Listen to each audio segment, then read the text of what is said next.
I forgot.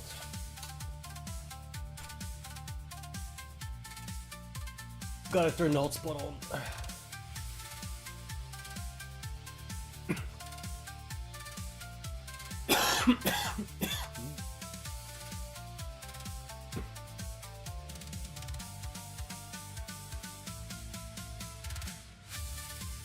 Alright, let's see if we're connected now.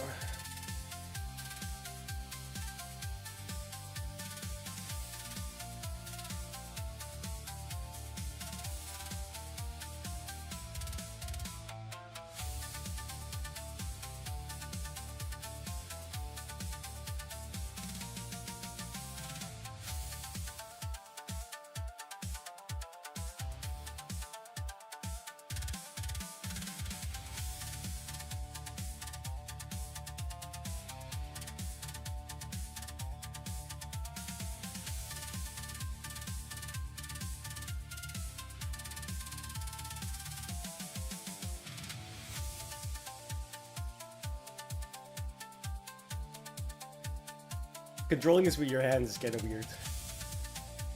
It works though. That's kind of nice. Browser.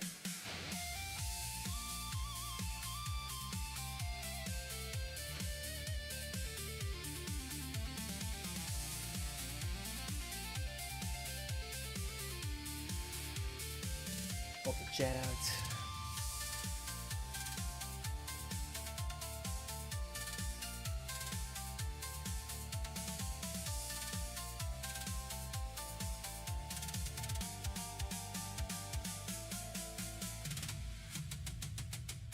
Turn the Steam link on.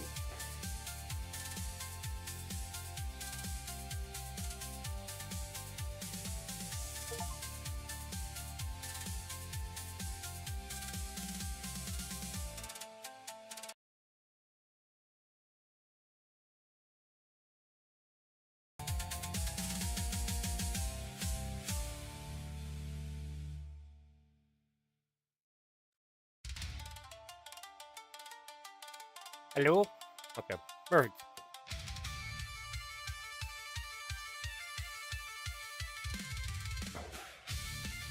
Wait, why can't I see this?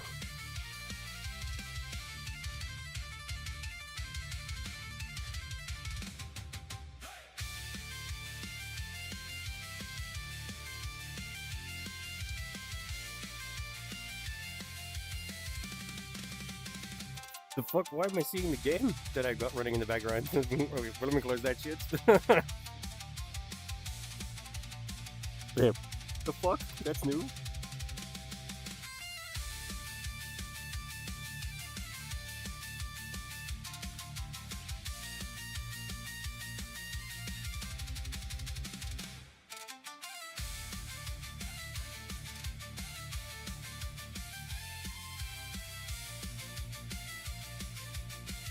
Is it loading? Yeah.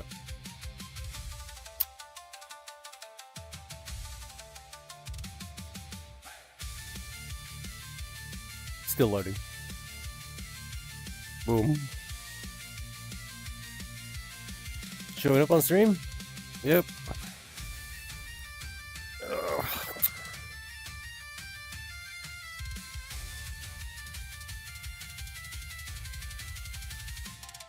Otherwise I can't see the chat. No. Oh.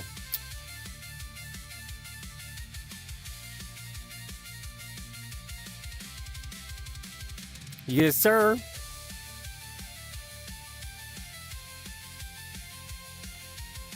Alright, I guess we're gonna do this one again because we crashed last night. Well, we didn't crash, but the fucking thing ran out of power.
Come on, loading the plane so I can light my cigarette.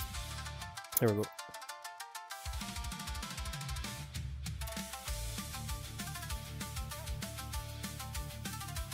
I low-key hate that I have to do this one again. It's kind of a rough one, sort of.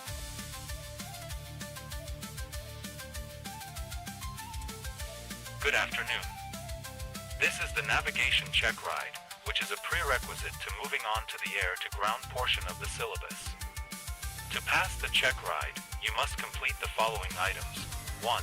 Navigate to all 4 provided GPS waypoints. 2. Fly over the specified door station. 3. Execute a Case 3 approach to Vatsiani. 4. Execute a Case 1 recovery at Vatsiani. Be advised that the flight must end with a good trap to pass the check ride. If you land short, it will simulate crashing into the stern of the carrier, which is an automatic failure. Landing long or missed approaches allow you to go around and try again. Failure to complete any Wait of till the that's a above sturdy, listed it items does. or attempting to complete steps out of order will result in failure of the check ride. You will be advised once you have completed each step, so be sure to receive that notification prior to moving on. The use of auto on the HSI could cause you to miss the waypoint before it turns to the next one, so it is advised that you advance waypoints manually. If at any time you forget what step to complete and when, refer to the mission briefing. Good luck.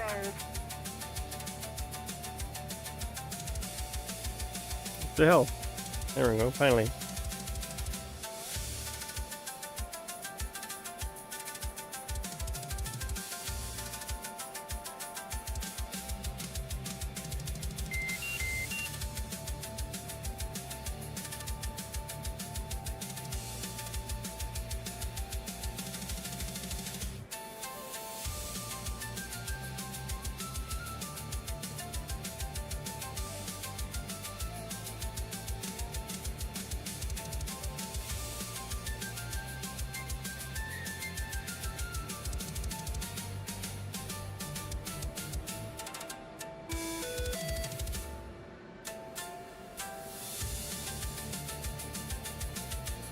$22X on, ILS 1 on, K-Link on, IFF on. I just have to wait for this right here.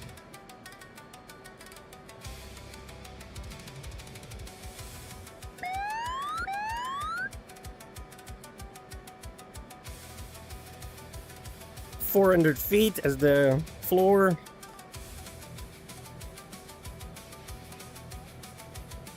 Have to wait till this is okay.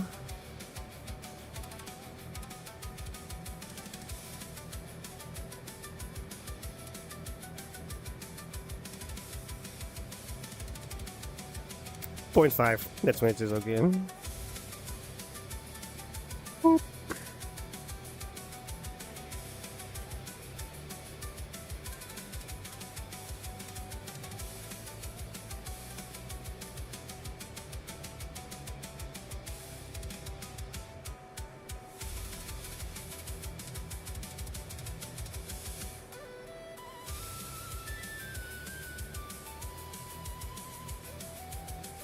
I think we're good.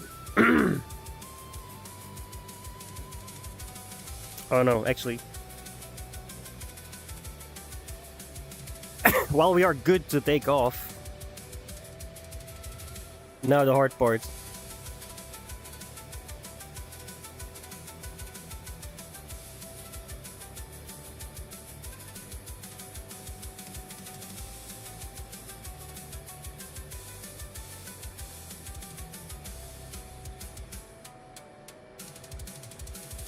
First waypoint's a grid, so waypoint 1 precise UFC grid NL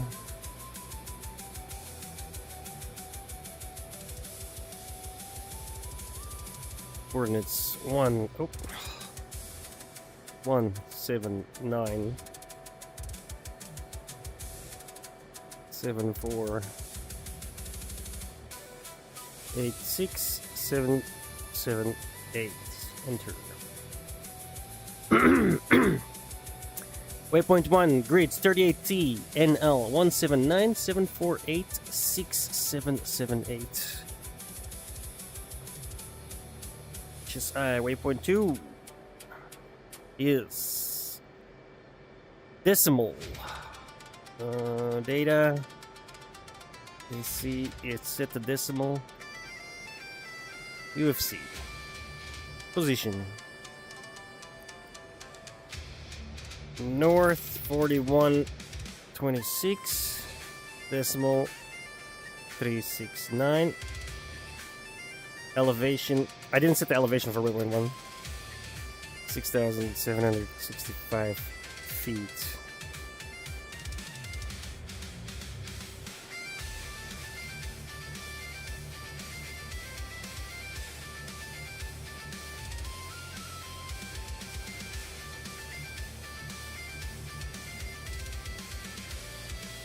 977 feet. That's bitter.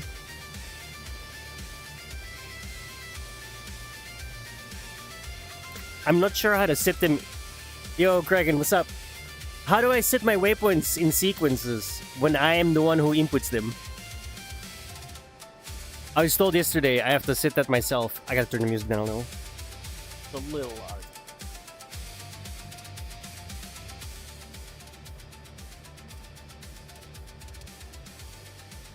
I just press that? Well, I can't use auto. No. So, it's not waypoints, it's waypoints that I set up, right? I need to put them into a sequence myself. Because when I'm in the air and I have all my waypoints set up, if I put sequential, I don't actually see the dashed line. It doesn't show up.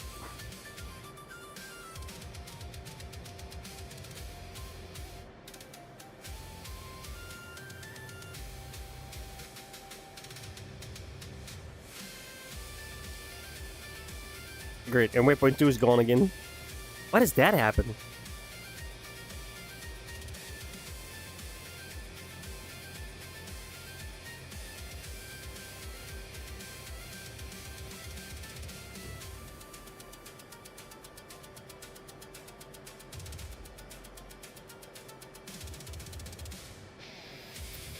Fuck it up.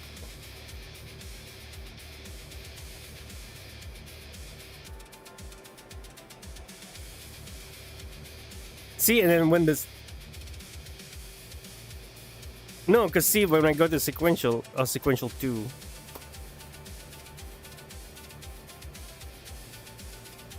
Well, now it only has 2.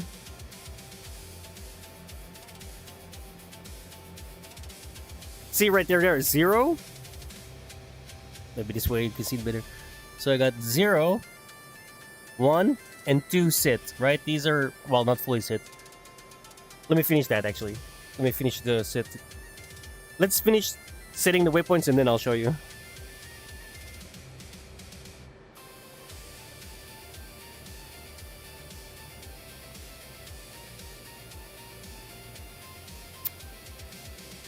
I fucked up somehow. It won't let me set east. Oh well, I have to set it again. Fully. 4126. Decimal 369. East. 4348. 623. Elevation is correct.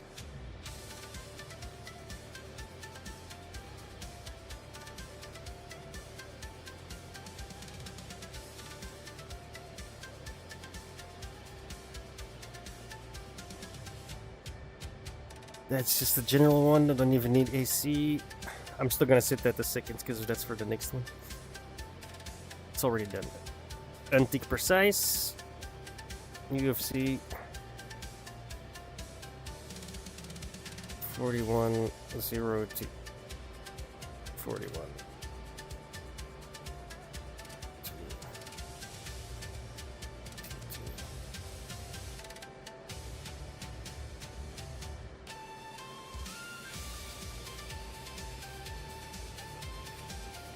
40,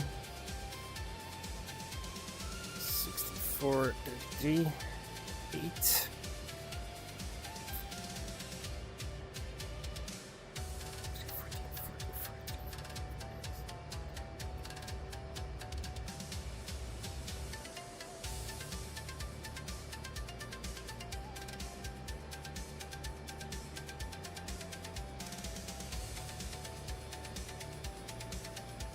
Fuck that, I don't know. It doesn't seem to be working.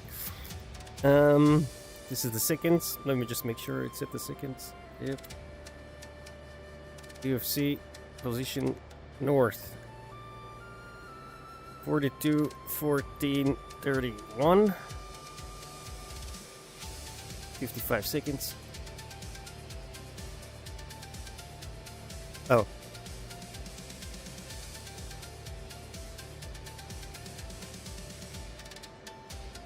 No! Cancel. How do I cancel this?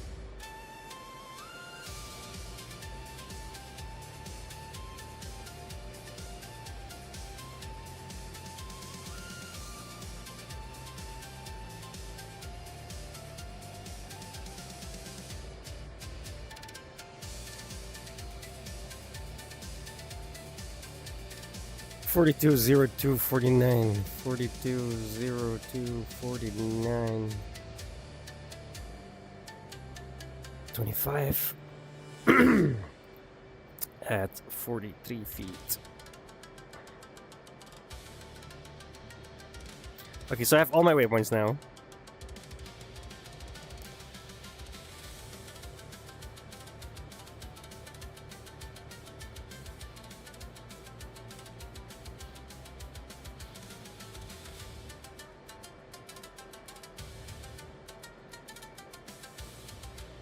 Look, now it's 0 and 1.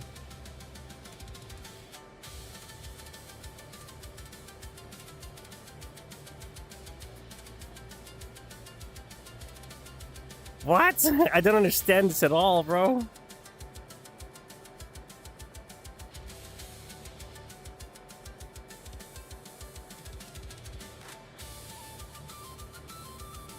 It's just 0 and 1 then if I turn sequence on. What? What? I don't understand. I mean, the waypoints are in there. If I move them manually, it's fine. But if I want the sequence, I want to see the fucking line.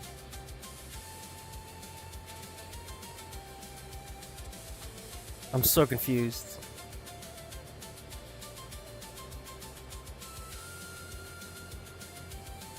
It says 0 to 1, but it needs to be 0 to 4. How do I change this?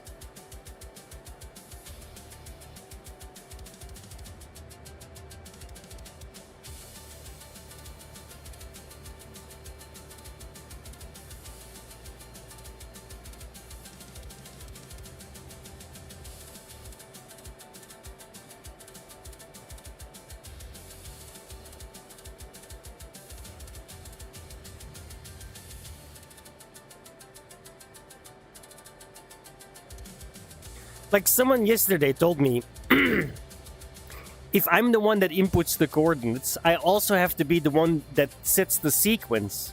Because once you get in the air and I click sequence, I get the same thing where it's like 0 and 1 and that's it. Even though I have 4 coordinates inputted. Or 4 waypoints, sorry.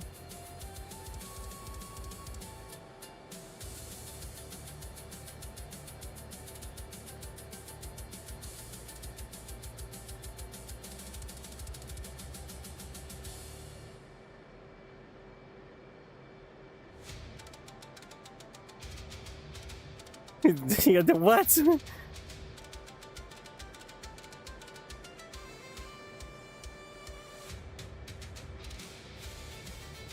What? I'm so confused.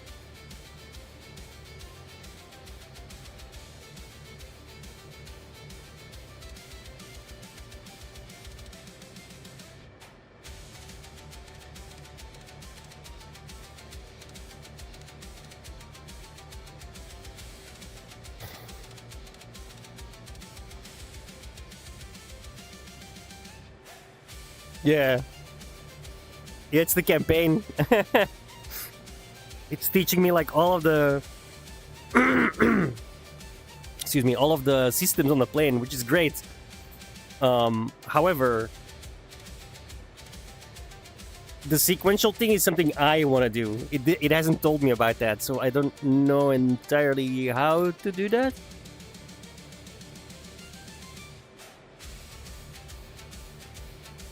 I'm pretty sure it's the 0 to 1. I gotta get that 0 to 1 be 0 to 4.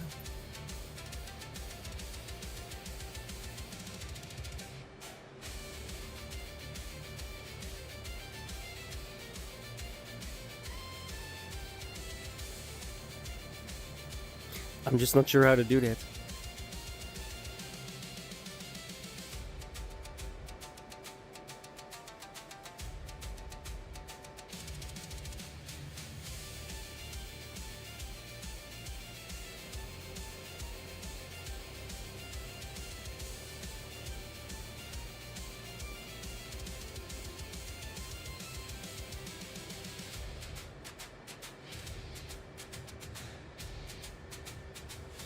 percentage is dropping like a rock right now, but the top 20% will drop like a rock, and then supposedly my charger should pick up because I unplugged the USB as well in the back, so we don't run out of power no more. If that doesn't work, I'm gonna have to buy a better fucking wire charger, which would suck because this one was $30.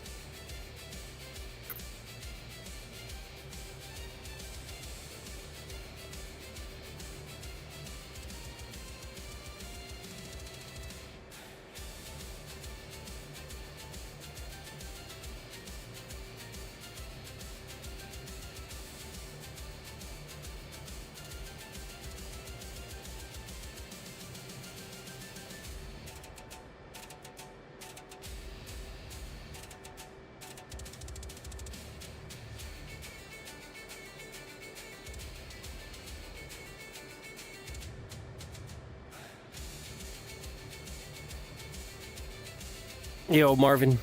What's up? Yeah, we're good. Mom's good, too. Yeah. Bro, I was fucking freaking out, dude. she just got sick. Like, she was like, fucking... She called me, right? It's like, oh, can you come downstairs? Come downstairs. I go downstairs. Well, downstairs. One floor down to her bedroom. Just like fucking, I'm sick. She looked fucking terrible, super dizzy. Laid down, immediately started puking. I'm like, oh no. That's why I like ran back upstairs, be like, yo, I gotta go. Bro, I was up till 3 in the morning just to make sure. She was snoring like super fucking easy, or loudly. I mean, like, so she was fine, but. Considering previous happenings, I was very worried for a few there. Yeah, mine doesn't do that at all.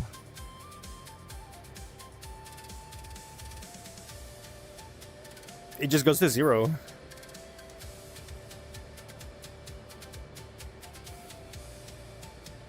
Right, see, 4, and then I go down, it'll go to 1, then 0, then I go back up to 1, and if I click again, it's back to 0. Because it says 0, 1 here. I'm pretty sure this is the problem.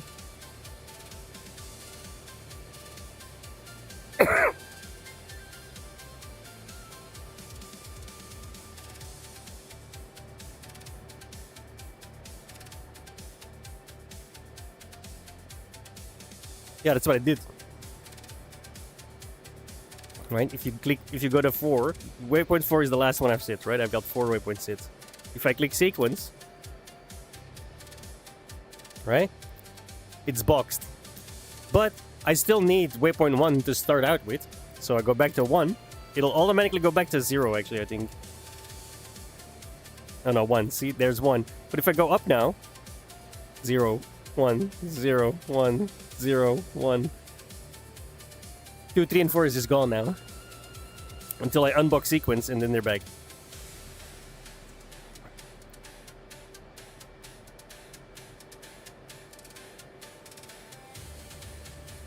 Don't make much sense, does it?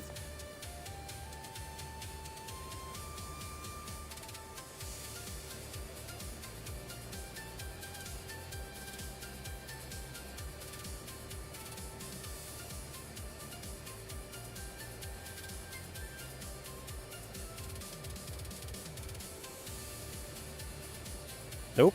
0, 1, 0, 1.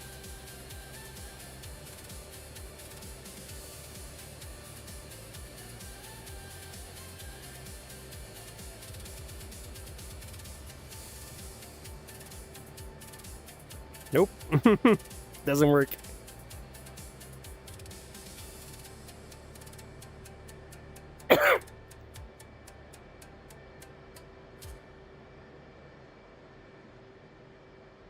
I need tech support for the MFDs on this thing.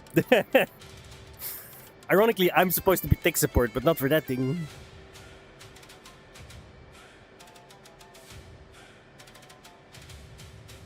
Yeah, doesn't work for me.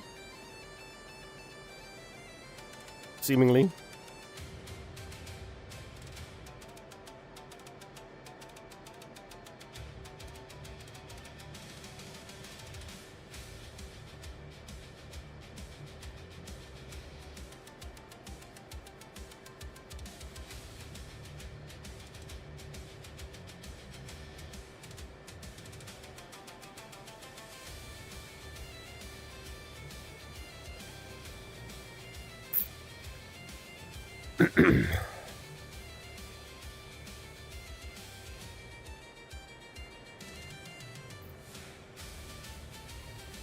I mean, it's no big deal. I don't really need it. Yeah, it's fine. Everything else was good. Everything was perfectly okay. This happened yesterday as well. Same exact thing. You know what?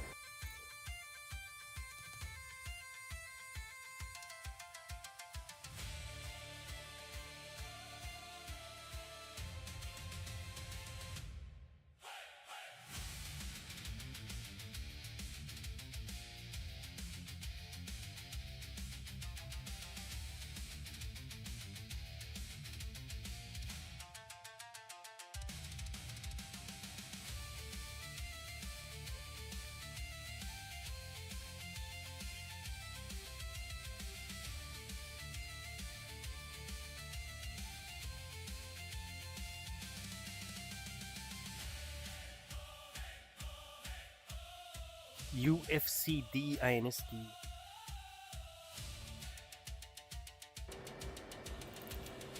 UFCDINST.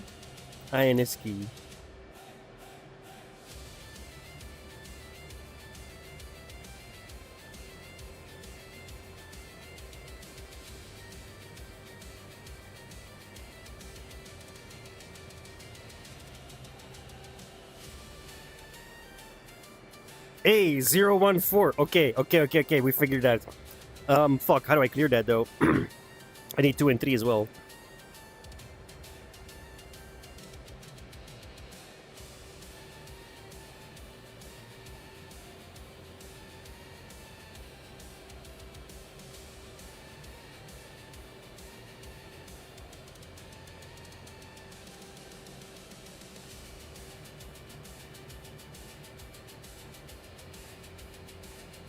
Hey, let's go, baby. I done figured it out, boys. A yeehaw. Nailed it.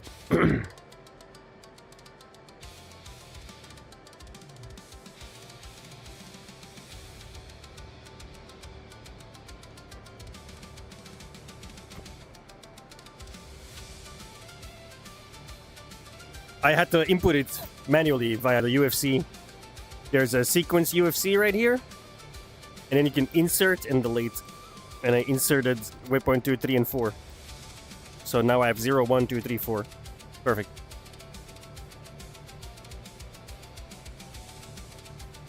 Thank you, chat. Or whatever the fuck Google uses. Gemini, I think.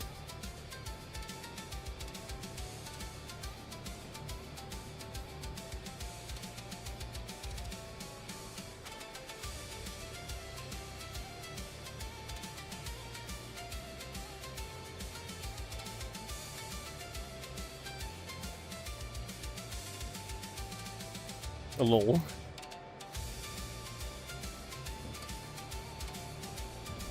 It steered me wrong on the cable, though.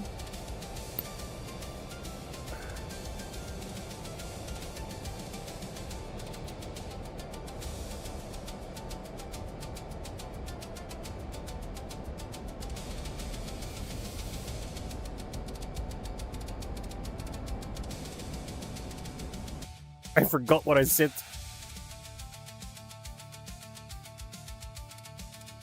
Oh yeah, just literally just, yeah.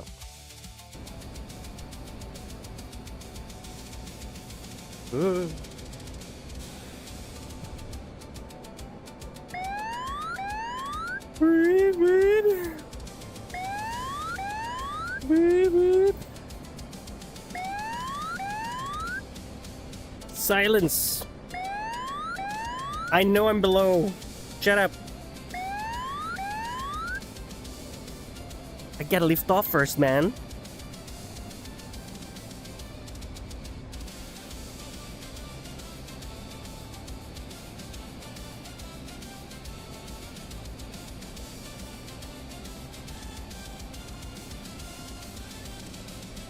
Context? That's a wild sentence to read without context.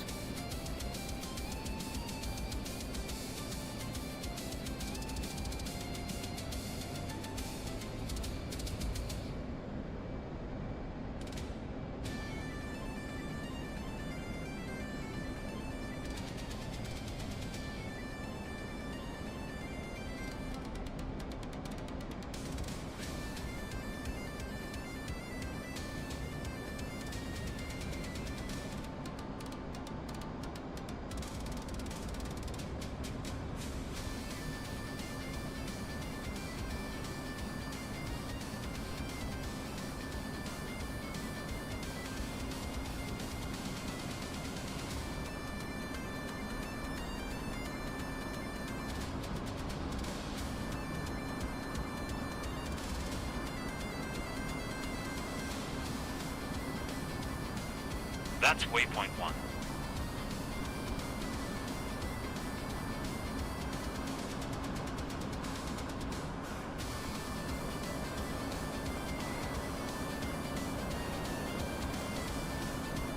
Do Fiti.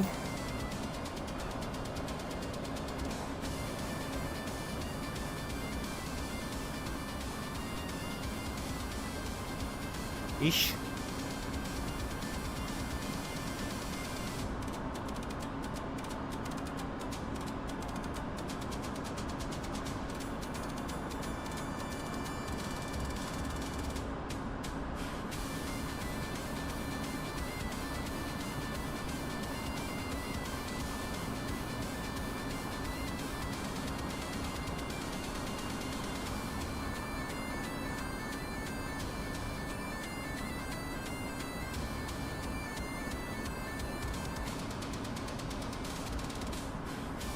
Oh, like that's okay.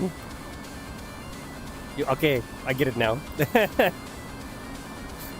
Bro, is like, what the fuck? Like, you fly in real life? What?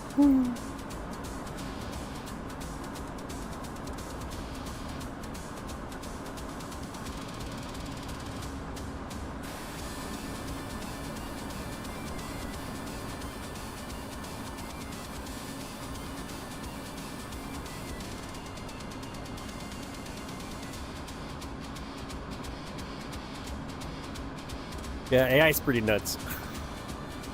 You gotta double check what it says though, because it lies a lot.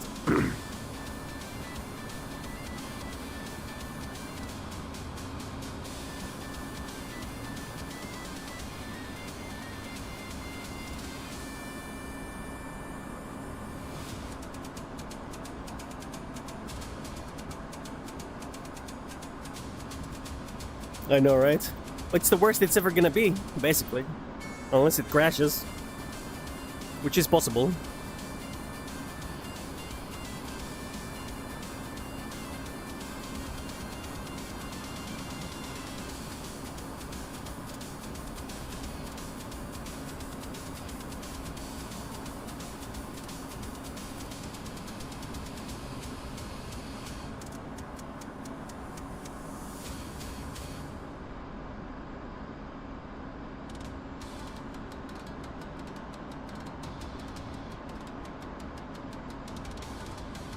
Yeah. Well, now we're talking scam territory. What the fuck was that that company called? With the fake ass lady with the fake ass deep voice? That's exactly what she was talking about. And it was fake as fuck. $1 billion scam. She talks like this. In business, it's important to... It's like, okay, bitch, you're clearly faking that voice. What the fuck? Like, what are you, pirate software?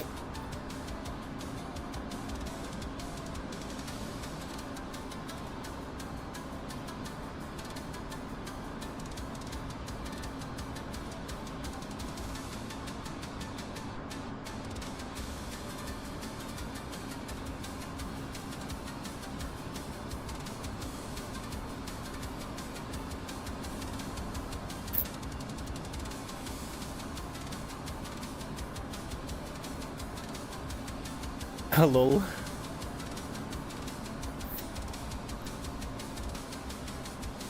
Yeah, Easter. Have a good one, bro.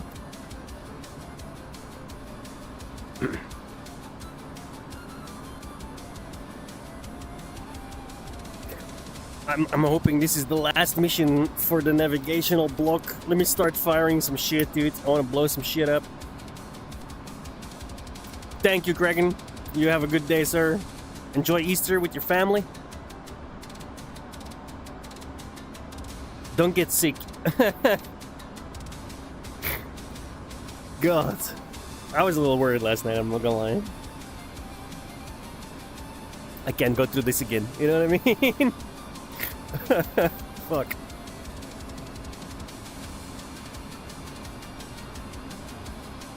It's like, I don't know what the hell my family has with coming back from vacation and instantly getting sick, but the last time it happened, my dad died, so... flashback. Jesus. I literally stayed up until 3 in the morning, bro. Yeah, I know, right?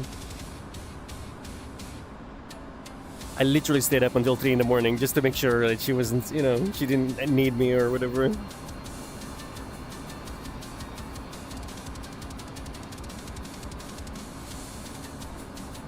I was lying in bed with the VR, just like going through settings and shit, dude. It's kind of nuts. I could just unplug it and walk away, you know? Like, that's kind of cool, I'm not gonna lie.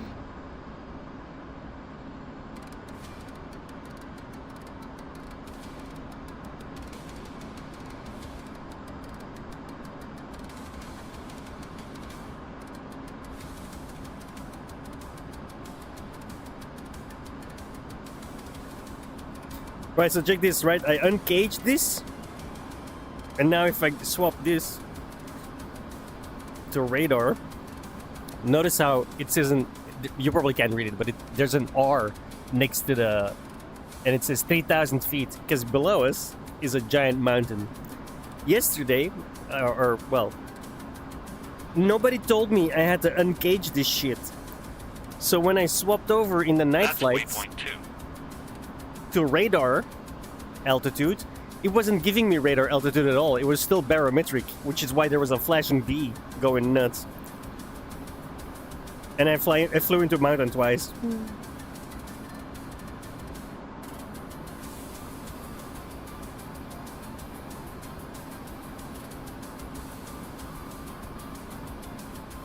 And I was like, why the fuck is this happening? It says I'm 5,000 feet above the ground. What the fuck? And then some dude was like, oh, did you uncage the altitude radar? What the fuck do you mean uncage the altitude radar? Nobody told me about this shit. It's like a little fucking knob right there. That, you have to like turn that over and then set ground floor. I set it to 400 feet. And I'm like, what the fuck, dude? I know, right? Like, I had no idea. So I thought the flashing B was like, everything's working. It wasn't. So the radar goes at the 5,000 feet, and then when it can't see the ground, like I can do this, right? Like, notice it can't see the ground no more, so it swaps over to barometric, and now it's like 10,000. Because we're 10,000 feet above sea level, but we're only 2,000 feet above the actual ground. You know what I mean? So it's like, it's kind of nuts.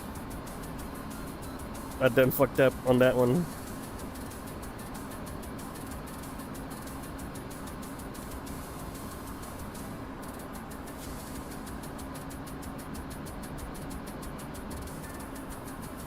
But now we know.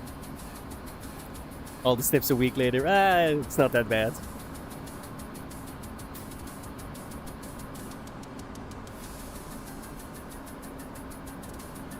Also, I'm like convinced I could fly this thing in real life. In theory, right?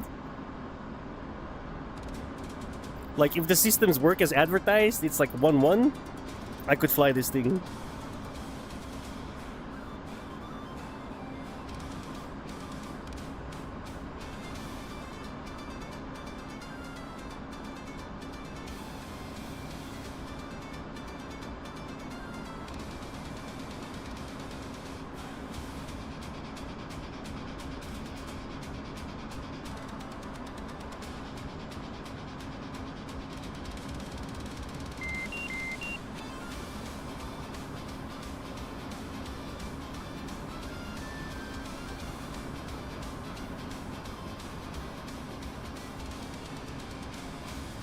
Hello. Ha! Gay!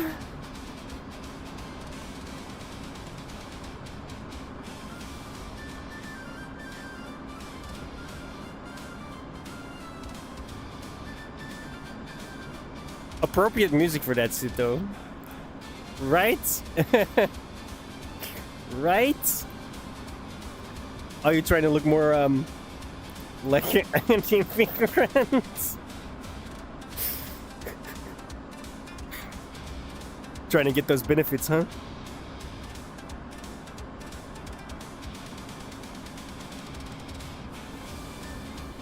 Go into the government's money, please.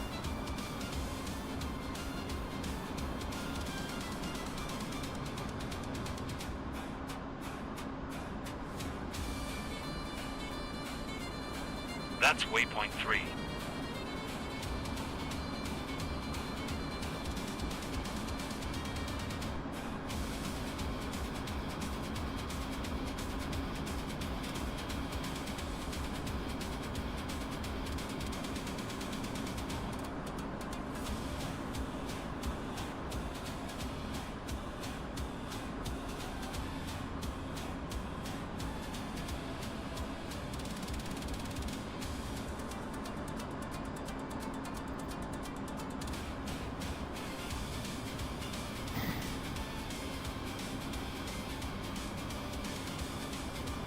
I wonder, can you like read the thing? Can you guys read? I'm guessing it doesn't show up on the... How well can you guys read my HUD?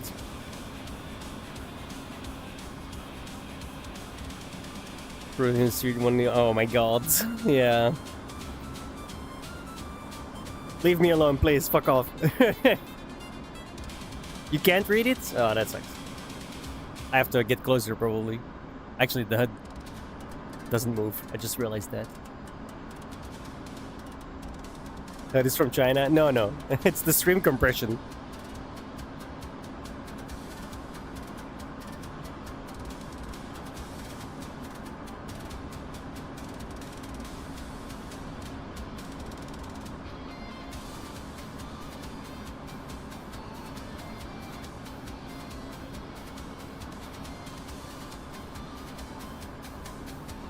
This one?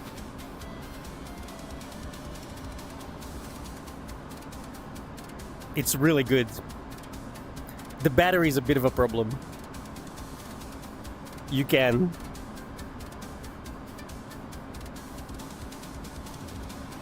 Yeah. Yeah, that's stream compression. No, no. No, no, I know you can't see the chat. Yeah, I heard about the battery. So I hopefully solved it. I'm not entirely sure. Because it's already at 78%, but it should be charging right now.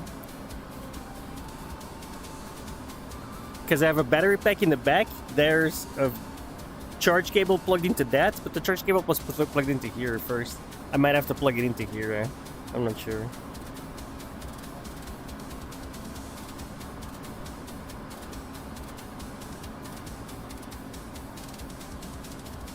Oh, yeah. Yeah, that's not gonna be... It's not gonna look pretty and even then. Yeah, this is an 18-watt cable. I think also... I think I'm also gonna order a 30-watt cable. I unplugged the USB-A and it's now at... It's now... Because the way I read it, the first 25%, ignore those. That's not gonna... It's not gonna charge up. The upper brackets, it's not gonna charge that up. But with the USB-A plugged out, I plugged the charging cable into the battery pack, and then that battery pack is plugged into the headset, right? Because it's part of the strap. I'm hoping that we're gonna stay above 50% at least. But I already read like from other people that have done this, like the first 20%, ignore those. They'll go down, you'll not get them. It won't stay charged at 100% just because of how it works. Should I climb? We're at 800 feet, 700 feet, 600 feet, 700 feet. Nah, we'll be alright.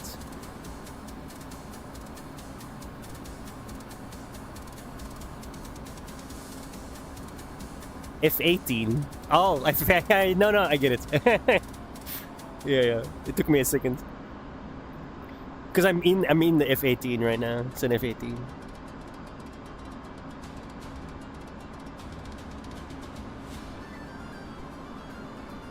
But I unplugged the USB-A, so I should get full 18 watts from the charger. But I'm not sure what cable the strap has. It's a Kiwi H40, I believe. or K40, H40. I think H40. And I think, yeah, around the same time the F-15 went down, I heard.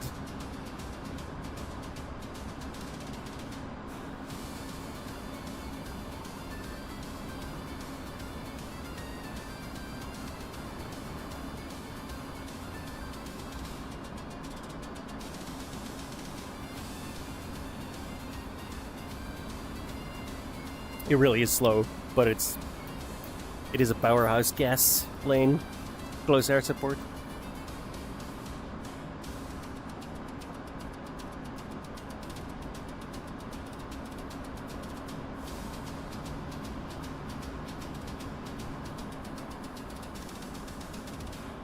I really hope the way I've set the cables up now that fixes it, because I really don't want to spend another $30.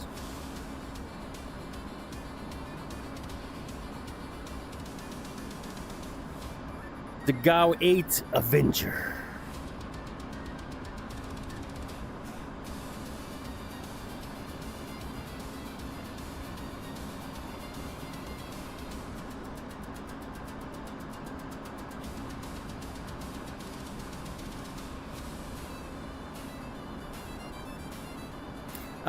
Did you read? A Chinook got hit by a drone. It was on the ground. Yeah, that's so cool. I've seen those videos as well. I own the KA50 in-game. The second version. There's a third version. But to upgrade it, it would cost me $20 and I don't want to spend that. Yeah. But I already bought... this cable was $30, right? It should fucking work. You know? I was looking it up. I think this was ChatGPT. It was like, oh yeah, this cable is recommended and this and that. So I'm like, okay, cool. I should have done my research a little bit more. Because apparently... Yeah. Not quite as advertised. But here's the thing. We're playing via Steam Link, which is Wi-Fi anyway. That's why I have the hotspot on my PC on. Because there's like a literal Wi-Fi... thing in my motherboard. There's an antenna right behind the monitor, so I'm sitting right next to the fucking hotspot. So the data link cable is not even data linked, right? Which means I can unplug the USB-A, which I did.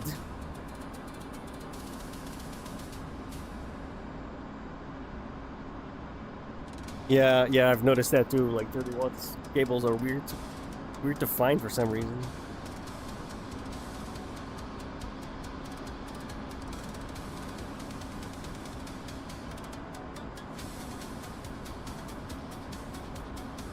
No, it's always been Wi-Fi. Because the cable thing, if I it has a internal program for it. Quest link, and if I open that, it fucking crashes. The program sucks. So I was connected via Steam Link, which I thought was also via the cable, but it's Wi-Fi. It's like literally off my Wi-Fi. That's why it was when we tried the first day, right? It was like all jaggy and janky and shit, and it looked terrible. It was because of that, because it was using my Wi-Fi. That's downstairs, and over where I'm sitting right now. Because of my computer and how much shit I have hooked up to it, this place is like a dead zone for Wi-Fi from downstairs. So I had to find my antenna, because that was like in the box of the fucking motherboard, because, you know, I didn't think I would need that ever. So I could now turn the Windows hotspot on. So my PC is now via Ethernet, right? Because my PC is connected to Ethernet, it's not Wi-Fi. But the Ethernet, my PC is now a Wi-Fi hotspot. So I just connected the PC, I connect to the Steam Link via Wi-Fi to my PC, which is right here, right? Oh god, it's been a little bit of a trick to get it all working.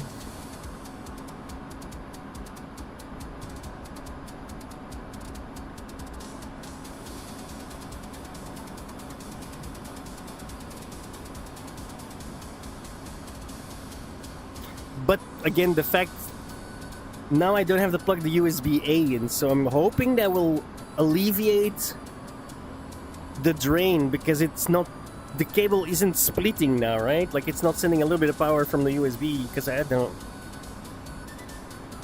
It's no longer in data mode because the USB-A is not plugged in. It's in full charge mode. So I'm hoping that helps. But I also have it plugged into the back and not the actual headset, because the back... That's waypoint 4. Next up is the VAR.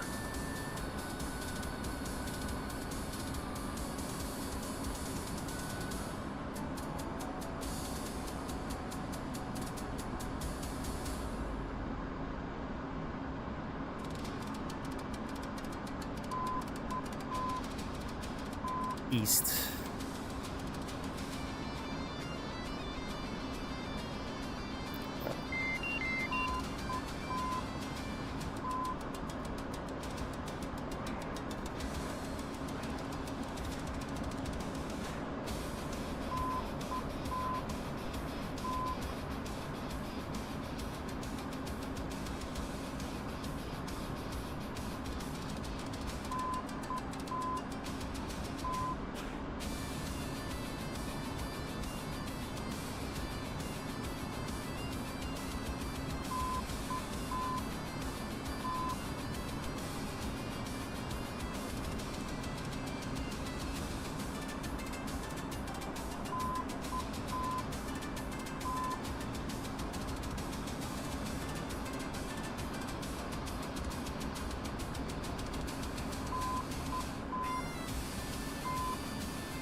I know, right? Well, soon, I'm guessing.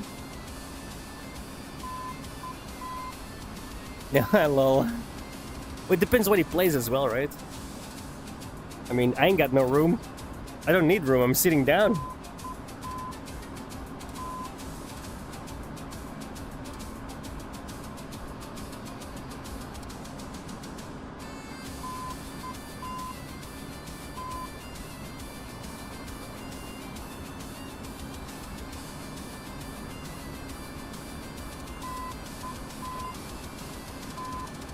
That's the VAR.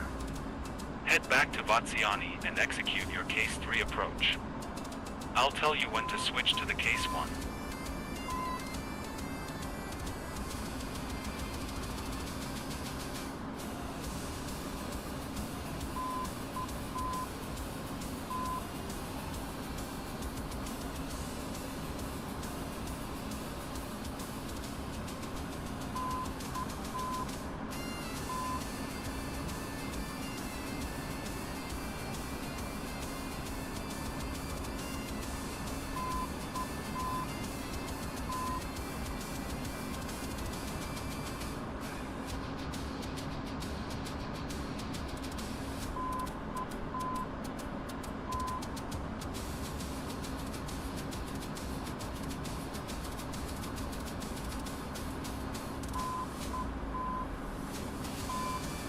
Right? 140, right?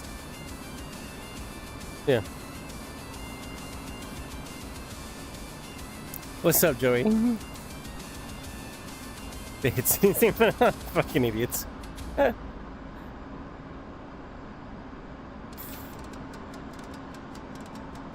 mean, it sounds very Florida, man. Kinda tracks.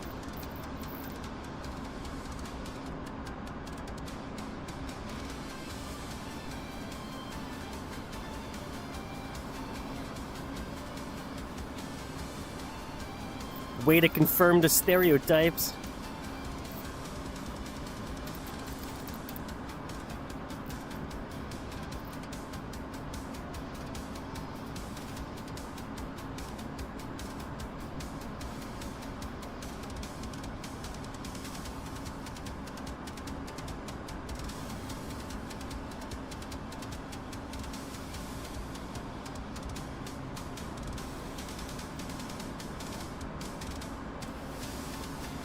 You think those guns he has are for alligators? No, they're for protection from his wife, man. No, honey, don't beat me. I'll grab the AK, I swear. Here's my lighter.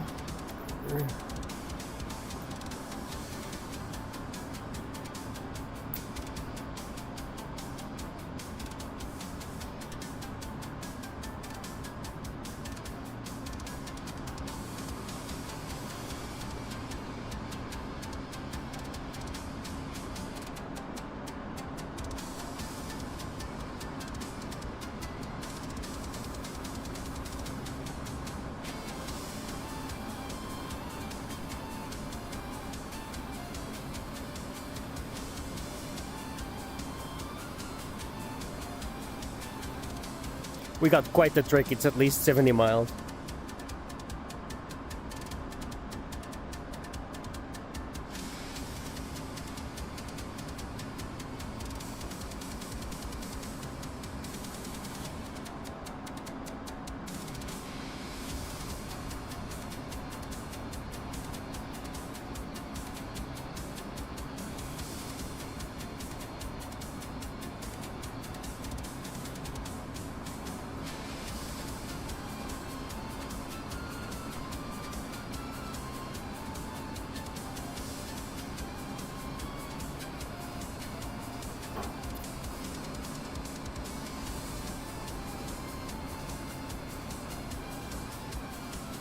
Oh wow, the rivets keep going.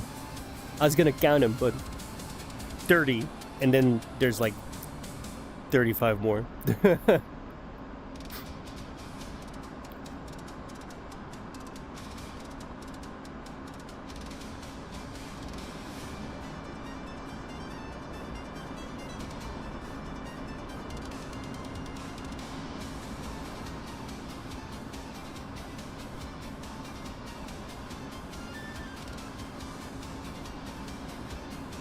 Don't you step on that. It says no step, you probably can't read it. No step. No step.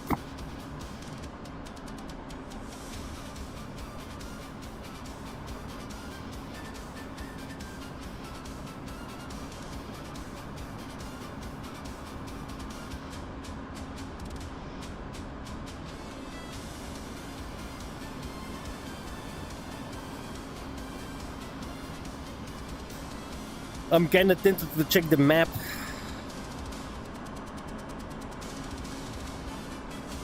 I think we're still going good. Fazione should be right there. I mean, like 80 miles away, right? Like, it's not close, but it is that way.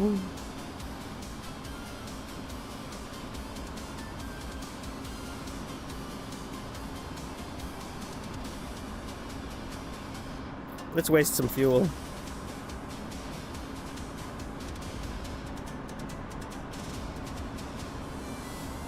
Afterburner.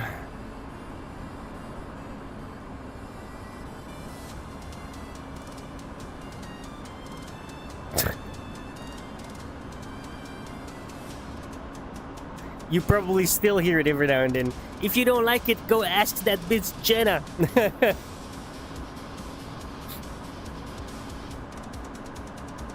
Hi, member.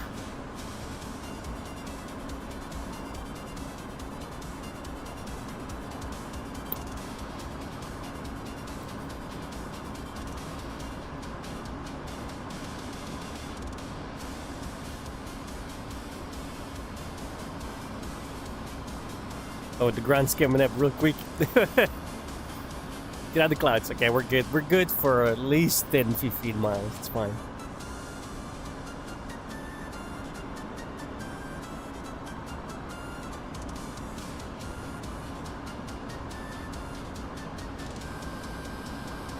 I'm gonna leave this on barometric for now, so it doesn't freak me out. I'm good.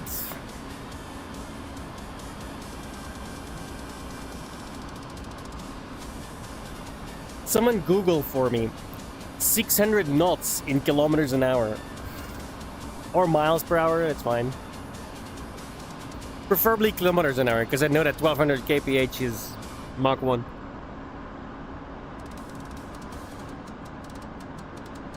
I'm pretty sure this ain't supersonic, right? The FA-18? Is it? I don't think it is. I can't get there, at least, as far as I know.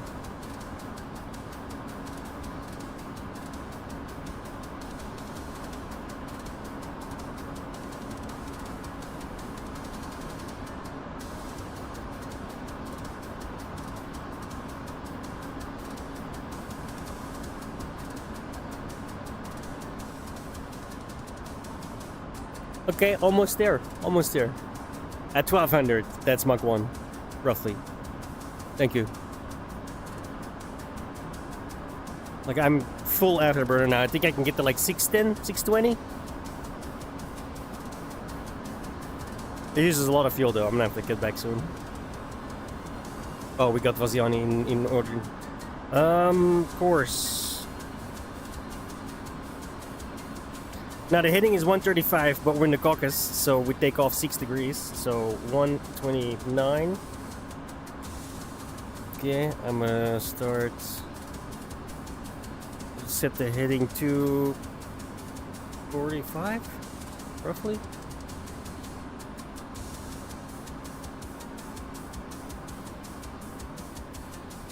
So we have a course line. We want to make the course line like this, fly towards the course line, and then turn and line up with the course line, because the course line leads directly to the heading of the runway that we're going for. Meanwhile, I set the radio to Vaziani and we can see it, so we are going to have a good talk with the ATC. 40 miles, we're gonna say inbound. Cold 1, inbound. Cold 1. No. No, I refuse.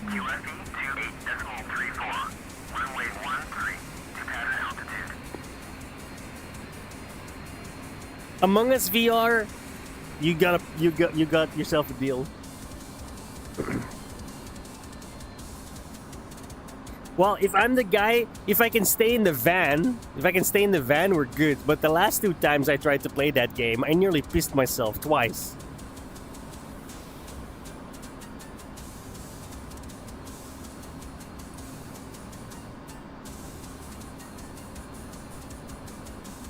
There's clips of it.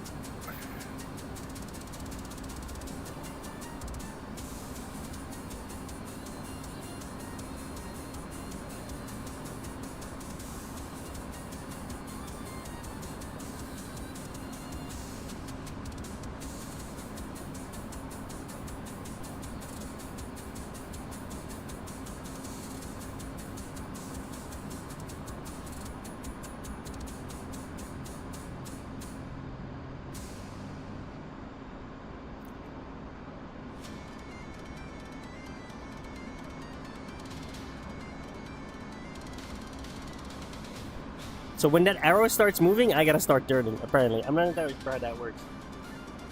But I know the arrow needs to be looking that way, and it needs to be smack dab in the middle of the vector.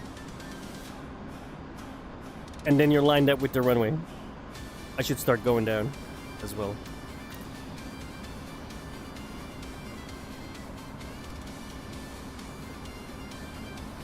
Get back on power a little bit. We're going down.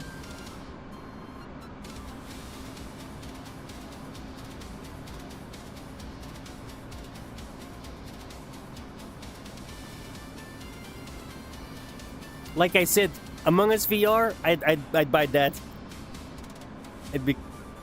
I'm curious to try that one out. But Phasmophobia or whatever the fuck it's called, I don't do horror games, bro. There's a good fucking reason for that. All right. I'm not good with like jump scares and shit. It makes me. It like literally makes me mad.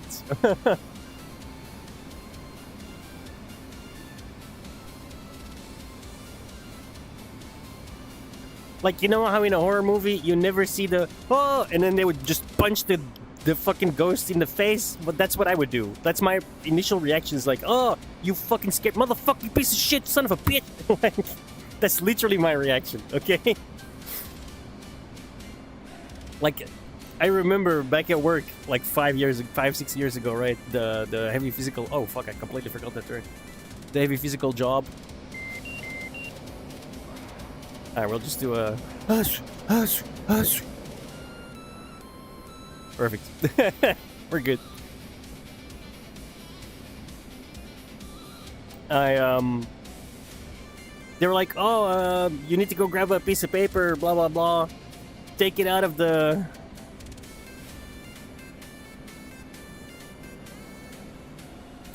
printer, and they had stuck like some like tiny lobster type thing in the printer drawer, right, from where the paper was. But like I open it, and I can see the papers, like there's like 3 wet spots, and I'm like, what? But this is early in the morning. I was fucking high. I'm gonna be honest. I didn't do that job sober. That was a terrible fucking job to do sober. I pulled it out, and then like in some like a fucking horror movie, like a delayed reaction, like 3 seconds later, the fucking lobster like falls out of the fucking drawer, the printer onto the drawer, and it fucking freaked me the fuck out, dude. Because I really don't like the whole anything out of the ocean. Those things are fucking monsters, okay? And I got so fucking mad, bro. I was so angry. Like, I was so angry that the guy, like, first he, like, called back, like, what the fuck, right? And then afterwards he came to apologize because he felt bad. So, like, I got so fucking mad, bro. In the middle of the store, obviously, right? I was fucking pissed. Don't do that shit to me, dude. I cannot stand that stuff, dude. Altitude. Not the... Altitude. Bitch, what do you mean? Not to mention is, like... I wouldn't say it's a phobia. I just don't. The seas where the monsters live, right? And some crab thing falling out and like rolling over and then be like, "What's up?" I'm like, "What the fuck?" Like, they were laughing for 2 seconds, and then I really got mad. I was like pointing at him and like yelling. Like, I don't even remember what I said, but I was not fucking happy. It's funny now, but at the time, I get really, really, really mad when people like jump scare me. Because that's basically a jump scare. I was extremely angry.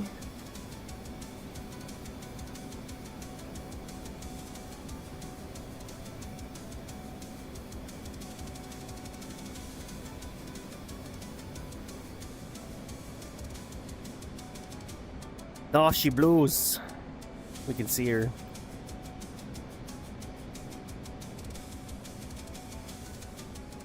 Yeah, if you wanna go home alive, I really strong recommendation you don't do that. Like,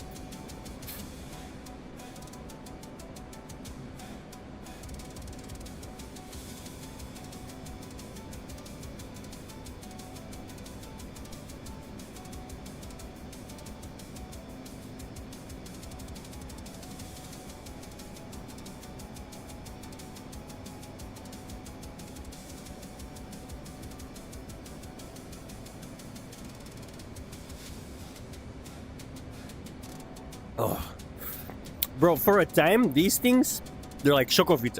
You probably don't have them in Germany. It's very Belgium. It's it lists on the bottle sports and energy, but that's bullshit. It's grape sugar with chocolate milk. I just get violent when I'm so yeah, same. That's my problem as well. Like I get mad. I like physically get angry. Like, it puts me into fight or flight mode, and my fight or flight mode, I found out, is generally, in most situations where I don't, most situations is gonna be fight, right? So, you just triggered my fight response. Like,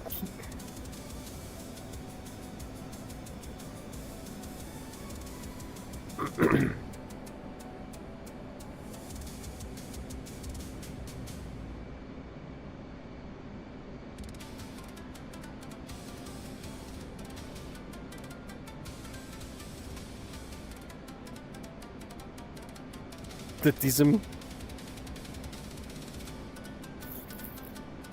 No, but it's like when I had to fight in the store, right? I mean, I didn't have to, but but when I've told this story before, right? Where I had to like hold some dude down that was like rubbing his dick on people. That's another. Cleared for visual. Contact tower. Colt 1, request landing. Case 3 good. Switch to case 1. Clear to land. Runway 13.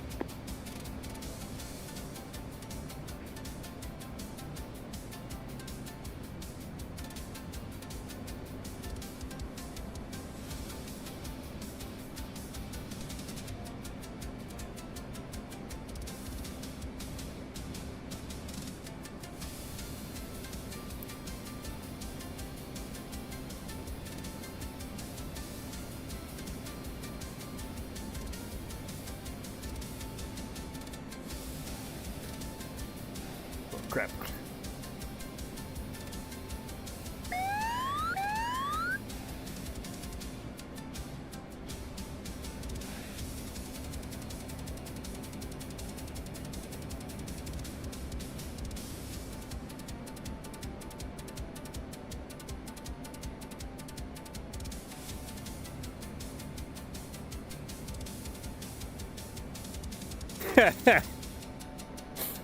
I understand. Code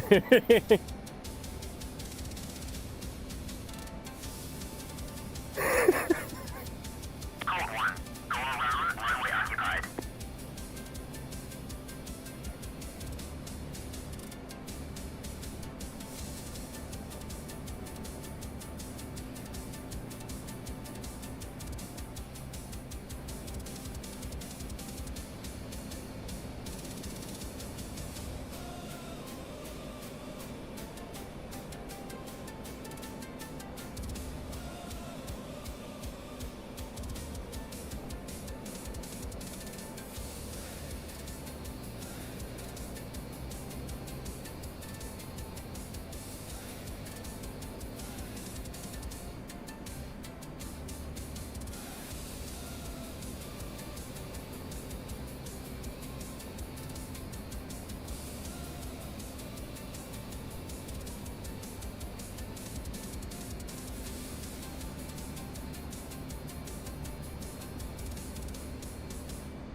Here's where it gets interesting.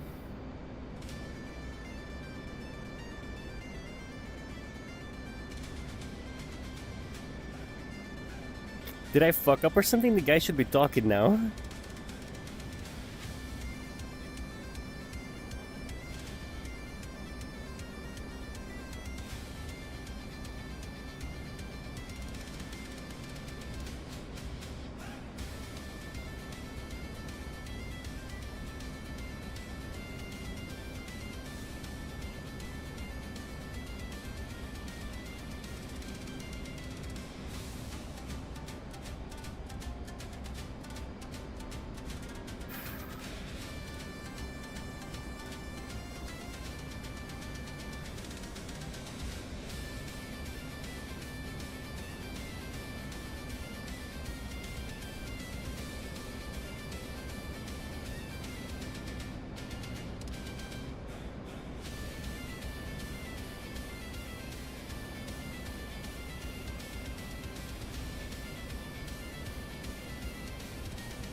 Code 1. Vazani, check landing gear. Runway 13.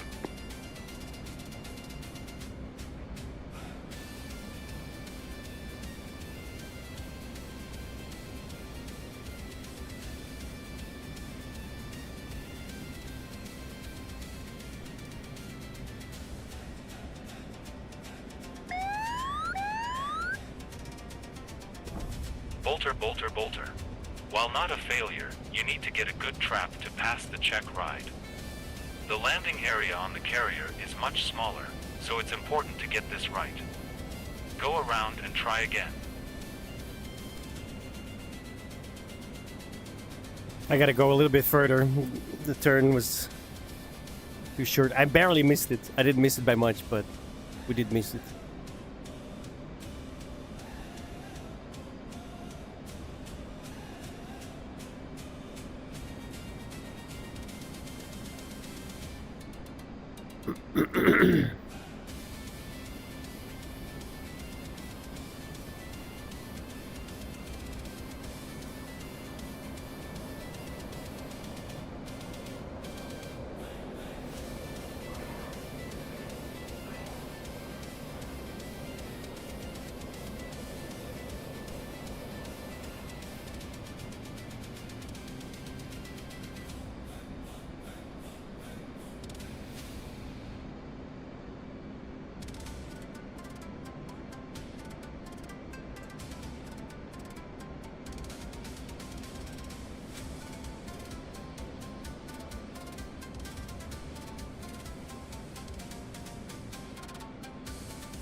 I've got the same problem.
Good track.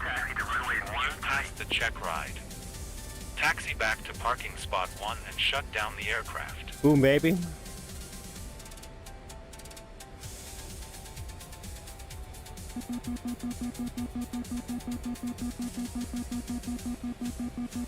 Ignore that.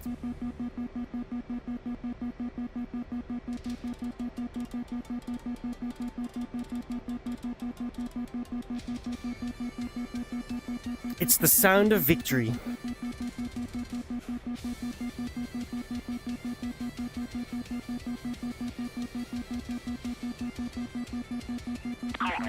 Taxi to parking area.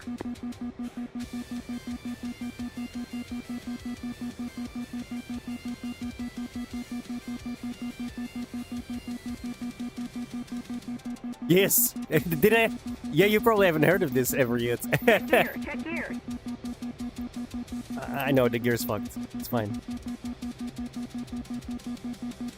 Check gear. I'd rather not. It's gonna be like, yeah. Small fix. Check gear. Check gear.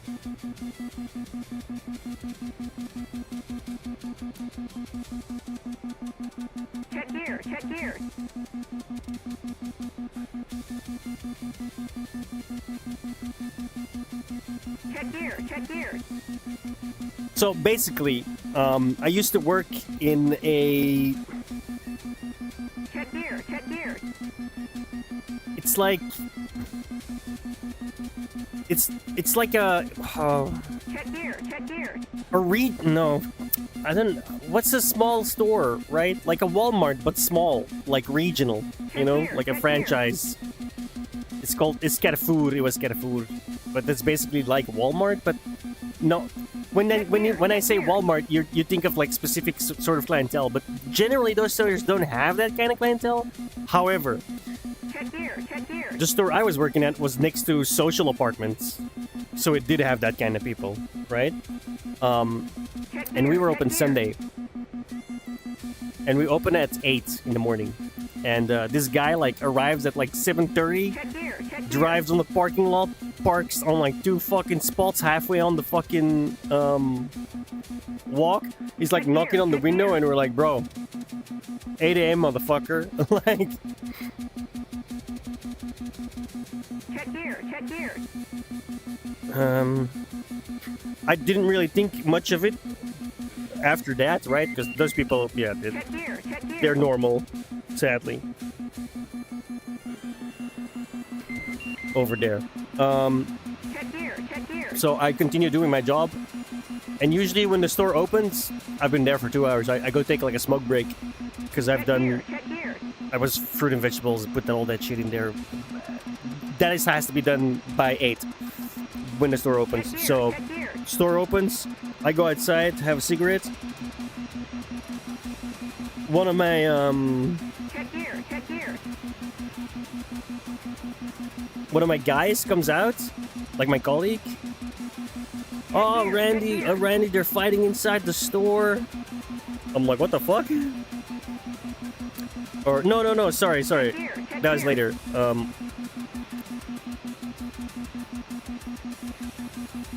They noticed some dude was basically standing behind people and had his schlong out and was like, and it was an immigrant. I just want to make that clear. It was exactly who you think it would be. That does shit like that.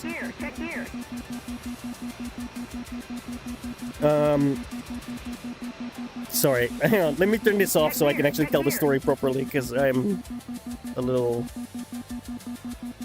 Great job. You're ready to move on to the air to ground block of the training. Oh, thank God.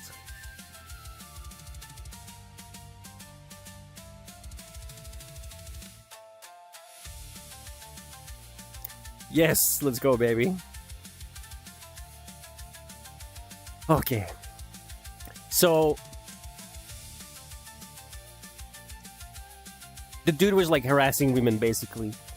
The police was called, but at the time they were like, oh, it's...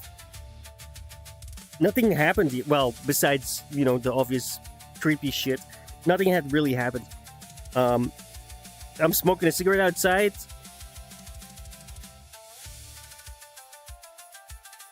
Colleague runs outside. Oh my God, Rand, they're fighting inside the store. I run back inside and I see like the freak, right, with one of the ex-colleagues of the store who only recently like left that store. It was like a couple of months before that. Like on the ground, the guy's like struggling with his arm. So I'm like, I jumped on the guy, rear naked choke. Hooks in between my legs, or in between his legs, got him flat on the ground, and he's like holding, or I'm holding his wrists, right, like to try and like control the wrists, and he's like trying to put his hand underneath him, and I'm like, this is not gonna fucking happen, right? Because I don't know what the fuck this guy has. I don't want to get shanked in my over, you know, in the fucking store, which I hated, the store, right? It took, I think, 15 to 30 minutes until the police showed up, and that was the longest 15 to 30 minutes of my life, bro. But then the first thing I see when the police shows up is like this Viking-looking dude walking in, bro, and I was like, yes, I've never been so happy to see the exact stereotype of a policeman you want to see, you know? Like, he was like, perfect. He like looks at the situation, immediately goes and cuffs the guy that I'm on top of. Hilarious. It's like, I'm like, can I let go? Do I have to let go? What's going on?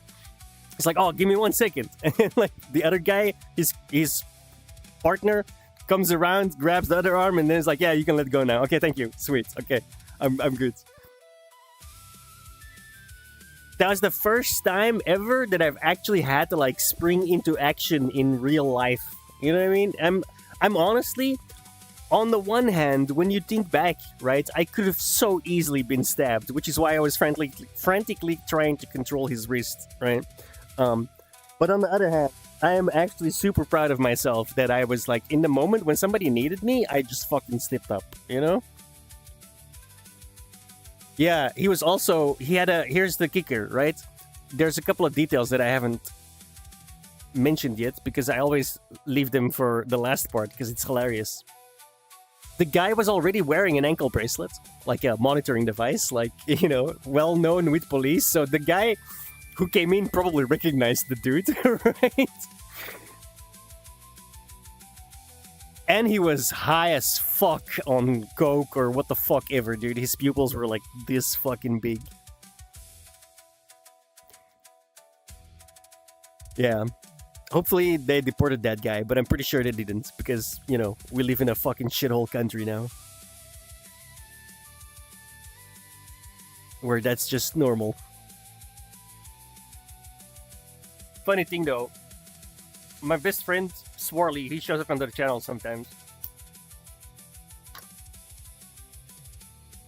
While we were on top of the guy trying to restrain him, waiting for police, he tried to bite me, right? Because I was holding his wrists and he was like moving into trying to bite me. Bro, I did this and my ex-colleague was like, no.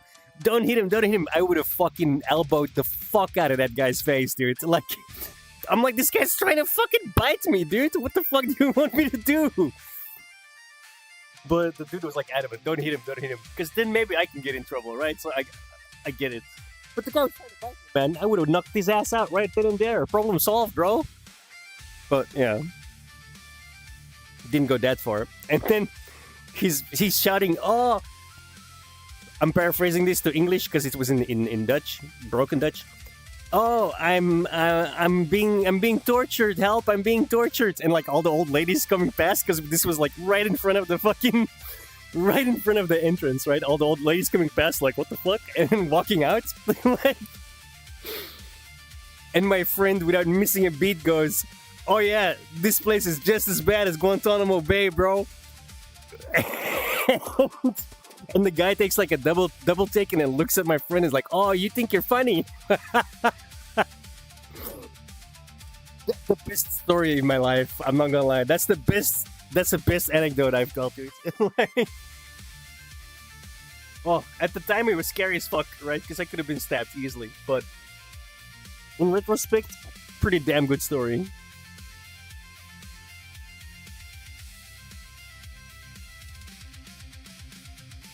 Ooh, prosecute ground targets. Guilty! Should be fun. Wait. Avoid air defenses, bro. We are dead. No, I definitely didn't. I think by that time, it was in his pants already, I'm pretty sure. One hopes, I never checked. Great. 3 SAM trucks and a gas.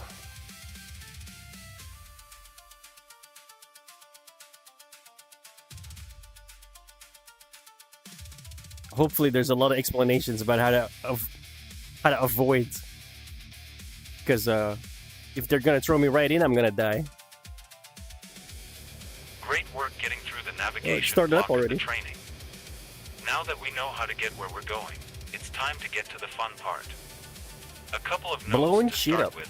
First, you won't have to enter waypoints anymore, as you've proven you know how, and it's faster to just have them loaded to begin with. Second, in the same spirit, we'll start the missions with the aircraft turned on and ready to go, so no more startups required.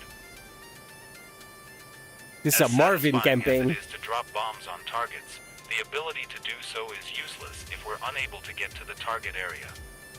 Situational awareness is a critical component of flying the Hornet, primarily because even if there are no enemy fighters in the air to attack you, you're not necessarily safe. Most targets worthy of bombing will likely have some kind of air defense intended to shoot down attacking aircraft. For this flight, we're going to learn the first part of detecting and evading air defenses, then RTB, and practice our Case 1 recovery. Before we can do any of that, though, we need to get some ordnance on the aircraft. While many missions will have your aircraft pre-equipped with the recommended loadout, others will not, so it's important for you to become familiar with the refuel/rearm interface so you can ensure you're properly armed for each mission. To access the interface, you can either press the appropriate keybind or contact your ground crew via the COM menu and request refuel/rearm.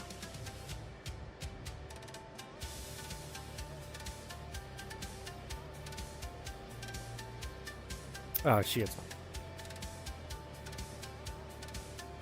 This is the ordnance page where we can set up our aircraft for the mission. The right side of the screen allows you to set up fuel, gun ammo, and chaff/flare quantities, as well as preset ordnance loadouts and liveries for the Hornet.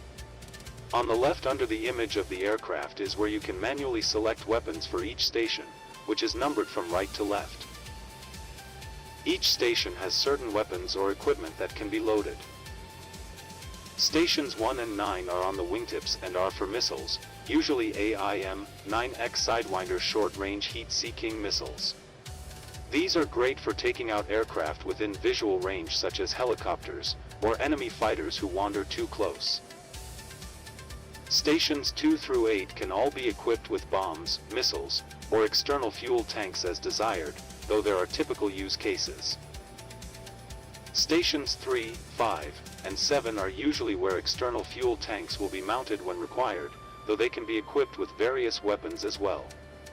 External fuel tanks can be dropped to significantly decrease aircraft weight and drag in an emergency. For missions requiring maximum ordnance, you may only have a single external tank in Station 5 to free up the other two for weapons. Copy. Stations 2, 3, 7, and 8 are generally for bombs, whether single heavy bombs or pods with clusters of bombs attached. Refueling complete. Station 4 is typically reserved for the at-flare targeting pod, as it's the only station where this can be equipped. While this station can certainly be equipped with weapons, having an at-flare pod equipped generally provides far more value than one more bomb or missile. Station 6 can be used for bombs, but is typically reserved for a single AIM-120 Advanced Medium Range Air-to-Air (AMRAAM) radar-guided missile, usually for the rare situation How long where for you're the bombs? surprised by an enemy fighter that wasn't hello. supposed to be there. For That this long? mission, we have 2 trucks to take out, which only require light. We have the weapons loaded, but by default they're in an unusable condition to prevent accidents. We're going to need to configure the weapons so that they're active and ready to drop, and it's usually better to do it here on the ground than while we're up in the air trying to get ourselves on target. Weapon configuration is accomplished from the stores page, which can be accessed from the TAC menu on the MDI.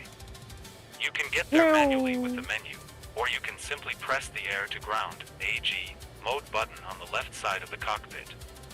The stores page will automatically pop up on the left. Incidentally, you'll need to be in air to ground mode to select the J82 push button along the top to select the weapon, which will box it. A timer will appear on the screen, which is an indicator that the weapon is being aligned for use. Once 10 it minutes. reaches 7:30, it will be good enough for government work. A full perfect alignment can take up to 10 minutes. Yep. Be advised that if you deselect the weapon, the countdown will stop and you'll have to start over before you can use it. This is important to remember because you'll always need to be sure to have plenty of time for the weapon to align before using it. The alignment will continue even if you select other weapons, but be sure to not specifically deselect the weapon or it will shut down and the alignment process will have to restart. The first thing we need to do is be sure we arm all the warhead fuses. Dropping bombs that don't explode sort of defeats the purpose, so we're going to use the only option available for this device, the E-fuse. Press the push button for it and select instant.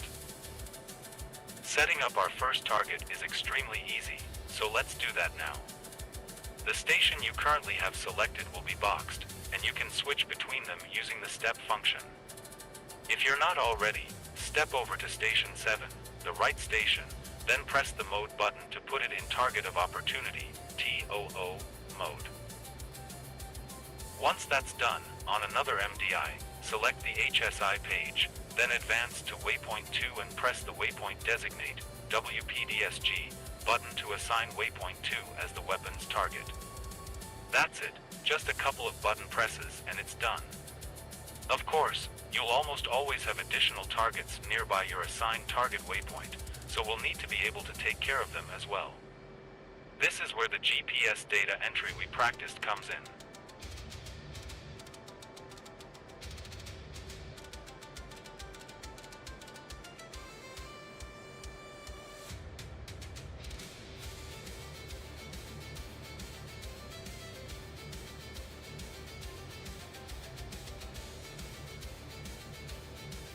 How can I see the target? Okay, never mind. Step to Station 3 and verify it's in pre-planned, PP, mode, then press the JDAM display button on the top right. To the left will appear the Release Type button, which provides options for the different weapon release types. Select Manual, and then look for the Mission button above it. At the top of this screen, you'll see 5 options which correspond to separate mission profiles you can program into the computer. In general, Oh, you're bro, only one thing at a going to time. use one, Quiet. but just be aware that these profiles provide you with extensive flexibility. For now, just press the TGTUFC button to enter the target coordinates for the weapon. I don't see release type.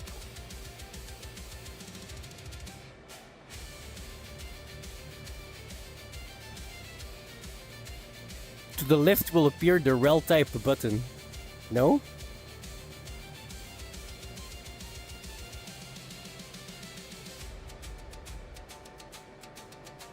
No, that didn't appear at all.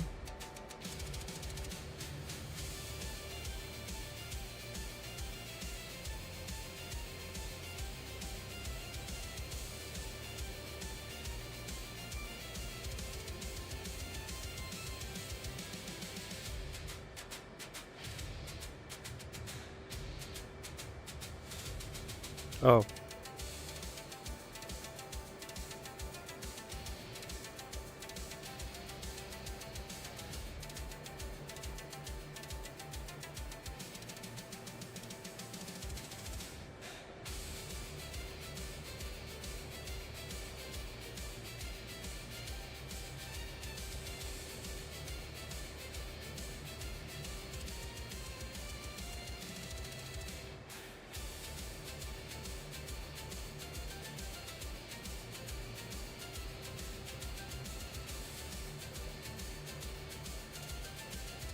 The data entry is a bit different for this particular application. As you can see, there are 3 options that appear. 2 you should recognize and a third you won't. We can ignore the uppermost option for now. Tap the position button so we can get the coordinates put in.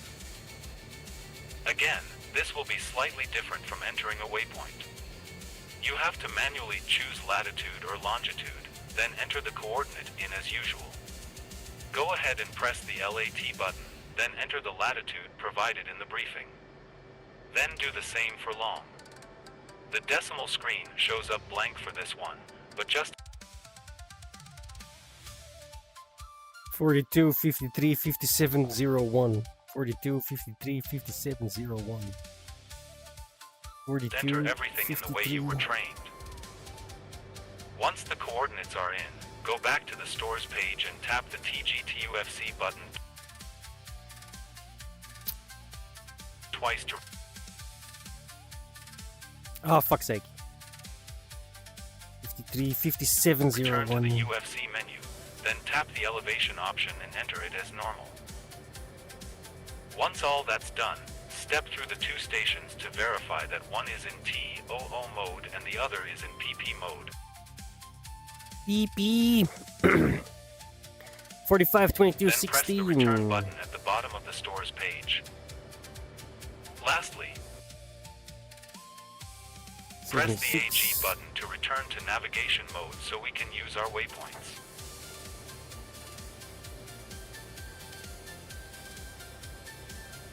How do I set height now?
fuck is this guy saying? There is no return button.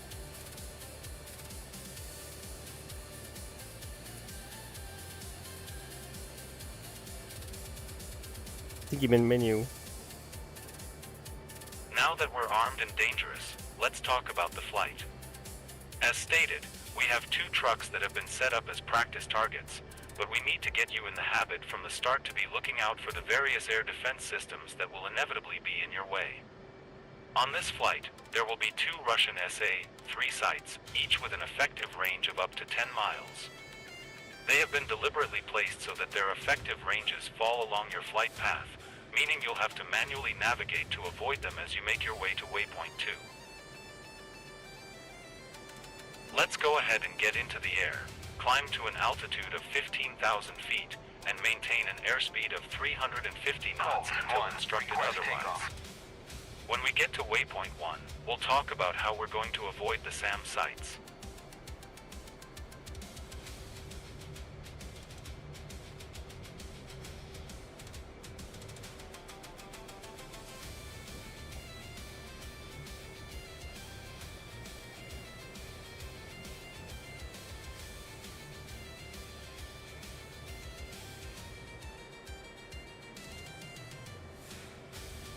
Cold 1, unable to clear for takeoff. Cold 1, Razani, you are cleared for takeoff when ready. Climb 300 at QSE 28.34. Colt 1, make up your fucking mind, Vaziani.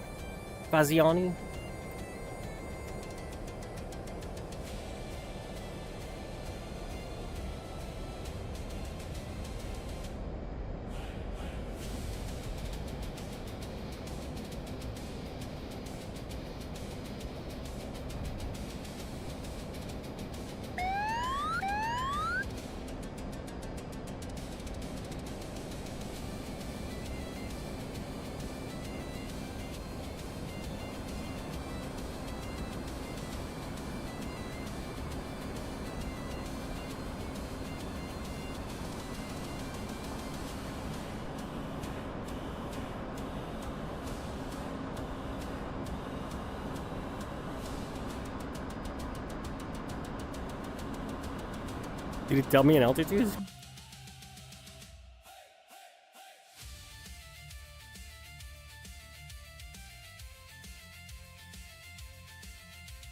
$15,000.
Okay, now that we're en route, we need to talk about the situational awareness, or SA page, which is located on the TAC menu. Go ahead and switch one of your MDIs to it now. This is very similar to the HSI we were using in the navigation training, but it's able to do quite a bit more than just point you in the right direction. As the name implies, it can provide you with a much more complete picture of the battlefield than your own aircraft systems can by itself. One of the most helpful parts of all this is the data link system we've been turning on during our startup procedures. Other aircraft equipped with the same system and on the same network can send us the information they're getting from their detection systems, and our data link can place that image on our SA page. This makes it an invaluable tool in keeping tabs on what potential threats might be nearby. For this lesson, there are 2 surface-to-air missile, or SAM, sites placed along our route. You should be able to see them on the SA page now. Note the large, dashed rings surrounding them. These are their threat rings, which indicate the distance at which they can engage targets. In general, your goal is to avoid these rings so you don't get shot at. Continue along the route, but do your best to keep outside the threat rings. Stay as close as you can to the course line without entering the threat rings, as our lineup for the bombing run is based on that approach. If you're too far off, you won't be able to accurately release your weapons. Once you're through and approaching waypoint 2, we'll talk about how to bomb the trucks.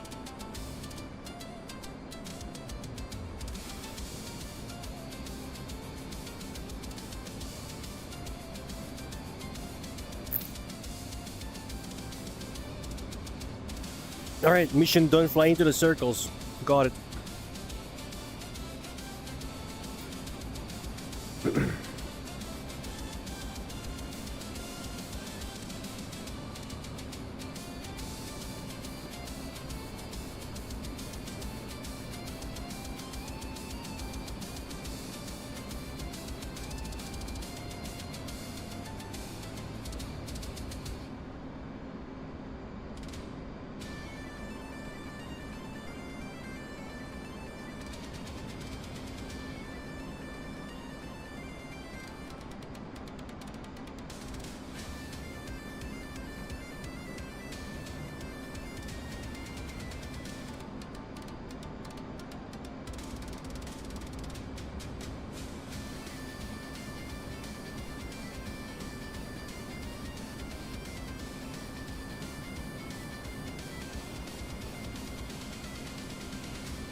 Can we see the... No.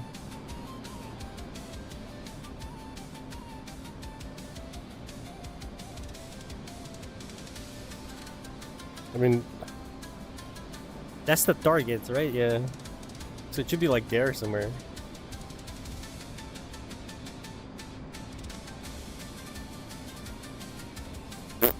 I don't see it at all.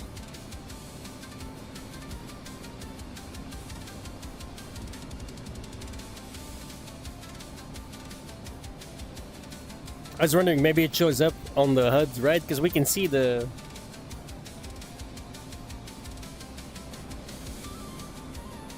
locations, but not on the HUD.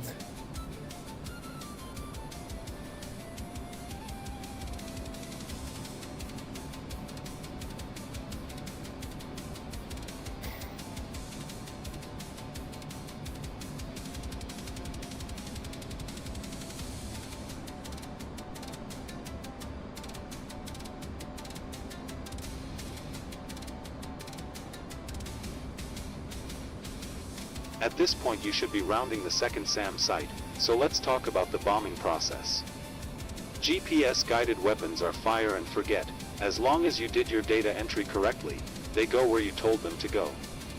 The only thing you have to do is get yourself properly lined up and drop the weapon when the system tells you so. Fortunately, the Hornet will make this very easy. First, go ahead and apply maximum afterburner so we can get our speed as high as possible before dropping our weapons. The faster we're going, the further out we can drop them. Then turn on A/G mode, set the master arm switch to arm, double check that you have station 7 selected on the stores page, then change your SA page to the HSI, as the indicator we need doesn't show up on the SA page. On the screen you should see a cone-shaped area just before waypoint 2. This is called the weapon engagement zone. You should notice that the zone is getting bigger. This is because we're getting faster, which increases the range of the weapon. Once you enter this area, the weapon will display an in zone on the HUD, which tells you you're ready to drop the bomb on the target. You should also be able to see the target displayed on the HUD to help you fly over it, along with range information along the right side. Just fly toward the target, and once you're inside the cone and the HUD tells you that you're in zone, go ahead and drop the bomb with the weapon release button. Note that this is not your trigger, as that is reserved for guns and missiles. It is usually a thumb-activated button on your stick, or you can use the keybind. The second target is close enough to the I set that up, right? first that we can get them both on a single pass, so once you release the first one, watch for the HSI to reset and display a slightly new cone. You'll already be inside the engagement zone, so the HUD will immediately show you as in zone, and you can press the weapon release a second time to engage the other truck. You would normally set your weapons up to release at the same time with a single press of the button, but 2 and PP mode don't work together, and we wanted to teach you both, so for this lesson you'll have to manually drop each one. Once both weapons are away, reduce throttle to come out of afterburner and begin your egress toward waypoint 3, as since you don't need to guide the bombs in, there's no reason to overfly the targets and potentially expose yourself to anti-aircraft guns. It might take longer than you expect for the weapons to hit their targets, but assuming you entered everything correctly, there will be a couple of satisfying explosions in your near future.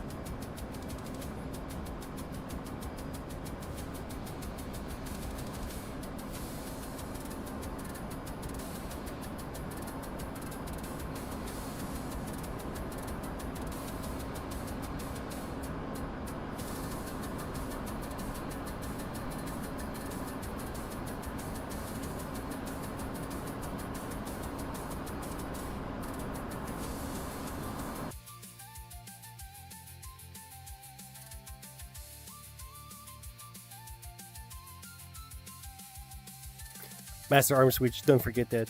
Yo, upside down, how you doing, girl? In a fighter, multi-role. It's a FA-18, so it's a fighter bomber. It does both. We're actually bombing stuff right now. Or learning to bomb.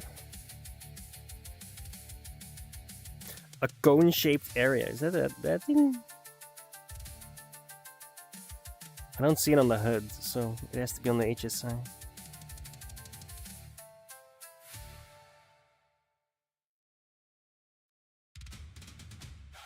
In zone on the HUD, and then we can drop it.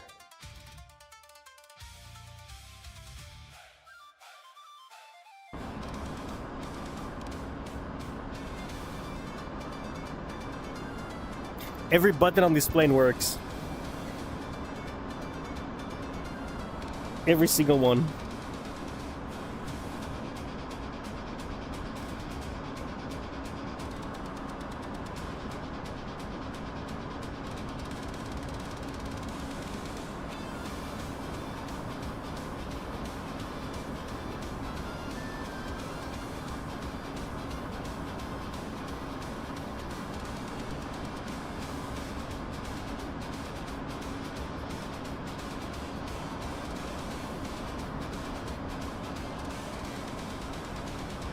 Oh, happy birthday! You old as fuck now, boy!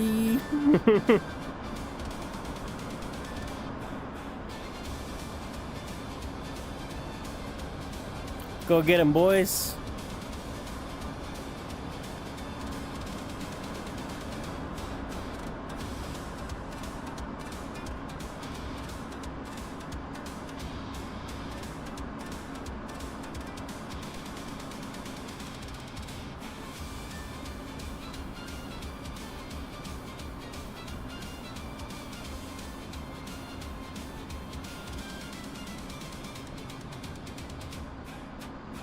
Oh, that's one down.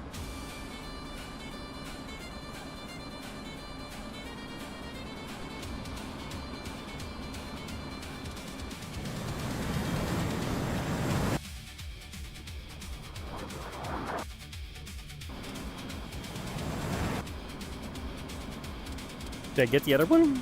Looks like you got them. Sort of. Egress to waypoint 3 for further instructions. Be sure to turn off AG mode and set your master on. Switch to safe.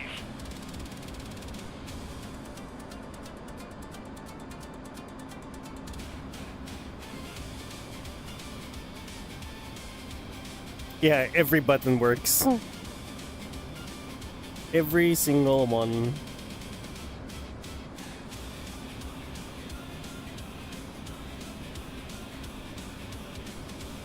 You need them too.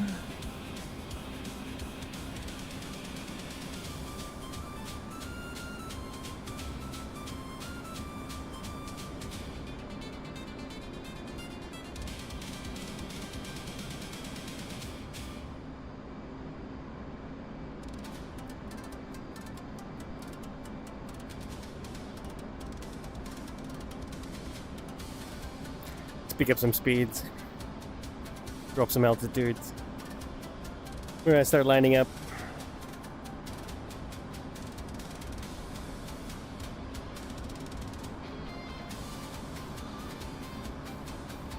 Dude, 34%, this is definitely not charging up. As we are TB, let's talk about the final piece of the Case 1 recovery, approaching the carrier.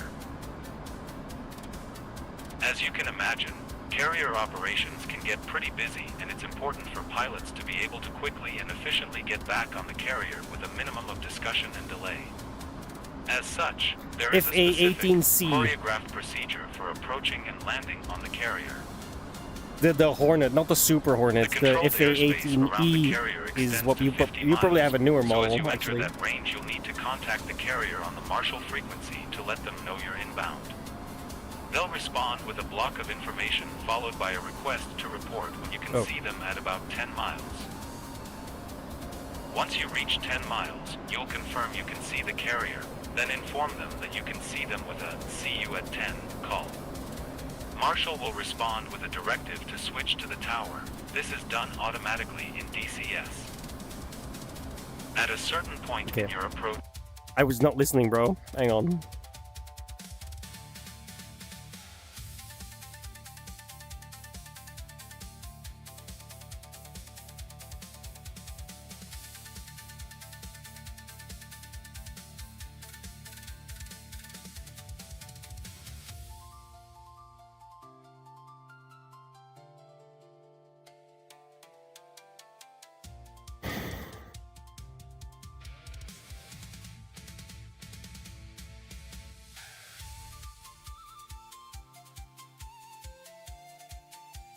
to the carrier, you'll automatically report to the tower.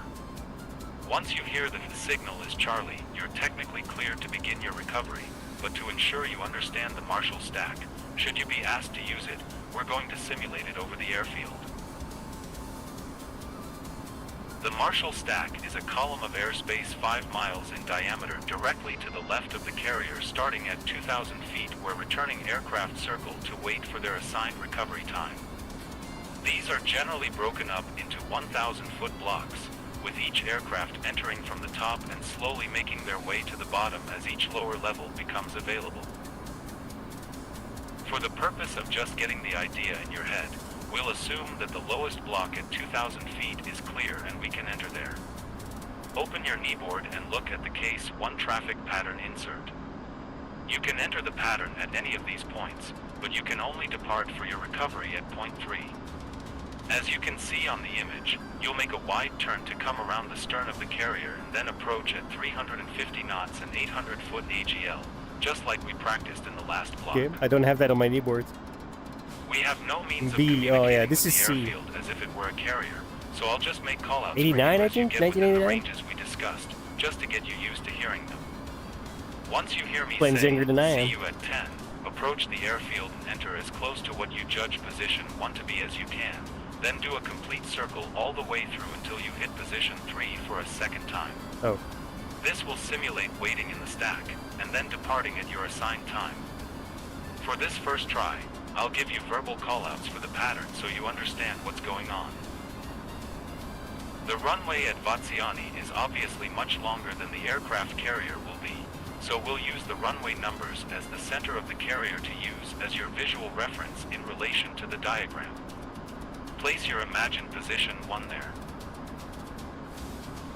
Be sure to set up your TAC and to track the airfield, as this is how you gauge your distance to the carrier, so you know when to make your calls.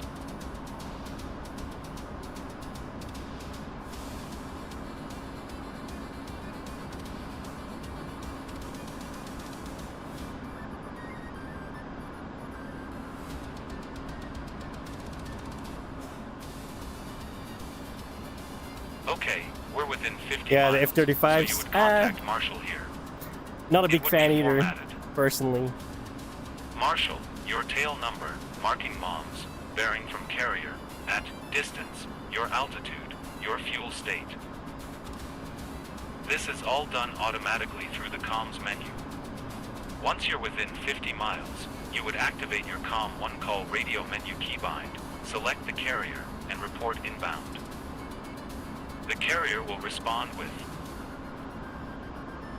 your tail number, visibility at carrier, weather ceiling at carrier, altimeter setting, type of recovery, expected recovery heading, VRC, and an instruction to report seeing the carrier at 10 miles. At this point, you would normally be given a Charlie time, which is the exact time you leave the pattern and begin your Case 1 recovery. DCS does not include this as part of their ATC functionality, so you won't get this for most missions unless the developer has specifically added it for custom missions. Since this training is geared for general use, we won't include it here. For our practice, let's just assume you were given a Charlie time and I'll just tell you when to land. As you approach the carrier, I reduce your don't really have a airspeed to problem with 250 jumping. knots. Enter the Marshall I stack do have a at problem 2,000 with feet AGL. having other Begin a nations shallow left turn that takes you about 5 miles to the being left able of to the hold you runway on the hostage other with side of the software circle. updates. We will provide smoke markers of the positions to help. I don't After you care who's cross in the charge of runway America, twice, that's not a exit the good pattern idea at position for us. 3, then swing around to the right of the runway to begin your Case 1 recovery.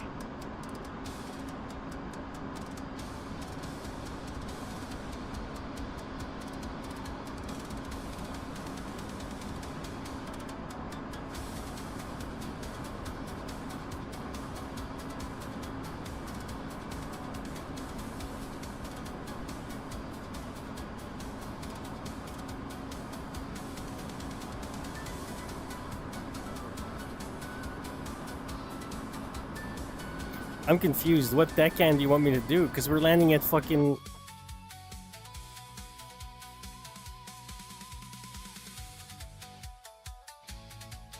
We're landing at Vaziani, man. What the fuck? It is 22.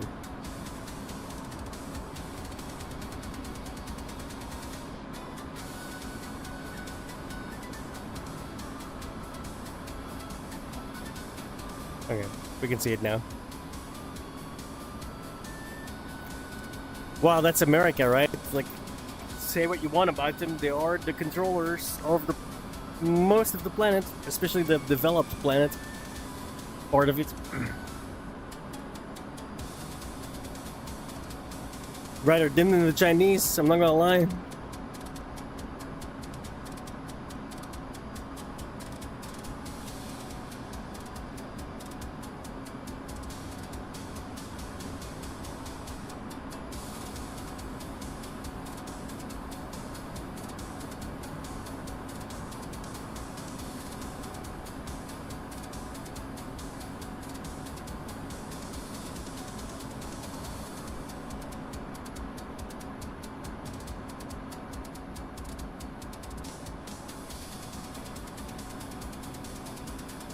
Could be worse, right?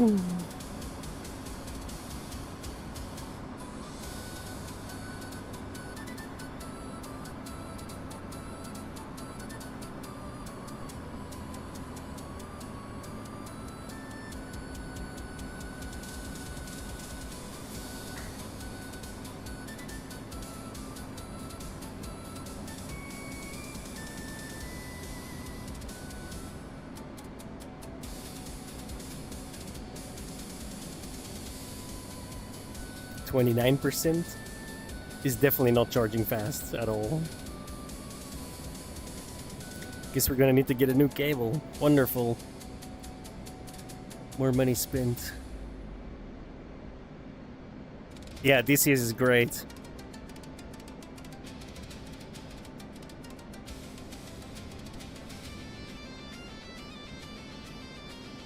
Yeah.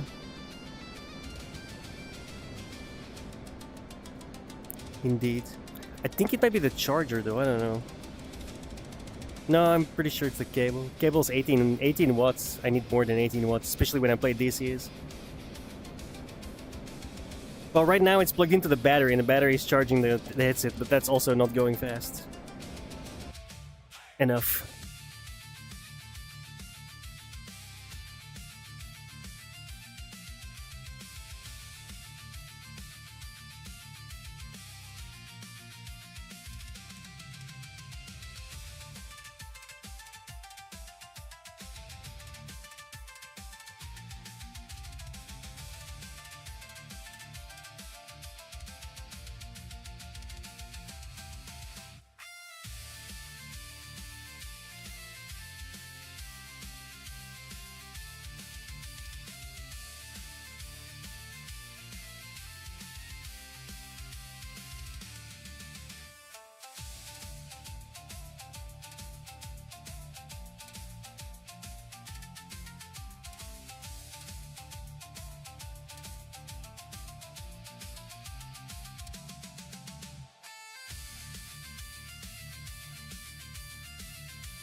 Bro, I wonder if that was the problem.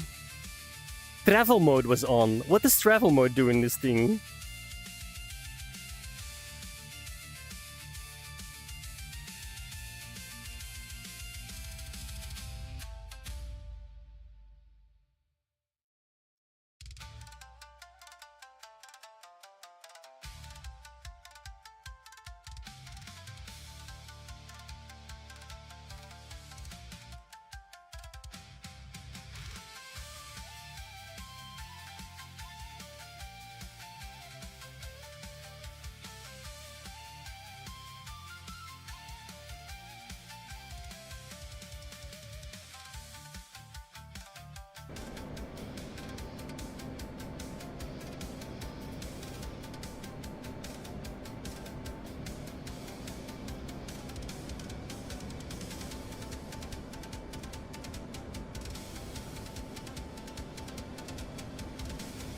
So how you been besides getting older, right?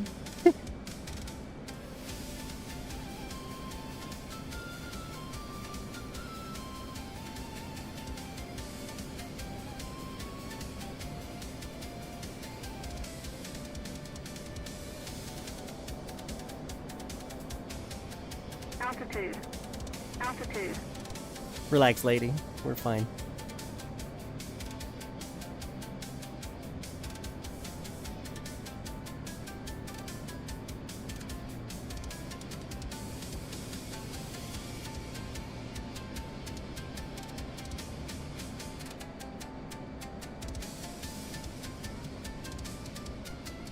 We're about 10 Calm miles your away tits, from the madam. carrier, so at this point you would radio into Marshall the phrase, "See you at 10."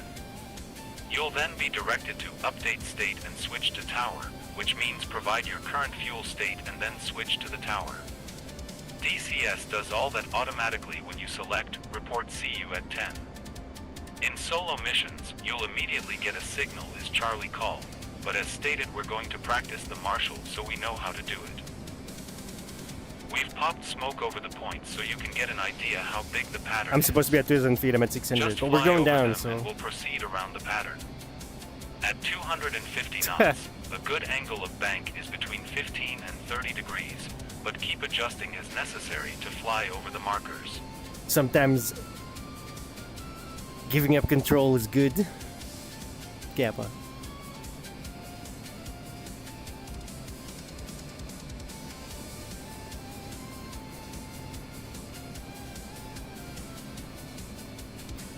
They popped smoke, but I'm still confused.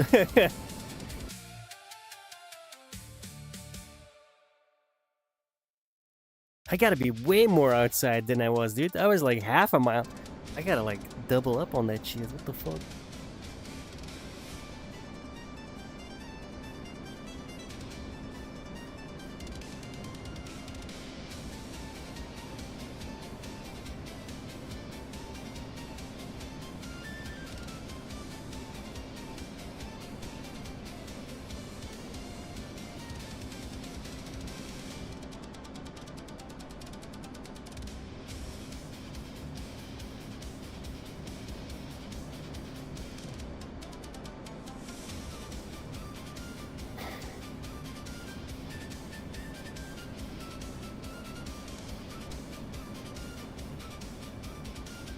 Okay, that's position 1.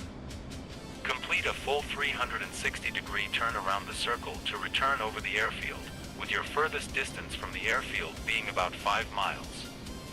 Maintain 2,000 feet and 250 knots.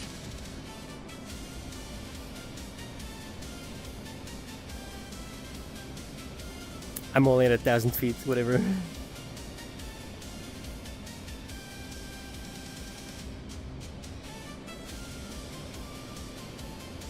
Details.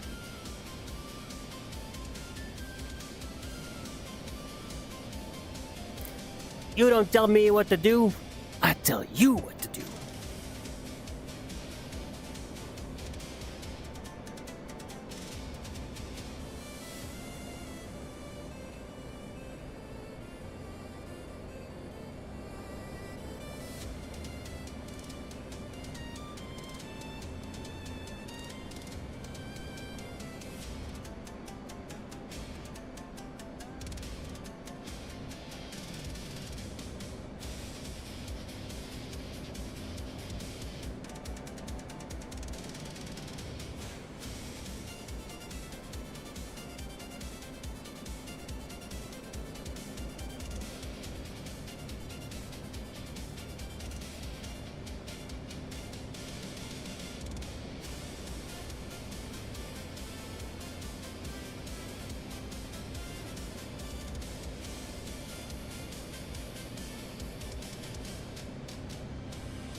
I did bought a couple of beers today as well. Well, I don't drink beer, but Okay, you're halfway through. it's 5%. Is You should basically be the same about thing. 5 miles from the airfield.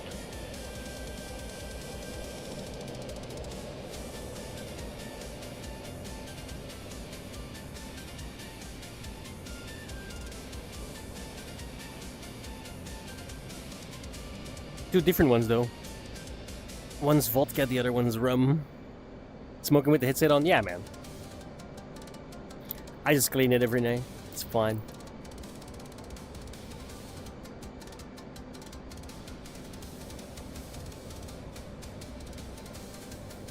I'm not gonna take the headset off every time I want to take a drag. That'd be annoying. That would be a drag.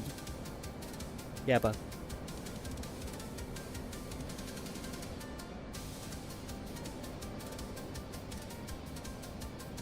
The chat is smack dab in the middle in front of the fucking smoke.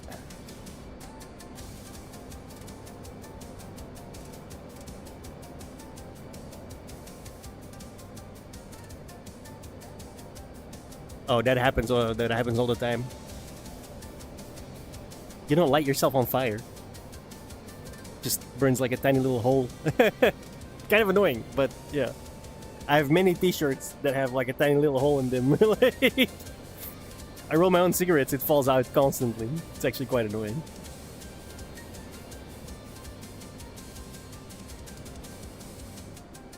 Did I miss a smoke? Why is this like... This ain't a circle, this is like a fucking... Gut? What?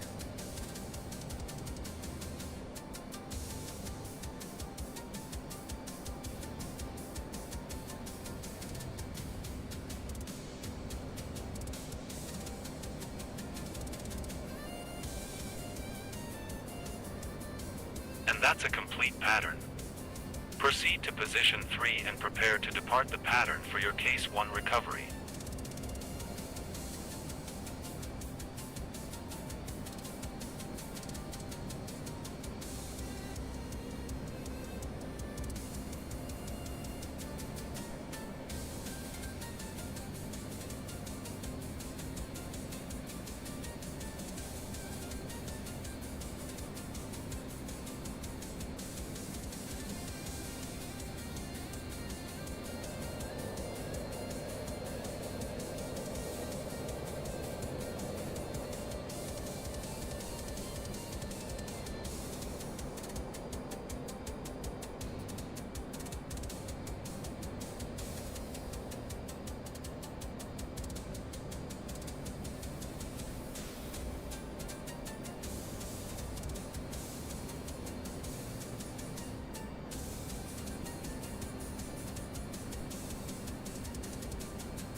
Here comes the hard part.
Perfect.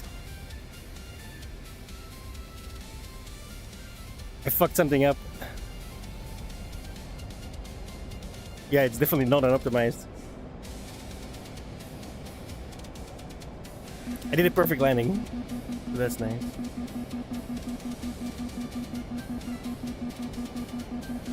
Bro, how did I break the fucking thing off? What? Why does that always happen? I don't know why that happened. I wasn't that rough. It was a perfect landing.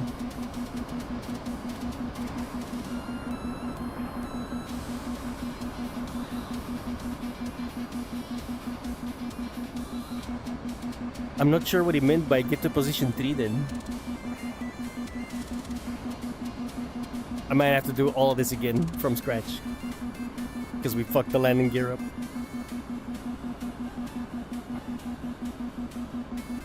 Does he mean fly past the fucking airfield again?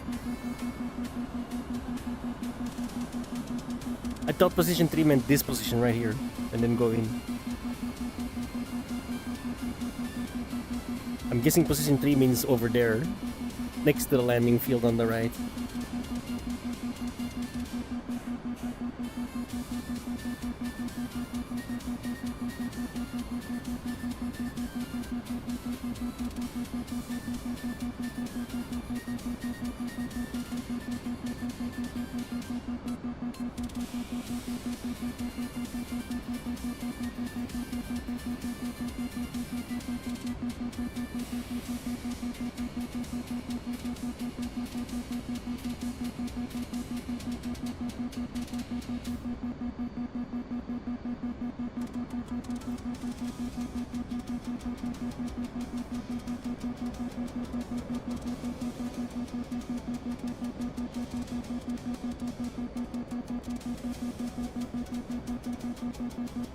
I have to get used to it a little.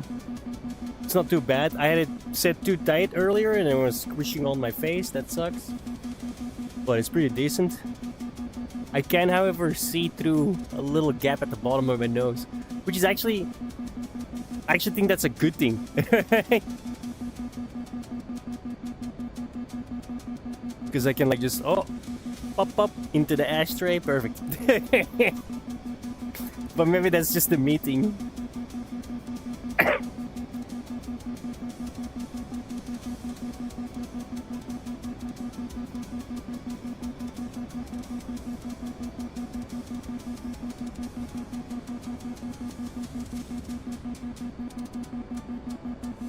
What do you mean you don't like the audio?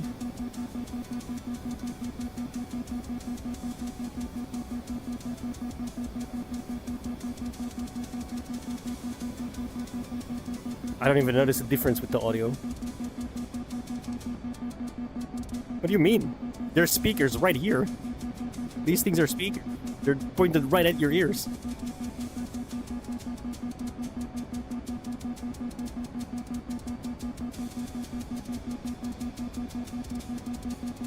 Like they're right next to your ears, bro. They're not over your ears like with the G2, but they're like right here.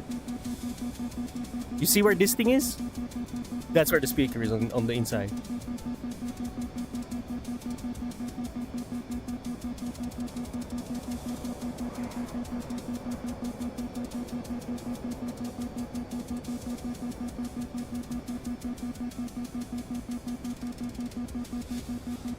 I guarantee you won't notice the difference.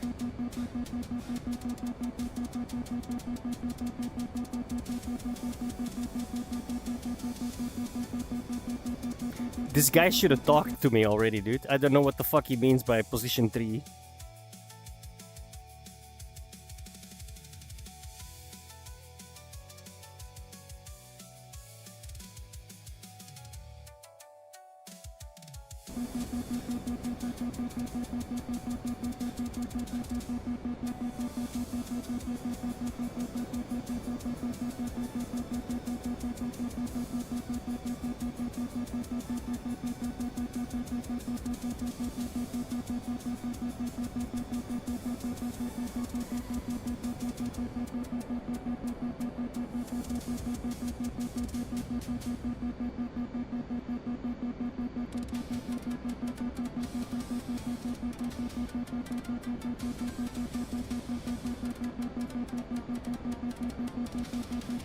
Yeah, the fact the guy isn't talking right now is big concern. I don't think I'm doing it right. We're gonna have to do this again.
I can't help but notice my bracket isn't showing up and I have emergency down out, so we are screwed. Oh my god. I'm so doomed.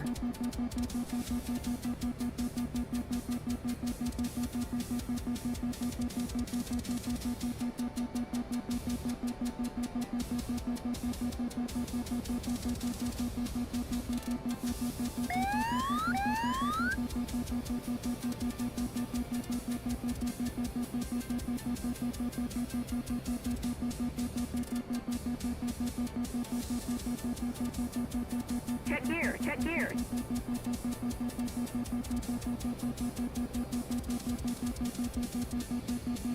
Check gear, check gear. Rosani, clear to taxi to runway 13. Well, I can't try this again because the gear's fucked. I'm pretty sure it won't, this is not gonna complete. Check gear, check gear.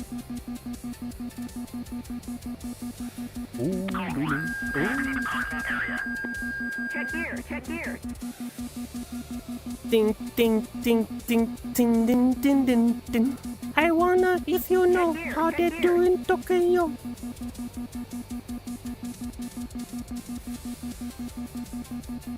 Check It's gear, fine. check gear. Even the missile's still there.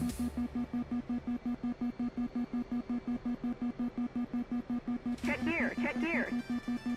Like, I'm gonna do what I'm supposed to do, turn it off, and hope it continues, but I don't think it will. I think... Check I'm not gear, sure what the check fuck gear. he means by get to position 3. I was having some fun, Marvin. Check gear, check gear. It's like, even the missile's still intact, so we're fine. Not the missile, the rail. Check The gear, rail, check sorry. gear.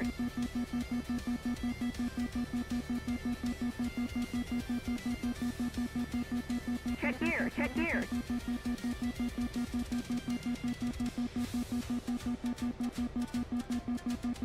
Check gear, check gear.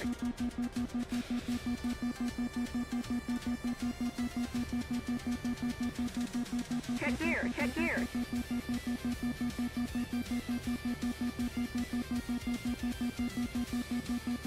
Check gear, check gear.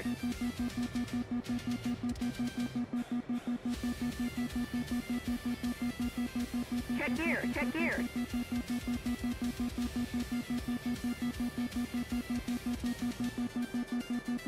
Check gear, check gear.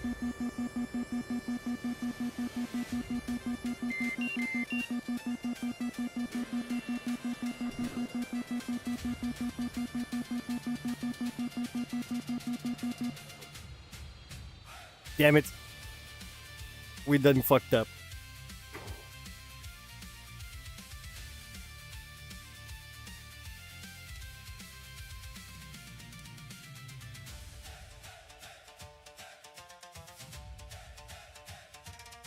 Son of a bitch.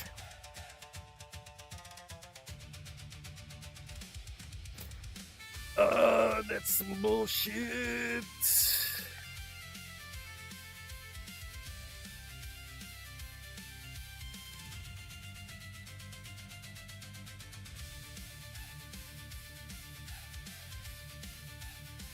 All right.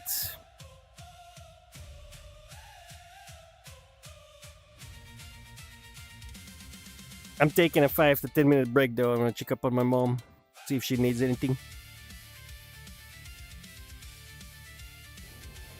Great work. And like grab a beer or something.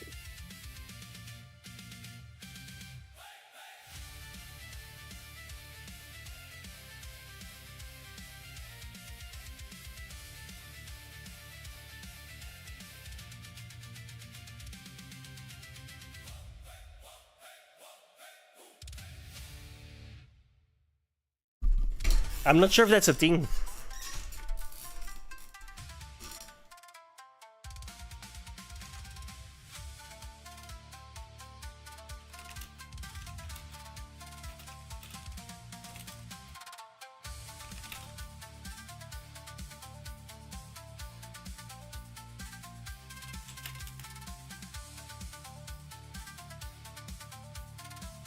I should check. Maybe it is a thing.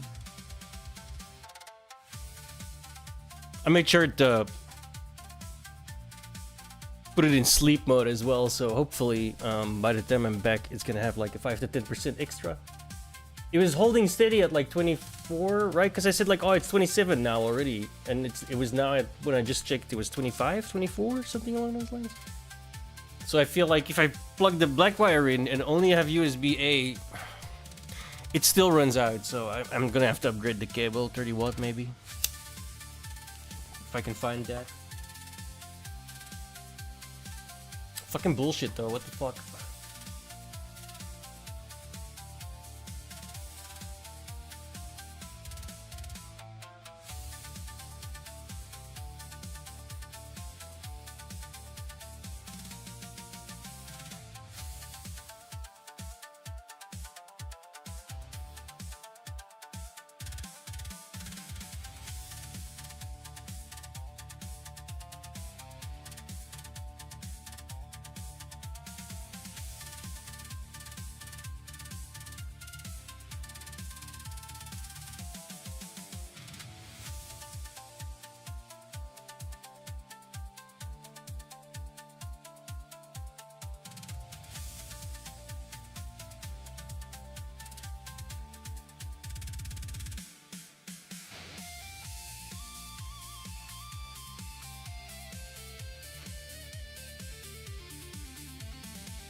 I don't think I can see. Yeah, no, see, I can't save midway. I was like, I should check, but the menu is open right now. It's all or nothing, boy. Which sucks, because I fucked up at the last part. I need to know. What's... DCS FA-18, what is position 3 in a case 1 landing? AI mode. Specific point in the overhead holding pattern. Yeah, I got that far. On the downwind side of the carrier, designated point to commence approach. It was that. Why the fuck was he not talking?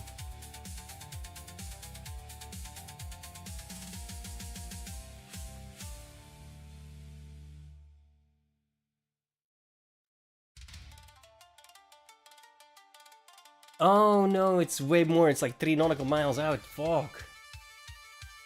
Where you receive the Charlie signal. What the fuck? Yeah, I wish I could just do the last part again, right? Because the first 2 parts are easy, okay? Like, fly around the circles, no problem. Click the button to drop a bomb, no problem, right?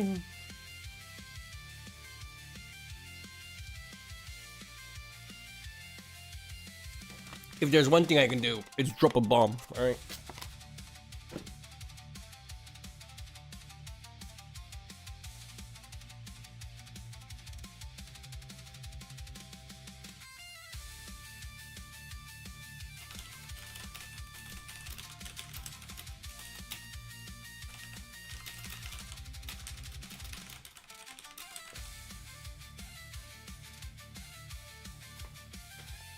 Five minutes.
Alright.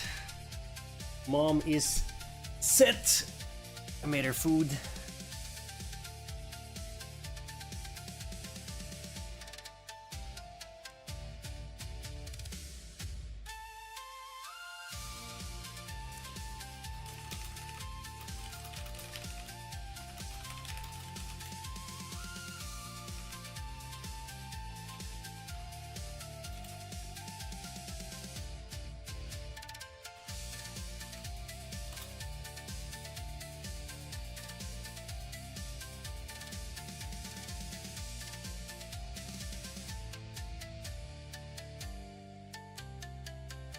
Let me roll a smoke.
You know exactly where I'm at. Why are you making noise? Come on.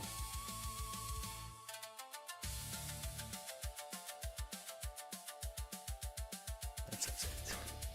And then the dog goes eat when she walks in. Bitch.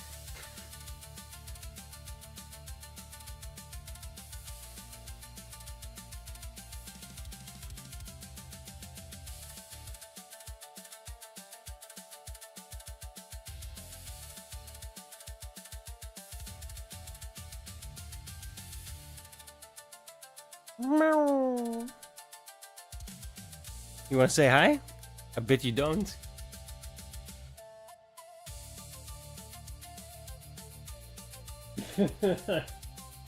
Instantly runs off. The moment she's like, oh, he's gonna pick me up, I'm out. Gone.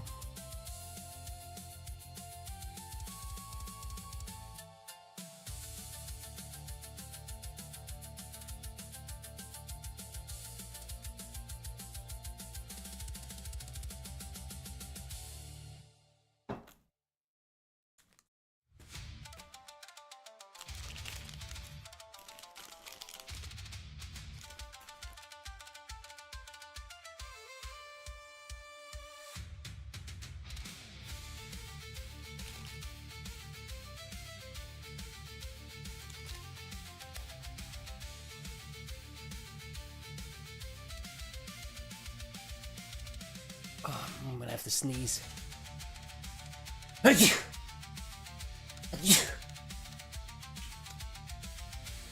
See?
the hell?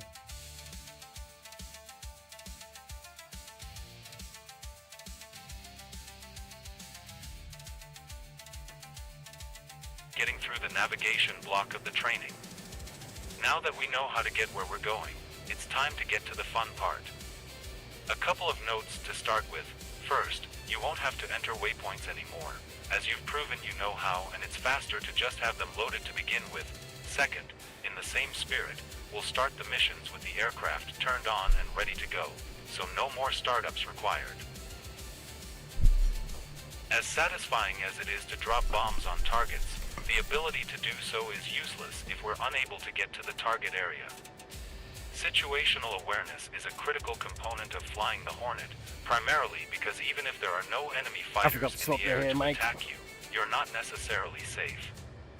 Most targets worthy of bombing will likely have some kind of air defense intended to shoot down attacking aircraft. For this flight, we're going to learn the first part of detecting and evading air defenses, then RTB, and practice our Case 1 recovery. Before we can do any of that, though, we need to get some ordnance on the Request aircraft. rearming. While many This is the ordnance page where we can set up our aircraft for the mission. The right side of the screen allows you to set up fuel, gun ammo, and chaff/flare quantities, as well as preset ordnance loadouts and liveries for the Hornet. On the left under the image of the aircraft is where you can manually select weapons for each station, which is numbered from right to left. Each station has certain weapons or equipment that can be loaded. Stations 1 and 9 are on the wingtips and are for missiles, usually AIM-9X Sidewinder short-range heat-seeking missiles. Rearming complete. These we have the weapons loaded, but by default they're in an unusable condition to prevent accidents. We're going to need to configure the weapons so that they're active and select the J82 push button along the top to select the weapon, which will box it. A timer will appear on the screen, which is an indicator that the weapon is being aligned for use. Once it reaches 7:30, it will be good enough for government work. A full perfect alignment can take up to 10 minutes. Be advised that if you deselect the weapon, the countdown will stop and you'll have to start over before you can use it. This is important to remember because you'll always need to be sure to have plenty of time for the weapon to align before using it. The alignment will continue even if you select other weapons, but be sure to not specifically deselect the weapon or it will shut down and the alignment process will have to restart. The first thing we need to do is be sure we arm all the warhead fuses. Dropping bombs that don't explode sort of defeats the purpose, so we're going to use the only option available for this device, the E-fuse. Press the push button for it and select instant. Setting up our first target is extremely easy, so let's do that now. The station you currently have selected will be boxed, and you can switch between them using the step function. If you're not already, step over to Station 7, the right station, then press the mode button to put it in Target of Opportunity, TOO, mode. Once that's done, on another MDI, select the HSI page, then advance to Waypoint 2 and press the Waypoint Designate, WPDSG, button to assign Waypoint 2 as the weapon's target. That's it, just a couple of button presses and it's done. Of course, you'll almost always have additional targets nearby your assigned target waypoint, so we'll need to be able to take care of them as well. This is where the GPS data entry we practiced comes in.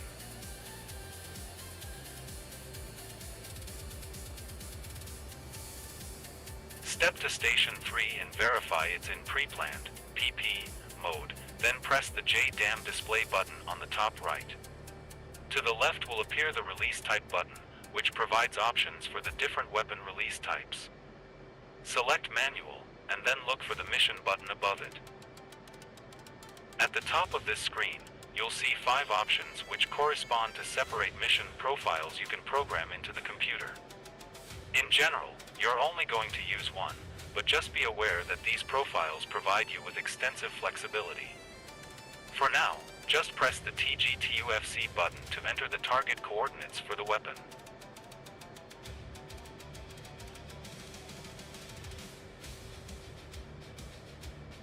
The data entry is a bit different for this particular application.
classification.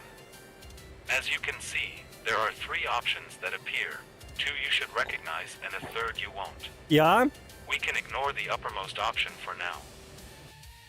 warte.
Okay, sorry about that. Yeah, she's surviving. She needed some food. She was supposed to go to like a cheese table today. Paid for and everything. Obviously couldn't go, but the cheese table came and brought everything. Lol. I was like, you ain't eating the cheese. That's for tomorrow or something. Give her a piece of bread. Well, bye kids. Tap the position button so we can get the coordinates put in. Again, this will be slightly different from entering a waypoint. You have to manually choose latitude or longitude, then enter the coordinate in as usual. Go ahead and press the LAT button, then enter the latitude provided in the briefing. Then do the same for long. The decimal screen shows up.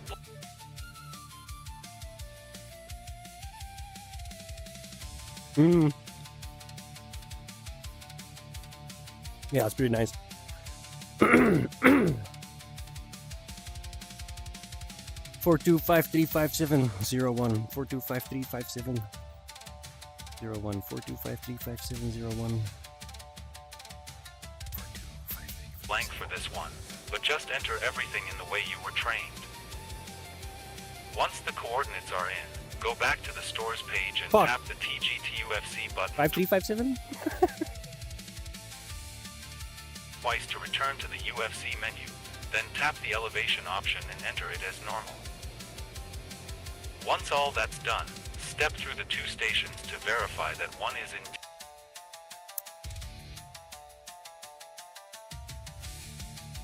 TOO mode and the other is in PP mode. Then press the return button at the bottom of the stores page.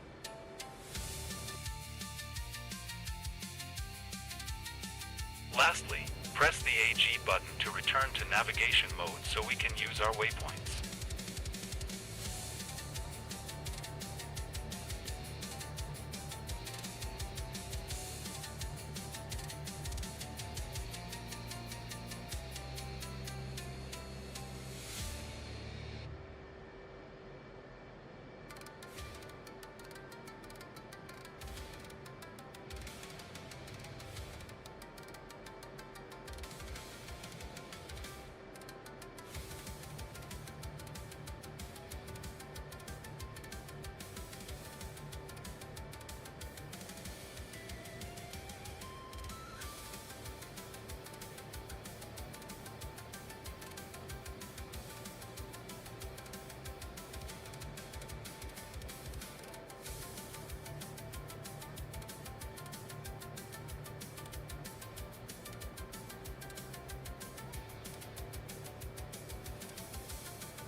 What?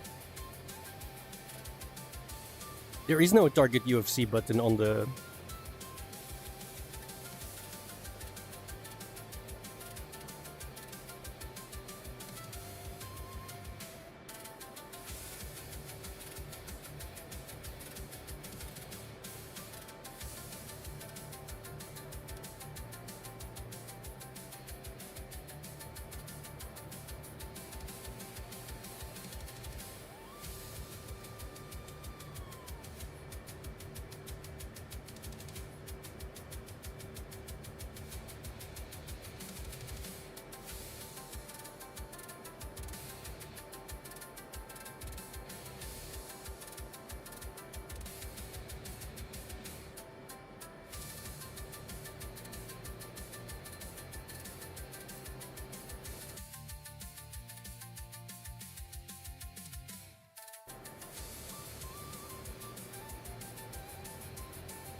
Now that we're armed and dangerous, let's talk about the flight. As stated, we have 2 trucks that have been set up as practice targets, but we need to get you in the habit from the start to be looking out for the various air defense systems that will inevitably be in your way. On this flight, there will be 2 Russian SA-3 sites, each with an effective range of up to 10 miles. They have been deliberately placed so that their effective ranges fall along your flight path, meaning you'll have to manually navigate to avoid them as you make your way to waypoint 2. Let's go ahead and get into the air, climb to an altitude of 15,000 feet, and maintain an airspeed of 350 knots until instructed otherwise. When we get to waypoint 1, we'll talk about how we're going to avoid the SAM sites.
You can really tell how much trouble I have swallowing when in VR. Oh my god.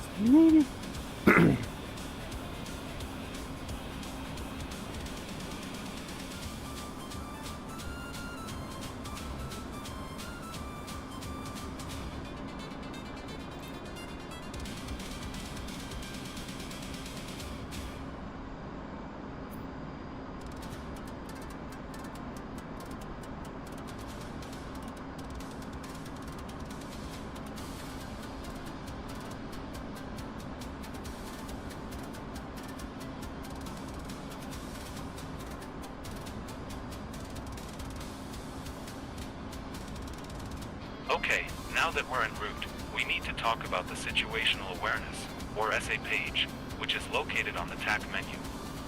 Go ahead and switch one of your MDIs to it now. This is very similar to the HSI we were using in the navigation training, but it's able to do quite a bit more than just point you in the right direction. As the name implies, it can provide you with a much more complete picture of the battlefield than your own aircraft systems can by itself. One of the most helpful parts of all this is the data link system we've been turning on during our startup procedures. Other aircraft equipped with the same system and on the same network can send us the information they're getting from their detection systems, and our data link can place that image on our SA page. This makes it an invaluable tool in keeping tabs on what potential threats might be nearby. For this lesson, there are 2 surface-to-air missile, or SAM, sites placed along our route. You should be able to see them on the SA page now. Note the large, dashed rings surrounding them. These are their threat rings, which indicate the distance at which they can engage targets. In general, your goal is to avoid these rings so you don't get shot at. Continue along the route, but do your best to keep outside the threat rings. Stay as close as you can to the course line without entering the threat rings, as our lineup for the bombing run is based on that approach. If you're too far off, you won't be able to accurately release your weapons. Once you're through and approaching waypoint 2, we'll talk about how to bomb the trucks.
It still says 35.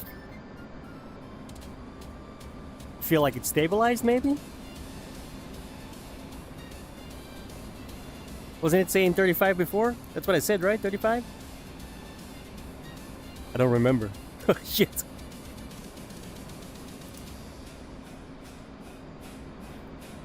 I got other shit on my mind.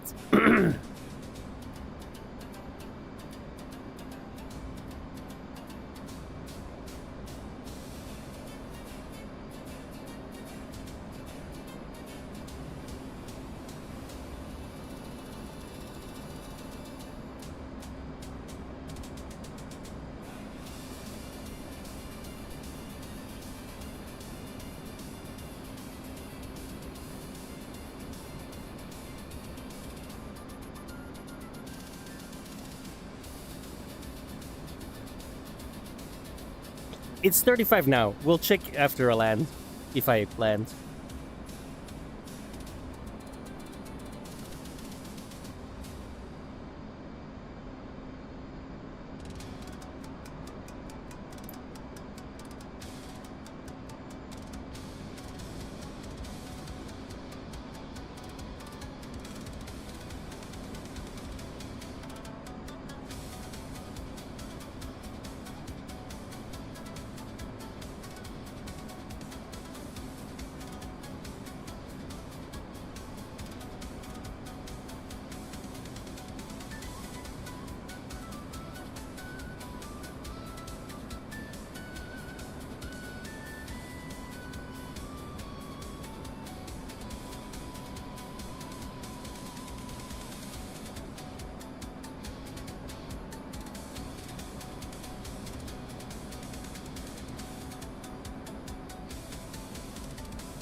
A little bit. Not that much. But I think it was 35 when I last checked, and it's 35 now, so I don't think it's gone down at least. So we'll check after a little bit and then see where we are at.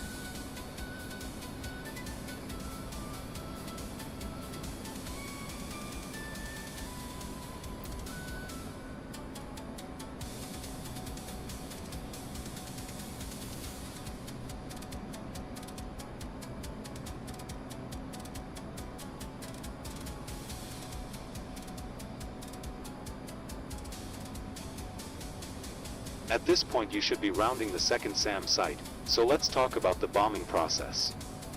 GPS-guided weapons are fire and forget. As long as you did your data entry correctly, they go where you told them to go.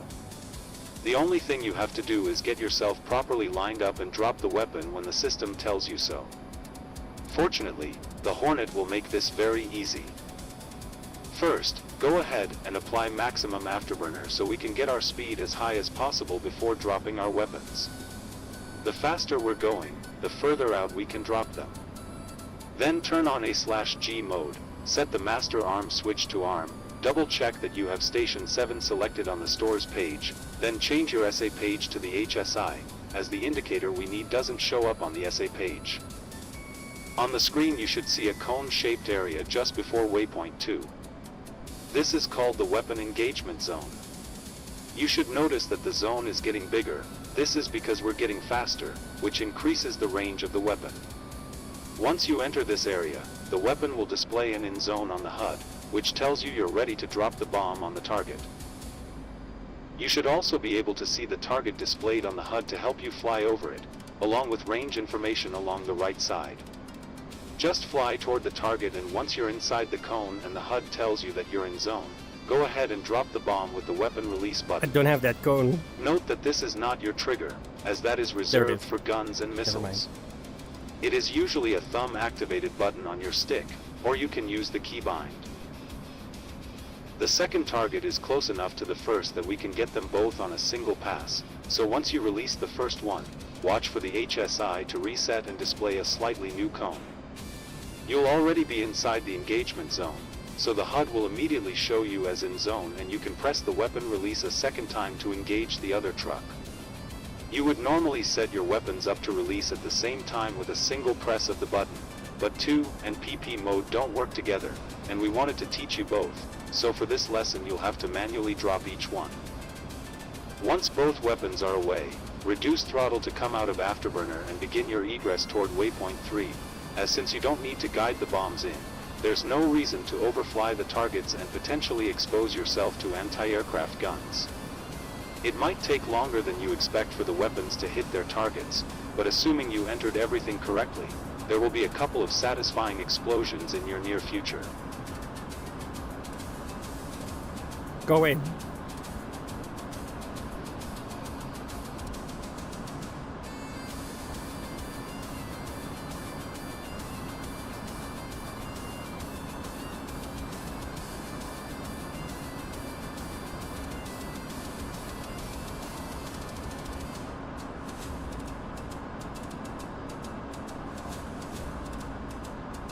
Go get him, boys.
Looks like you got them.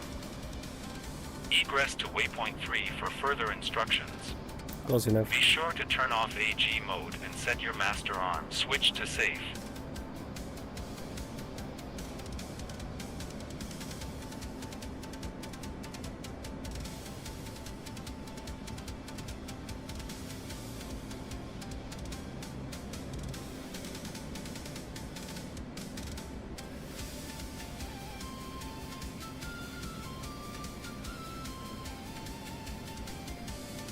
Yeah. Yeah, maybe. It could be decent for VR.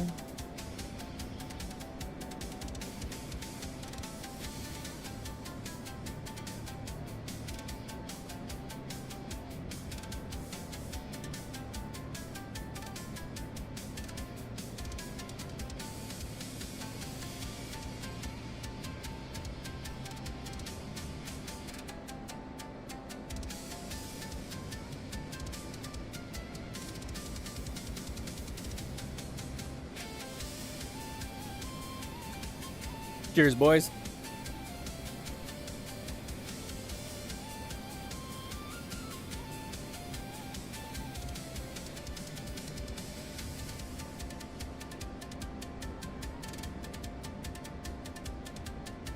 Drinking and flying.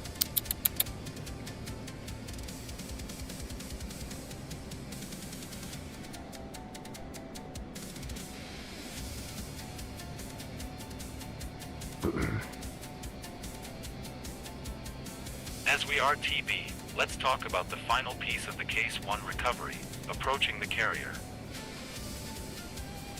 As you can imagine, carrier operations can get pretty busy, and it's important for pilots to be able to quickly and efficiently get back on the carrier with a minimum of discussion and delay. As such, there is a specific, choreographed procedure for approaching and landing on the carrier. The controlled airspace around the carrier extends to 50 miles, so as you enter that range you'll need to contact the carrier on the Marshall frequency to let them know you're inbound. They'll respond with a block of information followed by a request to report when you can see them at about 10 miles. Once you reach 10 miles, you'll confirm you can see the carrier, then inform them that you can see them with a "see you at 10" call. Marshall will respond with a directive to switch to the tower. This is done automatically in DCS. At a certain point in your approach to the carrier, you'll automatically report to the tower. Once you hear that the signal is Charlie, you're technically cleared to begin your recovery, but to ensure you understand the Marshall stack, should you be asked to use it, we're going to simulate it over the airfield. The Marshall stack is a column of airspace 5 miles in diameter directly to the left of the carrier, starting at 2,000 feet, where returning aircraft circle to wait for their assigned recovery time. These are generally broken up into 1,000-foot blocks, with each aircraft entering from the top and slowly making their way to the bottom as each lower level becomes available. For the purpose of just getting the idea in your head, we'll assume that the lowest block at 2,000 feet is clear and we can enter there. Open your kneeboard and look at the Case 1 traffic pattern insert. You can enter the pattern at any of these points, but you can only depart for your recovery at point 3. As you can see on the image, you'll make a wide turn to come around the stern of the carrier and then approach at 350 knots and 800 I think I have to AGL, follow the just like we smokes practiced again. in the last block. Right, because if green is position 1, then We like have no means of communicating orange with the is gonna be airfield position as if it 3, were a carrier. blue? So I'll just make callouts Orange? for you as Orange you or get blue? within the ranges we discussed. Watch it be just red. to get you used to hearing them. Once you hear Excuse me me. say, "See you at Apologies, 10," nasty. approach the airfield and enter as close to what you judge position 1 to be as you can. Then do a complete circle all the way through until you hit position 3 for a second time. This will simulate waiting in the stack, and then departing at your assigned yeah, see time. position 3 for a second time. For Okay, this that's what I first did try, wrong. I'll give you verbal callouts for the pattern so you understand what's going on. The runway at Vaziani is obviously much longer than the aircraft carrier will be, so we'll use the Zo runway with the numbers as the center of the raid. carrier to use as your visual reference in relation to the diagram. Place your imagined How are you position doing, 1 good there. sir? What was the stream about? Be sure to set up your TAC and You best track the believe it. airfield. as this is how you gauge your distance to the carrier, so you know when to make your calls. It's 32%. It is going down still. Damn it. I'm gonna need to get a different wire. Fuck's sake. Stronghold, good game.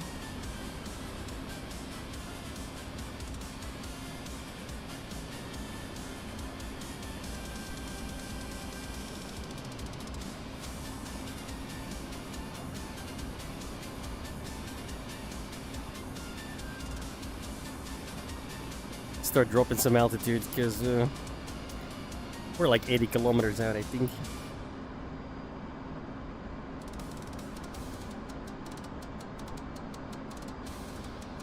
$90. 60 miles.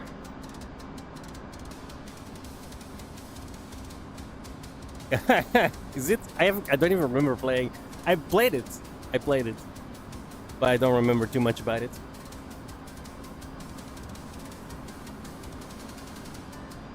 I played it when it first came out. Remaster, I mean. Okay, we're within 50 miles, so you would contact Marshall here. It would be formatted. Marshall, your tail number, marking moms, bearing from carrier, at distance, your altitude, your fuel state. This is all done automatically through the comms menu. Once you're within 50 miles, you would activate your COM 1 call radio menu keybind, select the carrier, and report inbound. The carrier will respond with your tail number, visibility at carrier, weather ceiling at carrier, altimeter setting, type of recovery, expected recovery heading, VRC. Sorry, I'm getting a lot of and an information thrown at instruction me. to report seeing the carrier at 10 miles. These planes are quite complex. At this point, you would normally be given a Charlie time, which is the exact time you leave the pattern and begin your Case 1 recovery. DCS does not include this as part of their ATC functionality, so you won't get this for most missions unless the developer has specifically added it for custom missions. Since this training is geared for general use, we won't include it here. For our practice, let's just assume you were given a Charlie time and I'll just tell you when to land. As you approach the carrier, reduce your airspeed to 250 knots, enter the Marshall stack at 2,000 feet AGL, and begin a shallow left turn that takes you about 5 miles to the left of the runway on the other side of the circle. We will provide smoke markers of the positions to help. After you've crossed the runway twice, exit the pattern at position 3, then swing around to the right of the runway to begin your Case 1 recovery.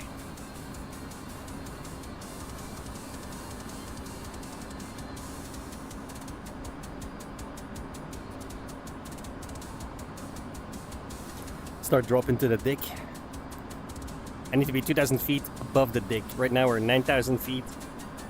5,000 feet above the deck. 4,000. 5,000. Yeah, we're about 9,000 barometric above sea level. But the whole hilliness of the terrain isn't helping, obviously, with the altitude radar.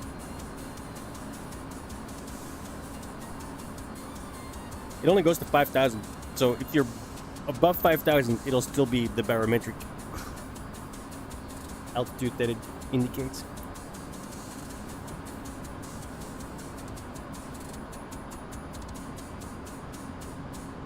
But we are 3,000 above the ground right now.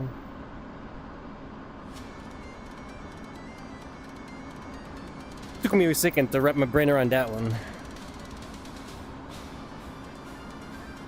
Mostly because I never engaged the altitude radar. So, whenever I set it to altitude radar, it was still giving me barometric, and I didn't realize that. I flew into the ground a couple of times.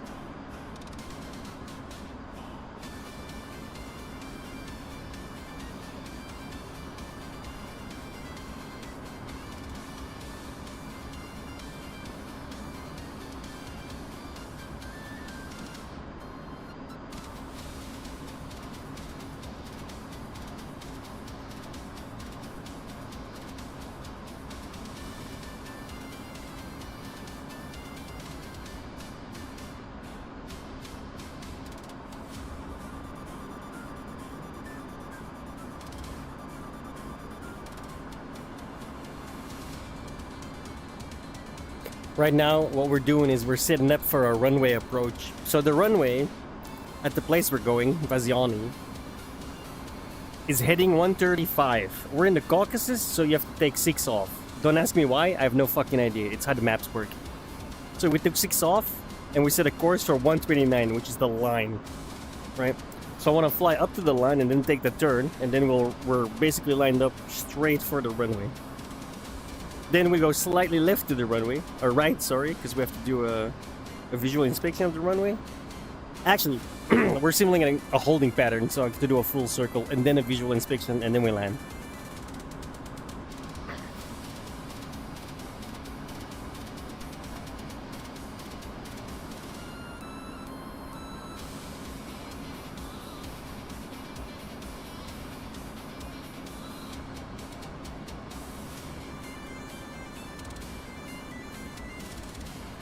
And there it is.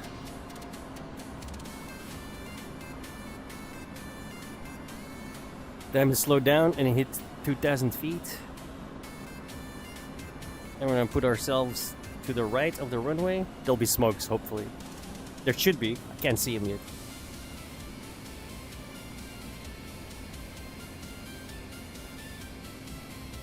It's fine.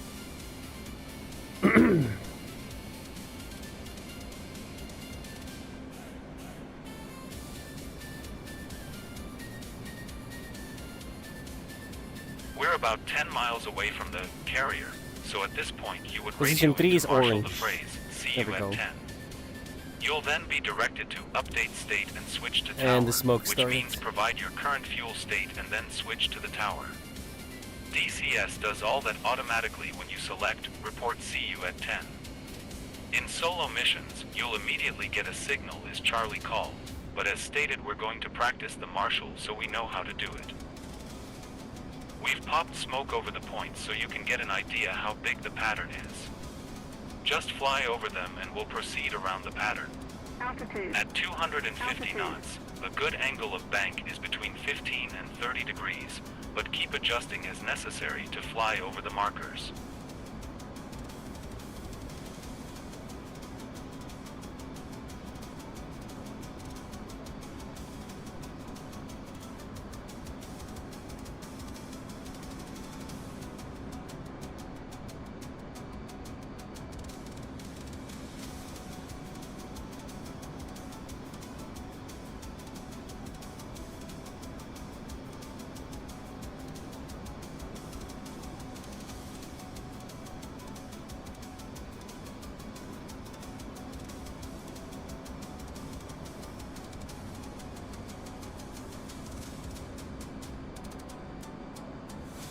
Not exactly 2,000 feet, close enough.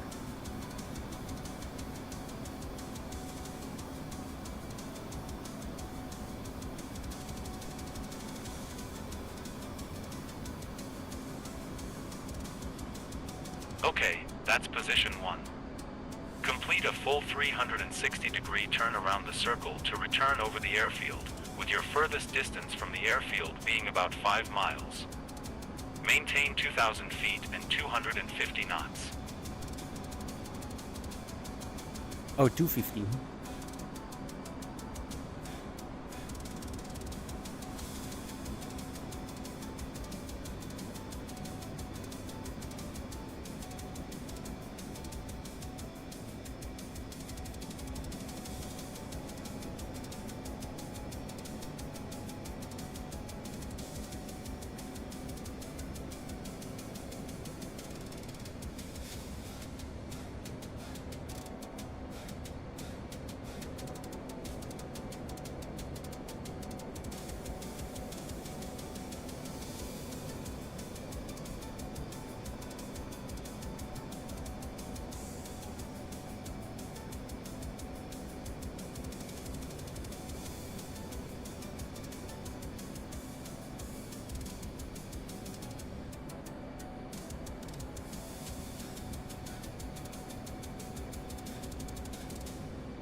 Ooh.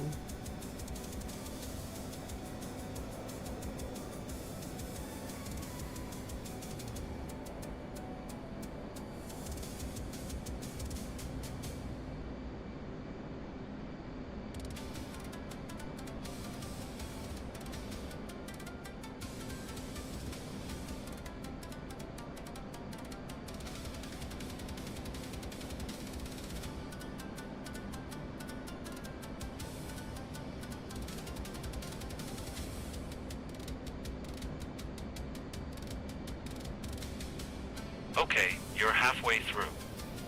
You should be about 5 miles from the airfield.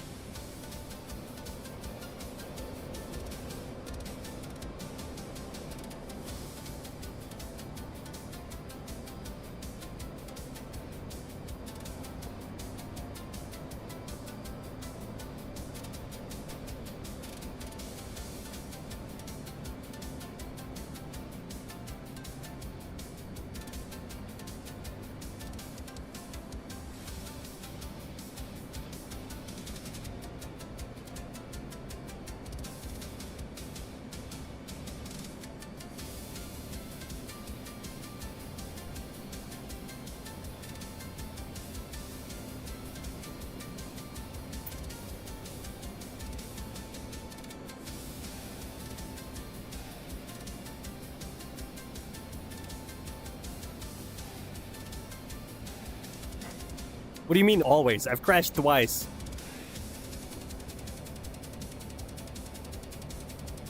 And it was because the fucking thing never told me to uncage that shit, so the altimeter was broken. Like, I set it to radar, it's still giving me barometric. So, oh yeah, you're 5,000 feet above the ground, and then you fly into it because you're not. Right? Fucking bullshit.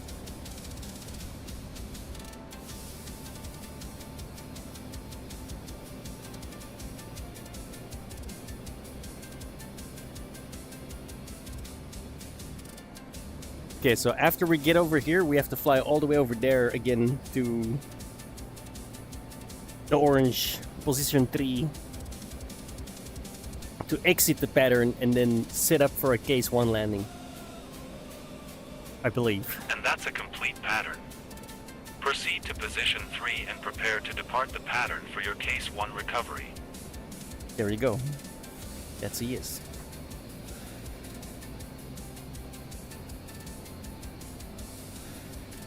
Look how tiny it is. It's adorable.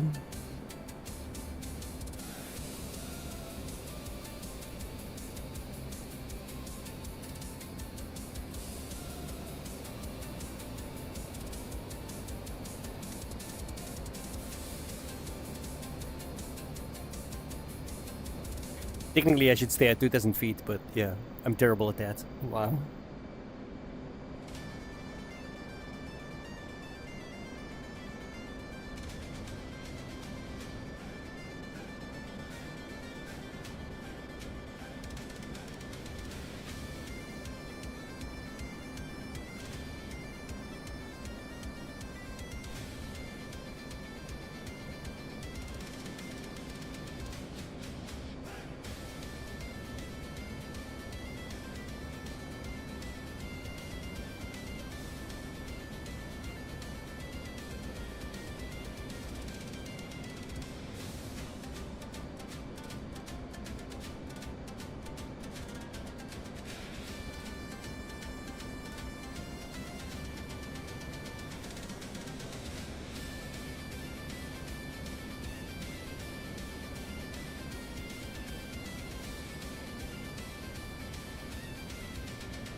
Okay, we've simulated the pattern and arriving at your designated Charlie time.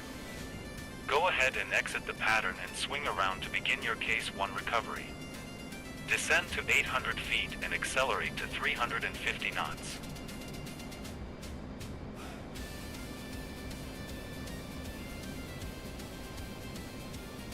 Yes, sir. Case 1 is the standard pattern of recovery. Case 3, night landings, straight in approach.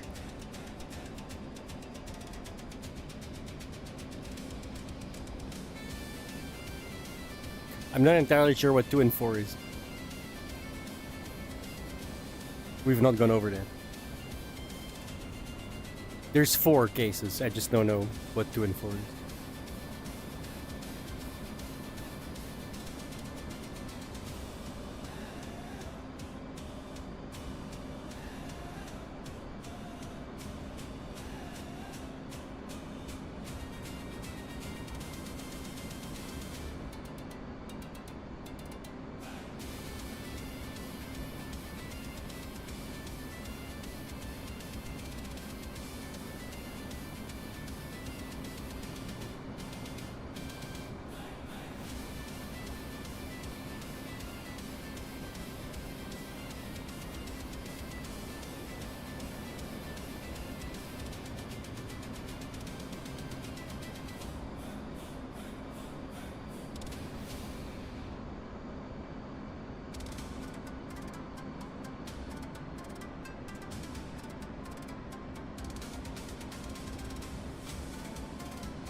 I 100% missed it. You would have missed the carrier on that one. No Go shit. around and try again.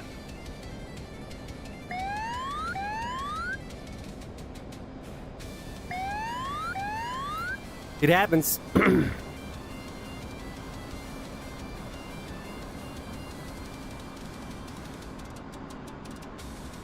Carriers are small. I have to land on the numbers. Or slightly before it. Not off the runway before it, because then we crashed into the carrier and that's an automatic fail. So, let's not do that.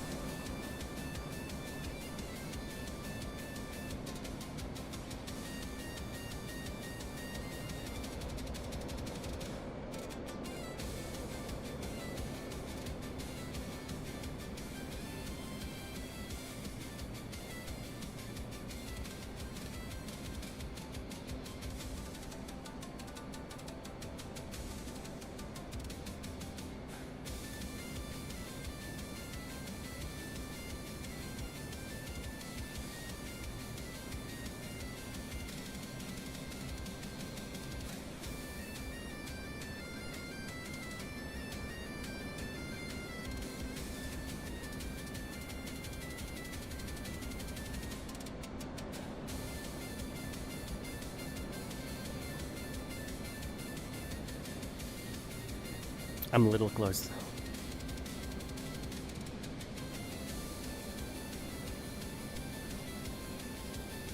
Actually, I'm a lot close.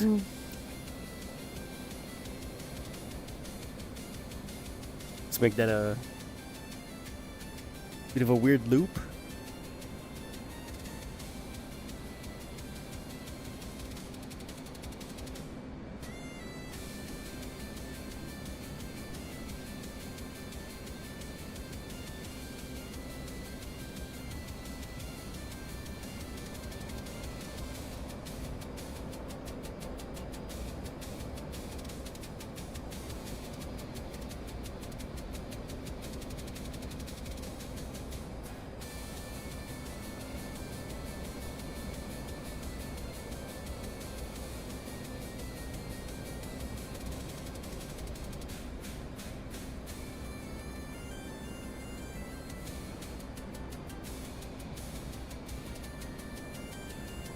Right, round two.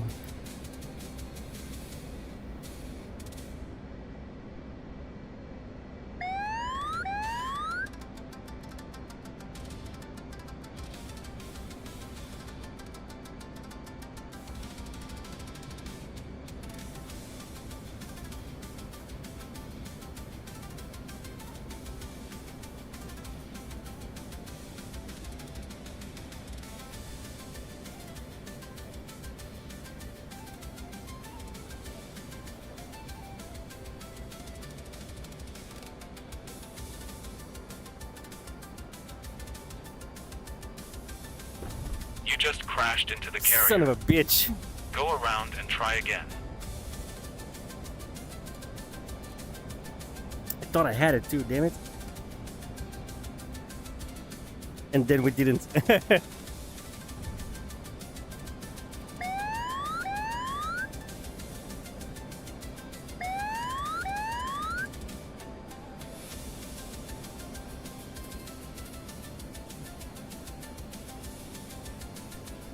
Bro, you do it. You got this game, you do it. Like, let's see what you got, motherfucker.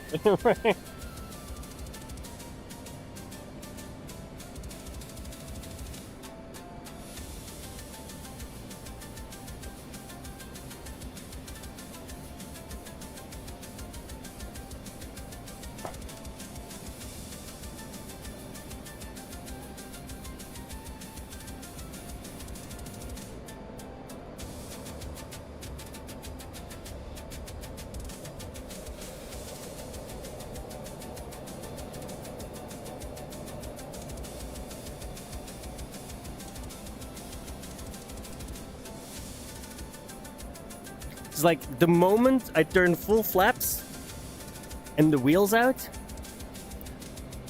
the actual landing, I'm not really moving the joystick up and down all that much. I'm trying to avoid it because you have to like use the throttle to like line up the victor, like the little circle with the 3 dashes out of it, that needs to be on the numbers. And then the E bracket needs to be smack dab in the middle of that. And then you'll land smack dab on the numbers. But that is fucking hard to line up, dude.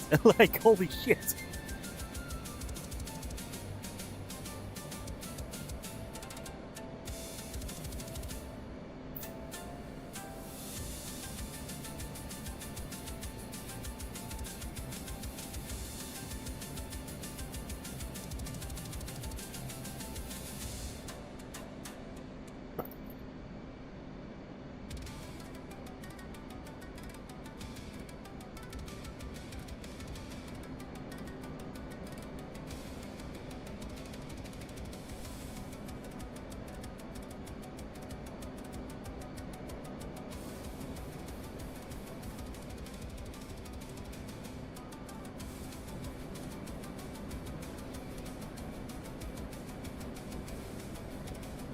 Ironically, there's a runway right over there as well, so I am seeing 2 runways.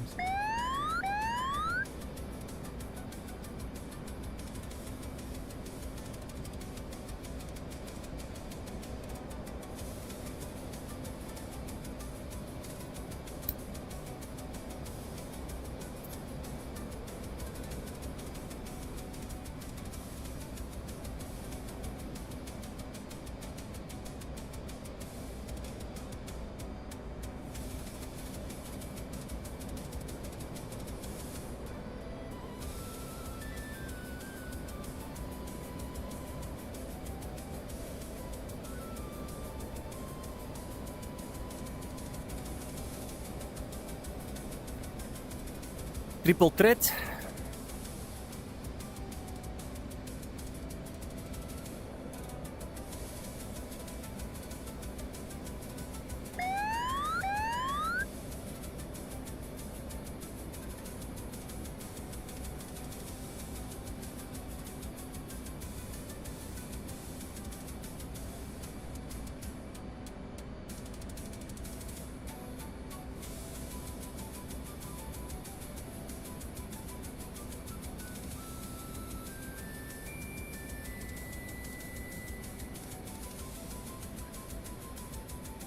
Oh, this is gonna be rough.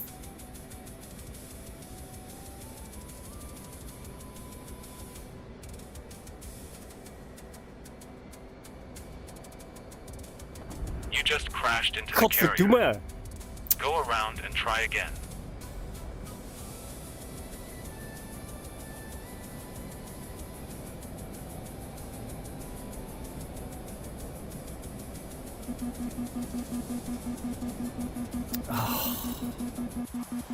Oh my god! I done did it again. Well, it's now or never, boys.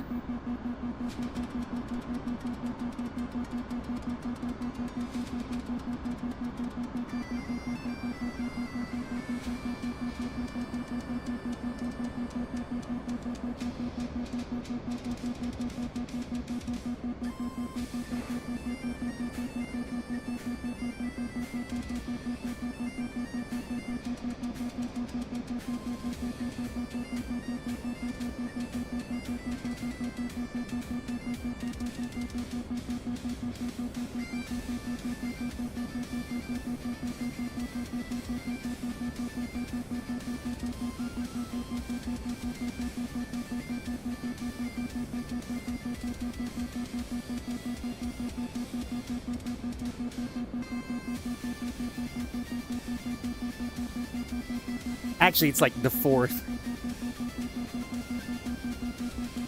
It's because I go full afterburner and then start lifting off, but if I keep that up, the wind gets the landing gear stuck because I'm going too fast.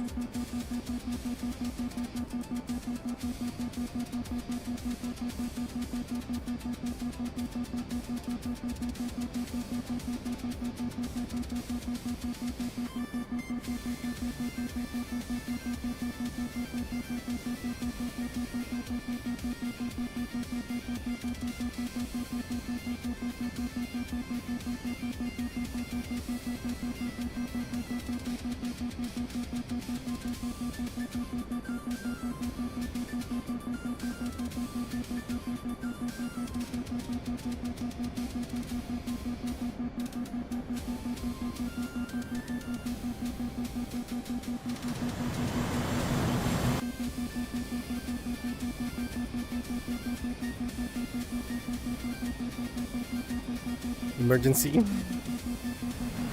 Didn't help. Nope. We're screwed. Yeah, that might actually be the case. We're gonna take a break though, because the fucking battery needs to charge again.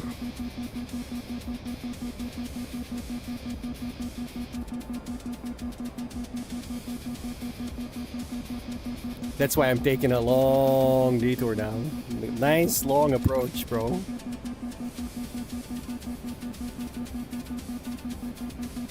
Here's the problem. I'm not gonna have an e-bracket because my gear's not out fully. That's a big problem. It's like fully on feels.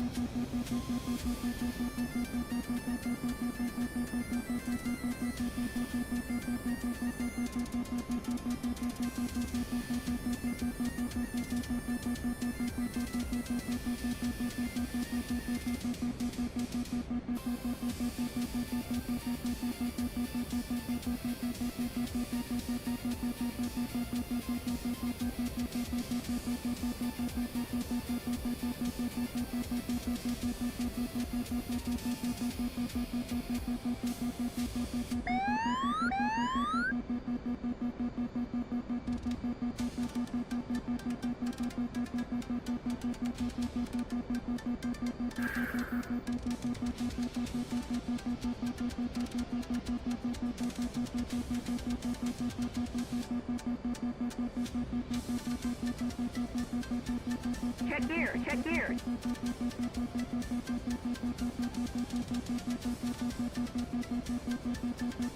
Check gear, check gear. Smooth as fuck. Good trap. I needed that. I needed that so badly. I was locked in, dude. I needed that so badly. Holy shit. Check gear, check gear.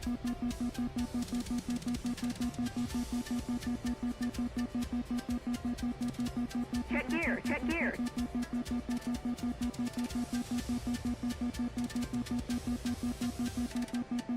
Check gear, check gear.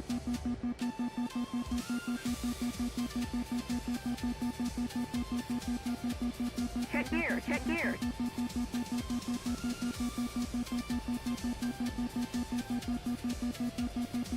Check gear, check gear.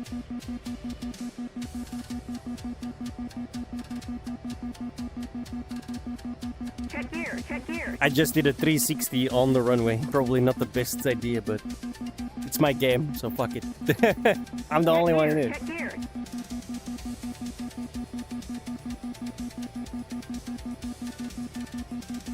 Check gear, check gear.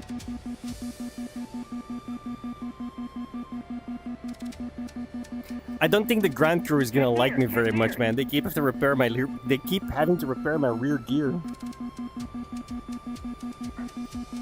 Check gear, check gear.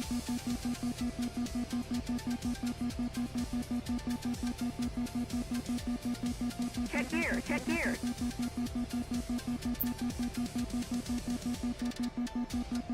In the end, we rammed it in. Was it good for you? Because it was good for me. Check gear, check gear.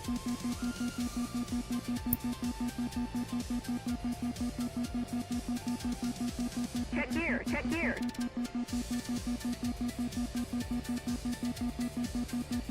I know, right?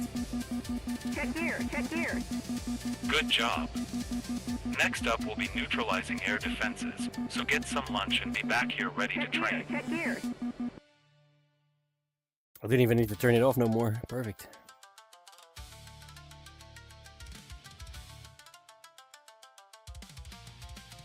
That's bitter.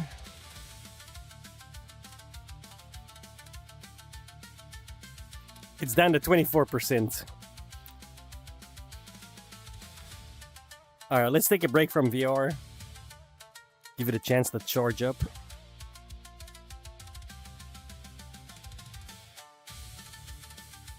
I'm kinda tempted, bro. It's on sale right now, $40.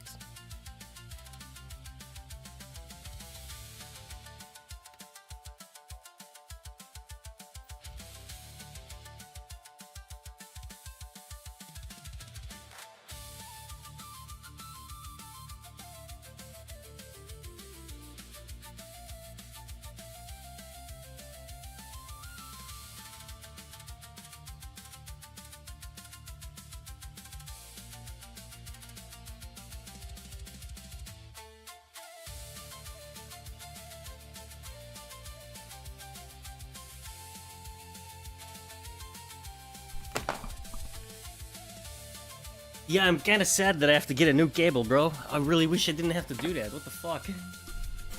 That's annoying.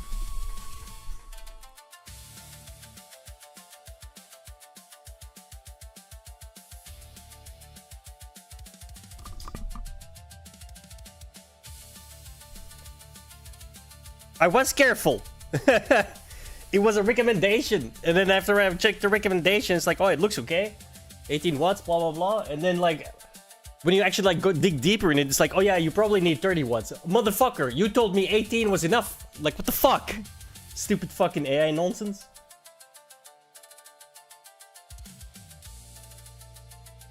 Bunch of bullshit.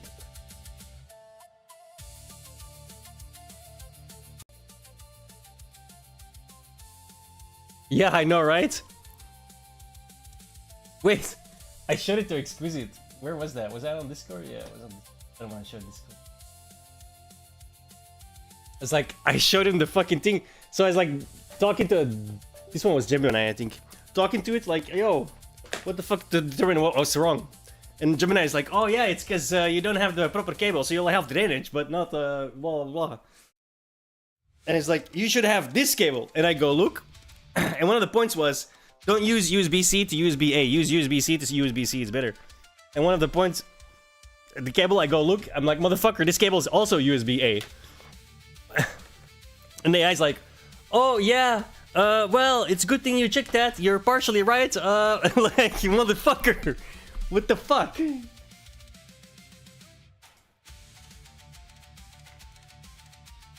Like, one of the things it said was literally, hang on, where's the fucking screenshots?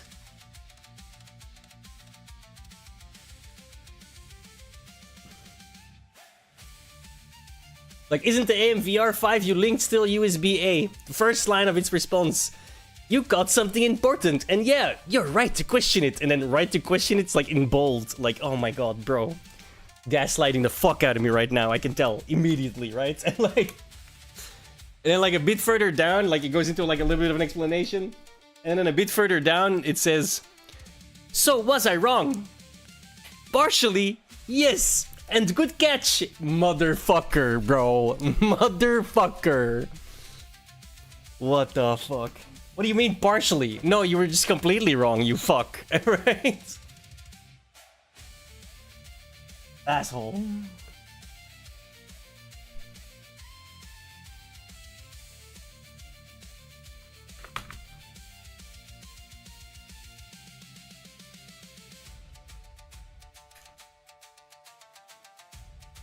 Whew. Damn, I gotta say, like, after taking that thing off, I'm like, oh. Nice. You get that VR feeling, right?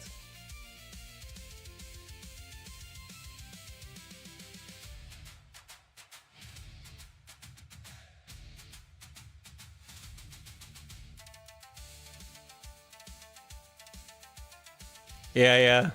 It never goes away, really. Like, once you turn that thing off, you can still feel it, like, pressed into your eyes. Or around your face. Because that takes a while to go away, and then you're, like, just sitting there, and your vision, like, spaces out a little bit. You know what I mean? It's fucked up.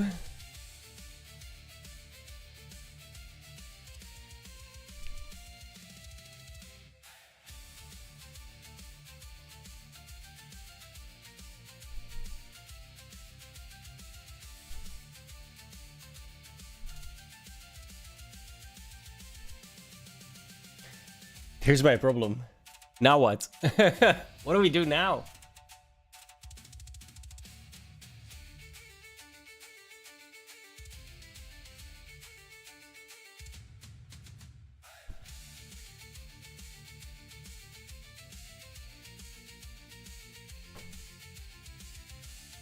Oh, that's already stored away, bro.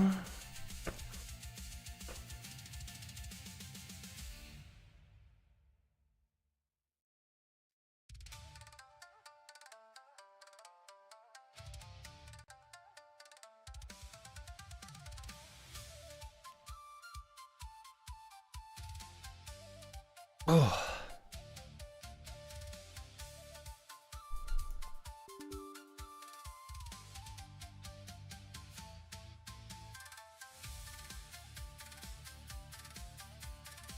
Oh, that's right. I installed something. Shit, I'm gonna have to stand up.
Rip.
What?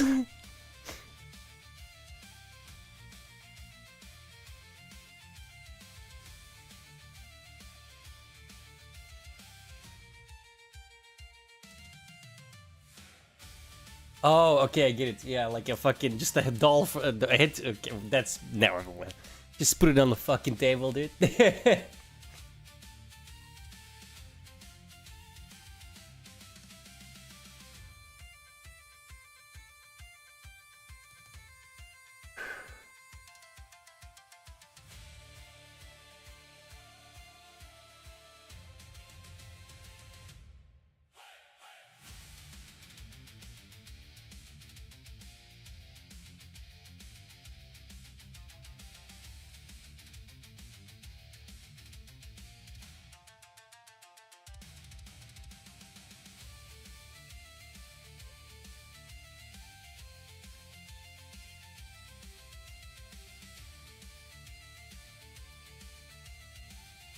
Of course.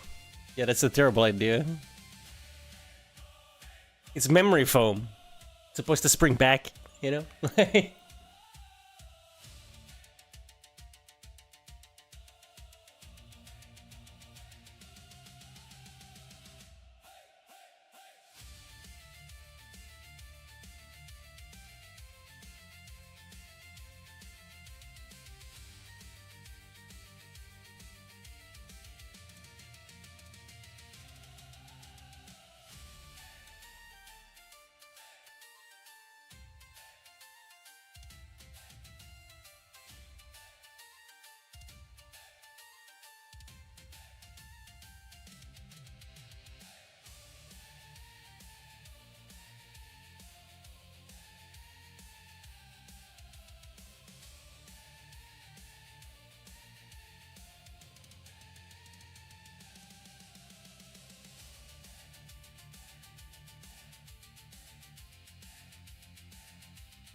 Jesus.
So many new people.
She's weird.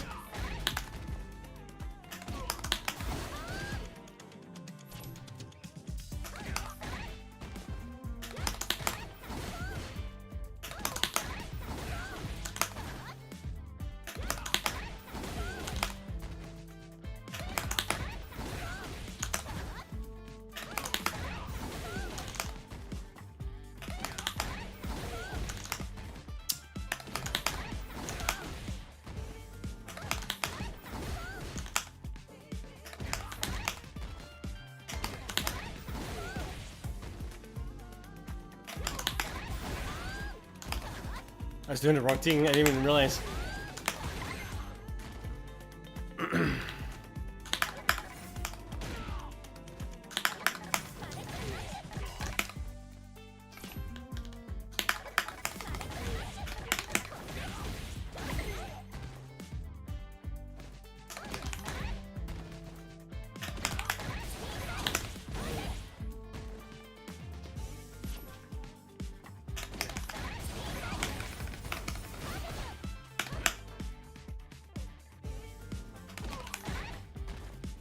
This song is very Persona for some reason.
Bollocks!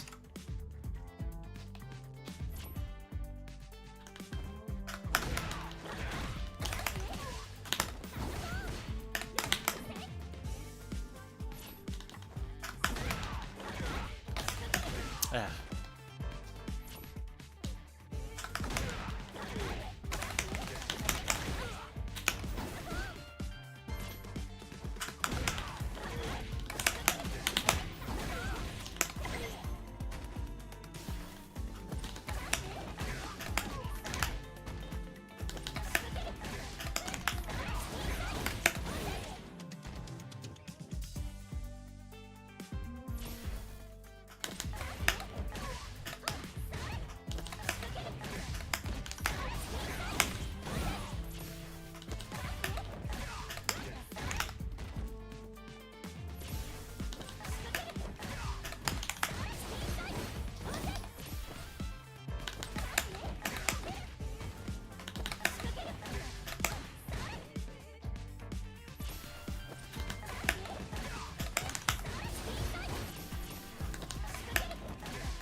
When do I do that?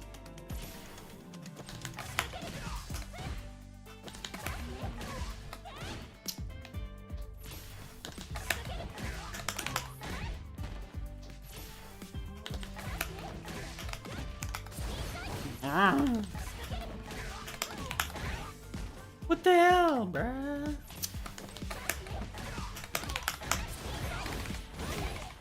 I think I have to do it like immediately.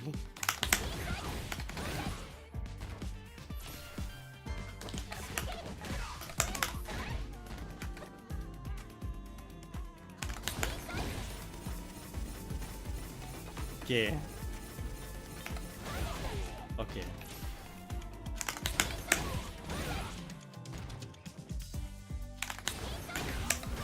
Okay.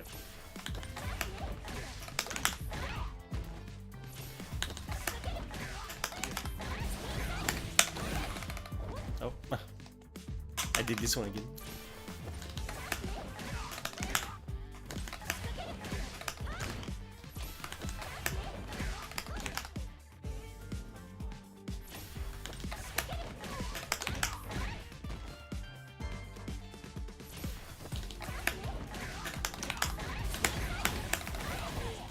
Oh, fuck.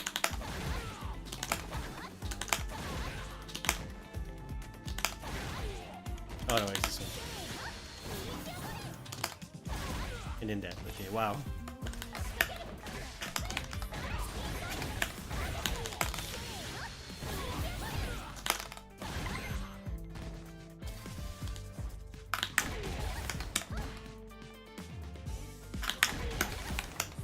Whoa.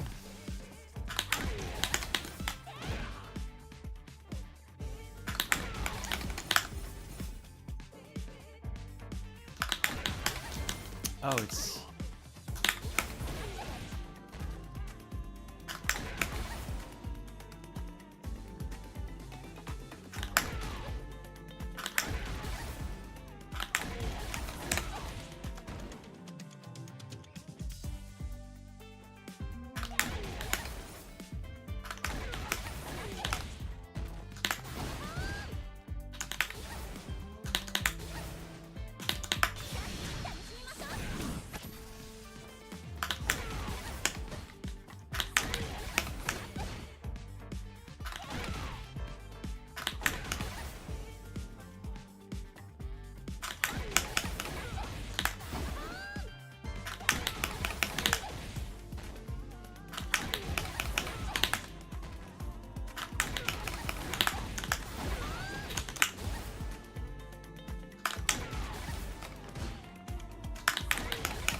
I'm not sure when to throw that.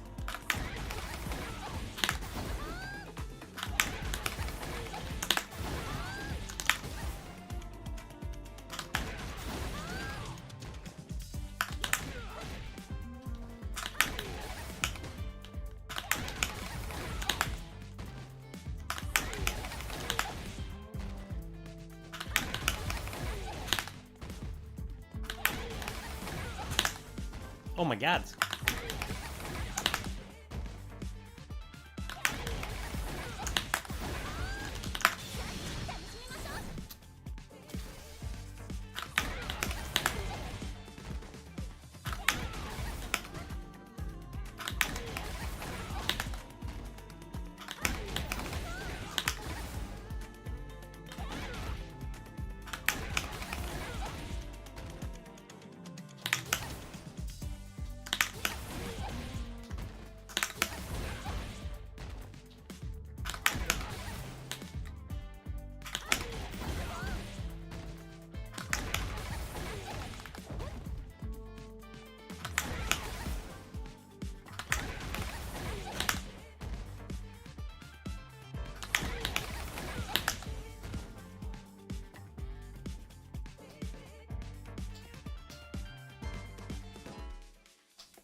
What?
What? Why? What? Why is that not?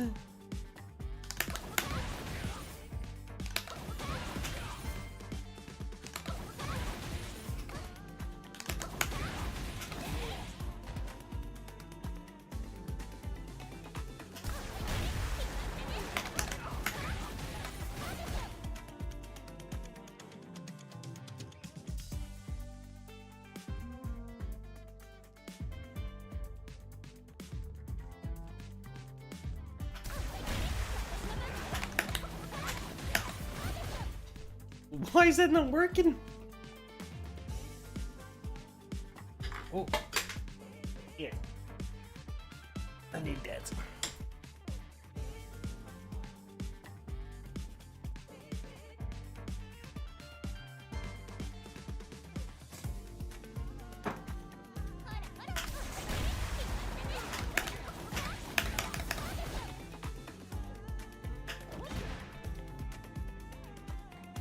Ah, whatever. I don't even care about this character. I just want to check him out. Some of these are new to me, right?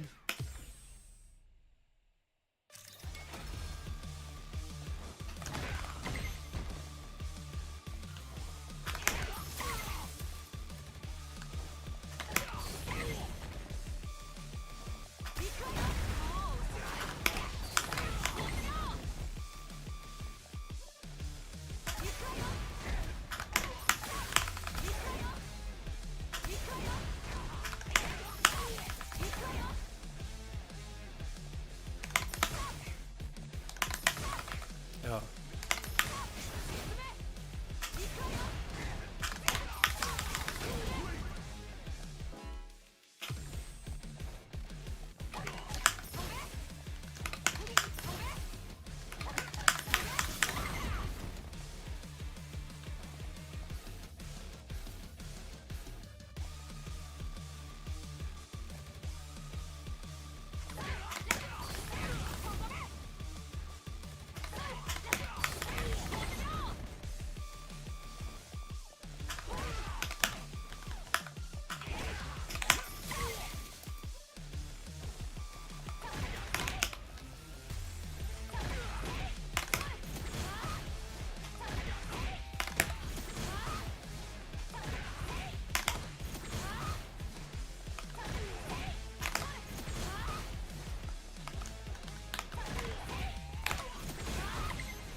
What?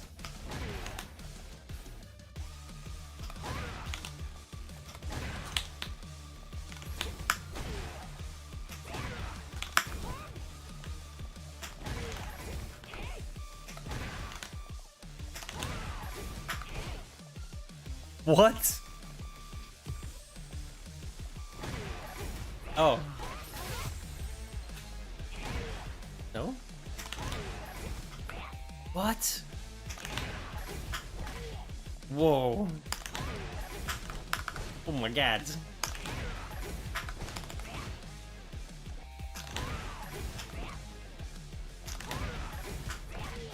Holy shit, dude.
Damn.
Oh, jeez.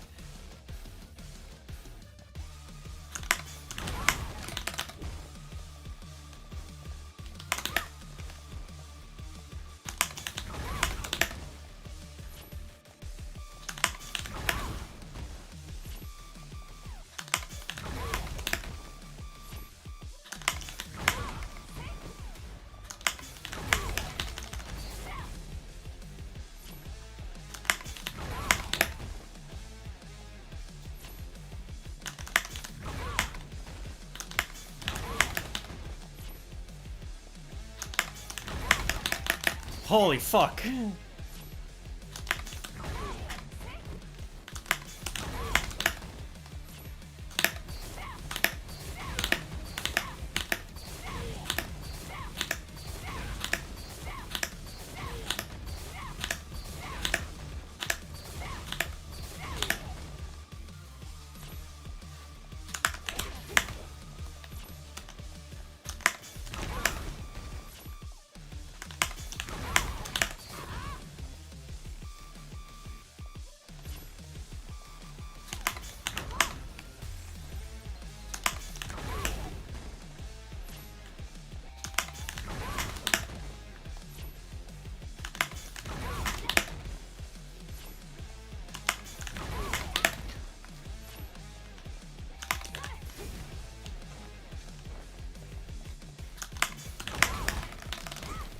Why am I spamming?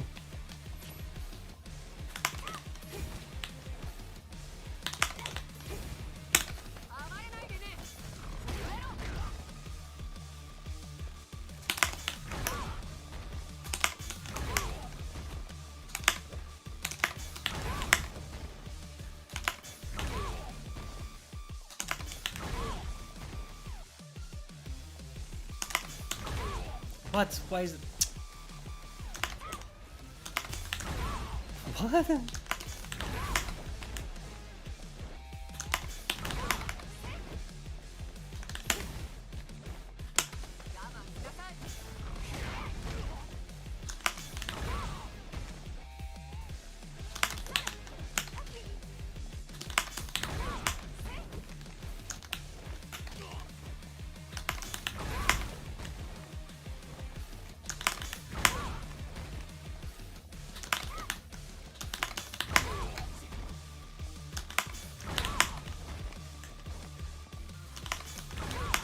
Bro, this is disgustingly annoying.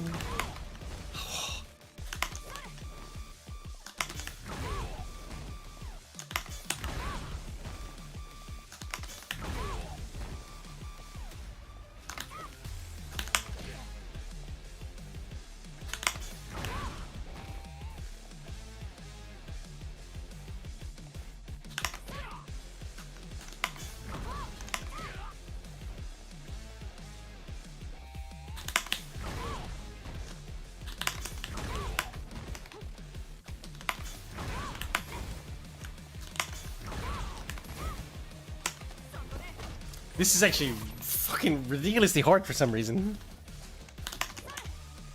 For me. Why is it not? What the fuck, man? Down, up! Jesus. Like, what the fuck?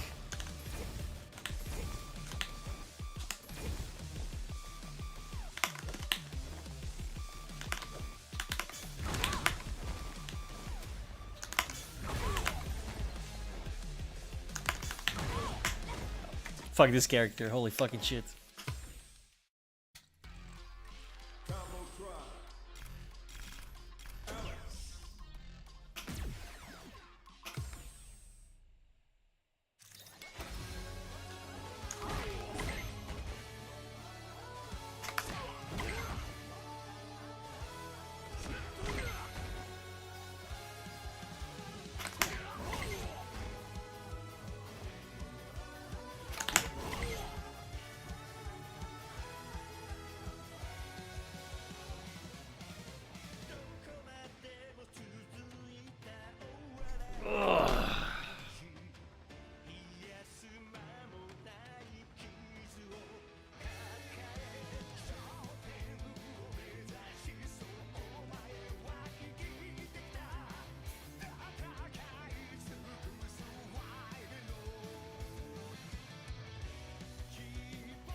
How the fuck?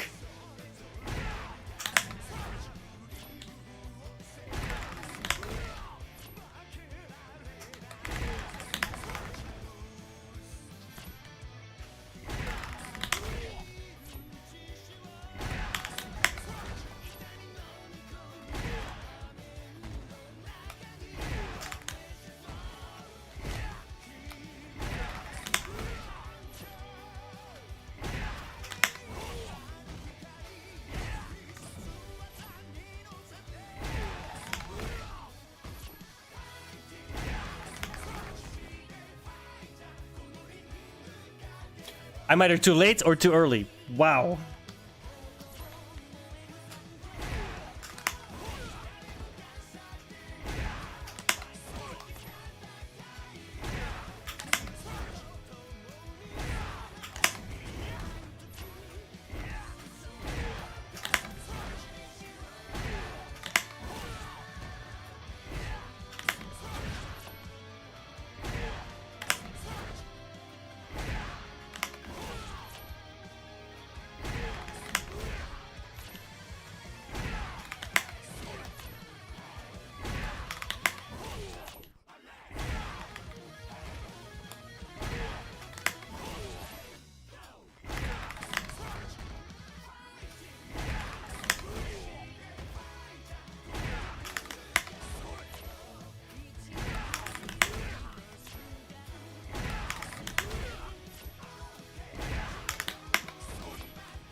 Ah, dude, the new characters have really annoying mechanics. Holy fuck.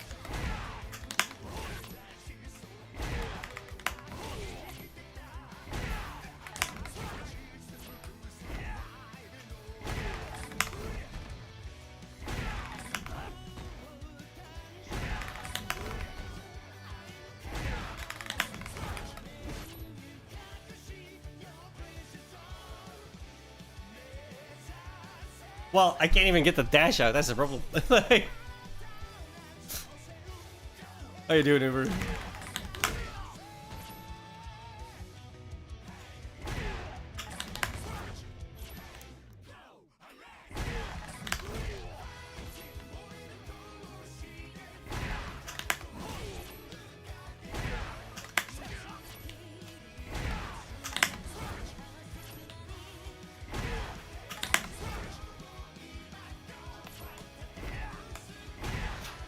Bon appetit!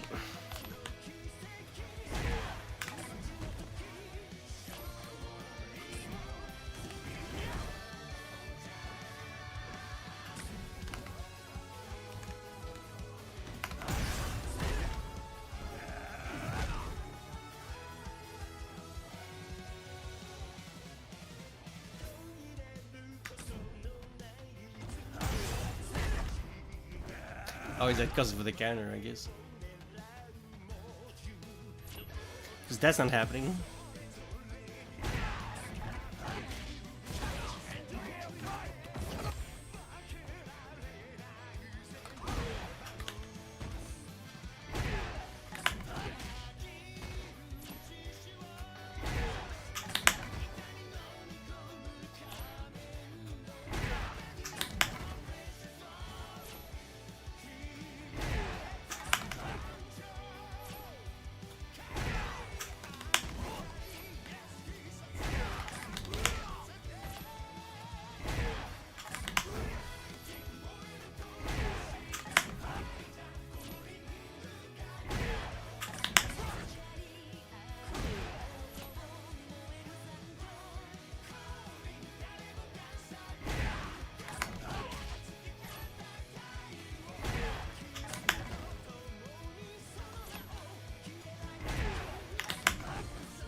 I can't even get the forward to come out.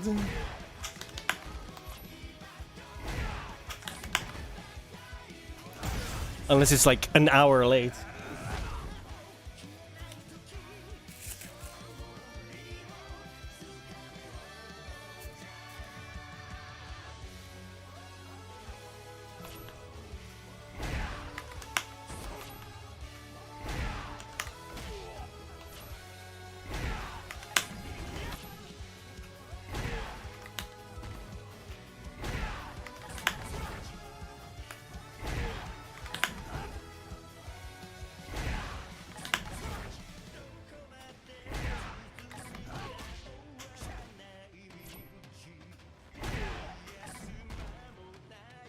Yeah, it makes this mod makes Tekken so much better. You've no idea.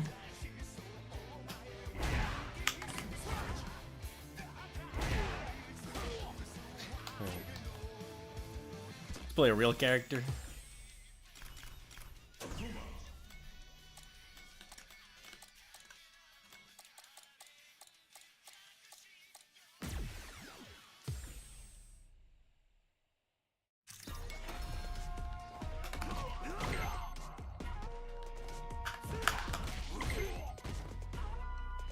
I can tell, yeah.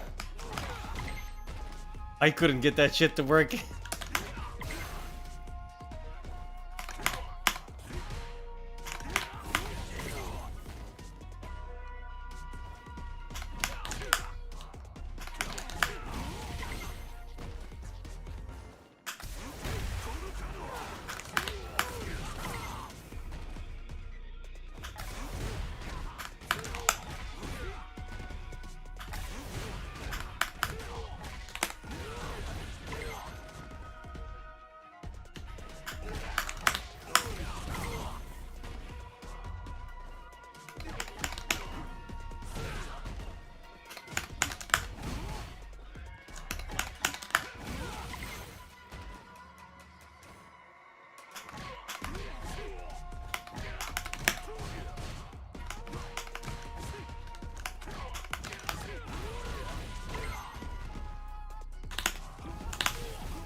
Yeah, I've like a similar kind of pattern, and then I just occasionally I just want to play it again, you know, and then I'll see, oh, new characters, what do we got?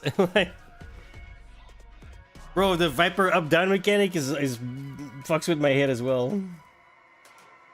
She looks cool though. I'm sure Mai's still OP with the stupid ass fan shit that like, oh my god, it's so annoying.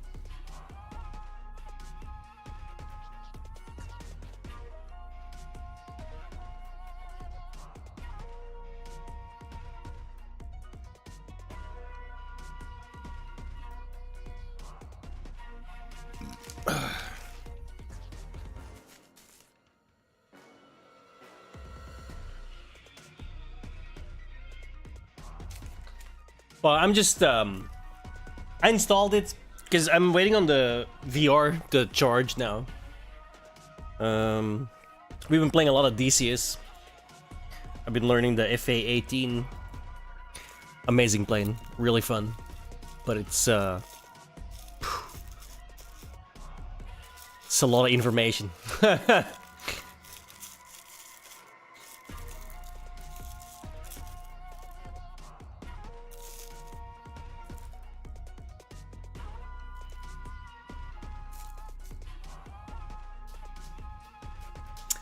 I picked up the Quest 3 recently. I had a G2 Reverb, but that's basically a paperweight now. They bricked it with the Windows Mixed Reality bullshit.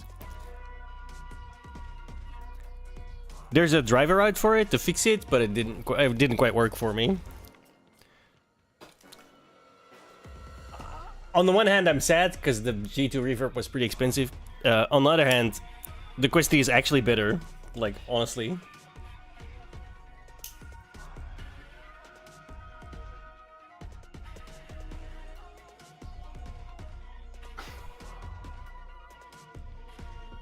They do require you to like, you have to make an account with Meta, and it's fucking disgusting, bro. Like, I made an account with Meta, the AI immediately banned me. Like a minute after the account was made, my account was banned. I get a mail like, oh, hey, you're banned. So I'm like, what the fuck? And then to get unbanned, I needed to send in a photo to prove I was human. Motherfuckers literally digitally fingerprinted me. Like, what the fuck, bro? Like, I was not amused, okay? But yeah, that happened. Mark Zuckerberg is such a fucking freak, dude. Anyway, apart from that, it works perfectly. Like, it works just great. The only downside I have is like the recharge, right? If I'm playing DCS, that's a shit ton of power drain, and yeah, it's kind of annoying. So after like 5 hours, it's basically done. You know? So I have to like stop and recharge it. Slightly annoying, and it's mostly because I got the wrong wire, which I didn't realize. I have an 18-watt wire, and I basically need a 30-watt wire.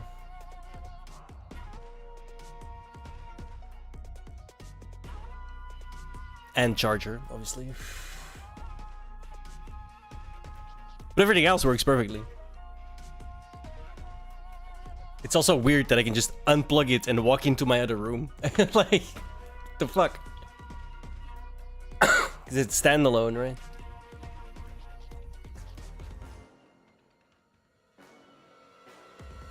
$512 gigs, but I play my PC VR stuff, right? So it's empty.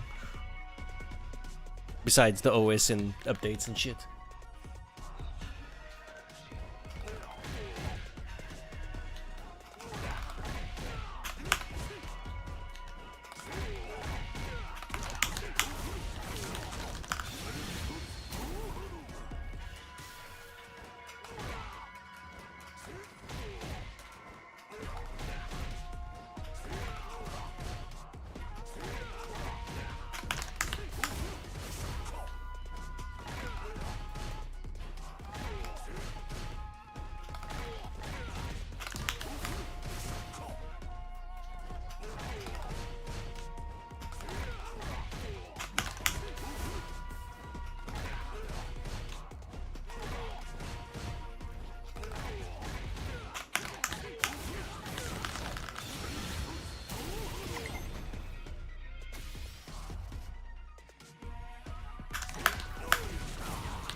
Oh.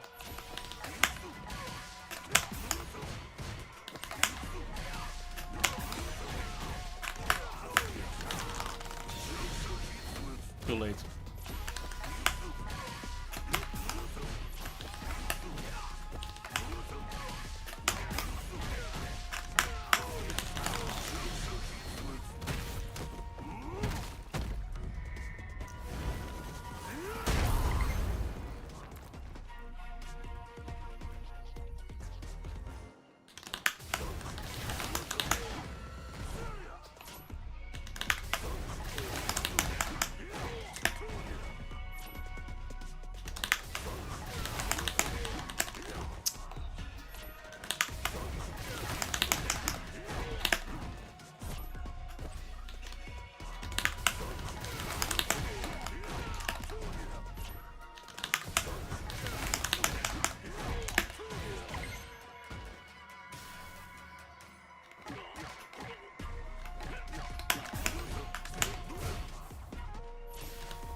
Oh, wrong button.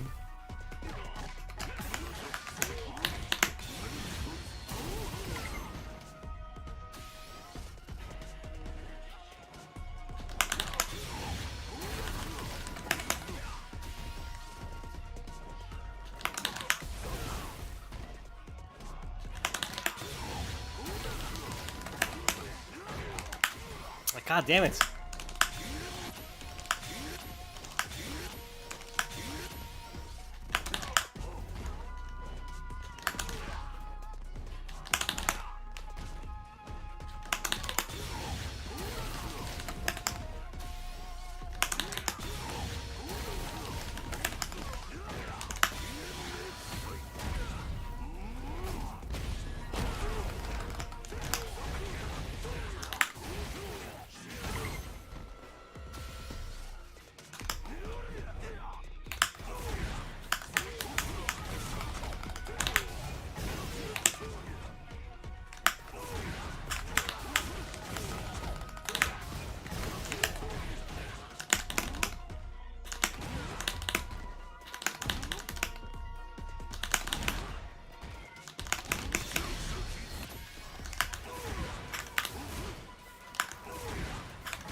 Motherfucker.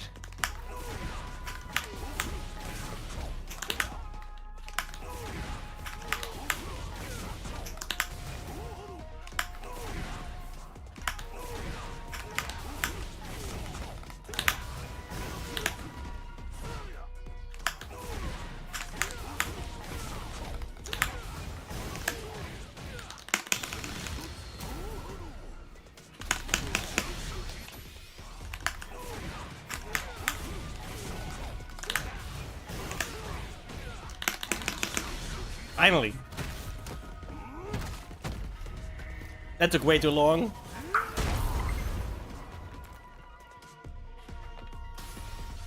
The damage was ridiculous.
Oh my god.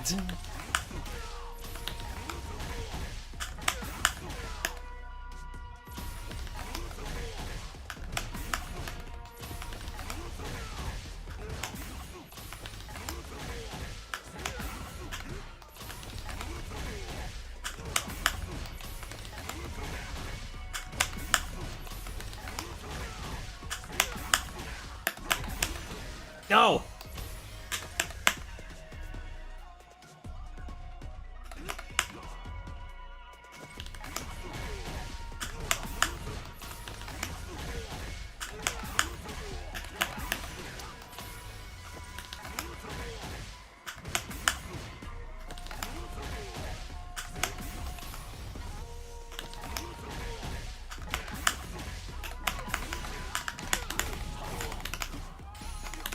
I pressed fucking motherfucking shit fuck.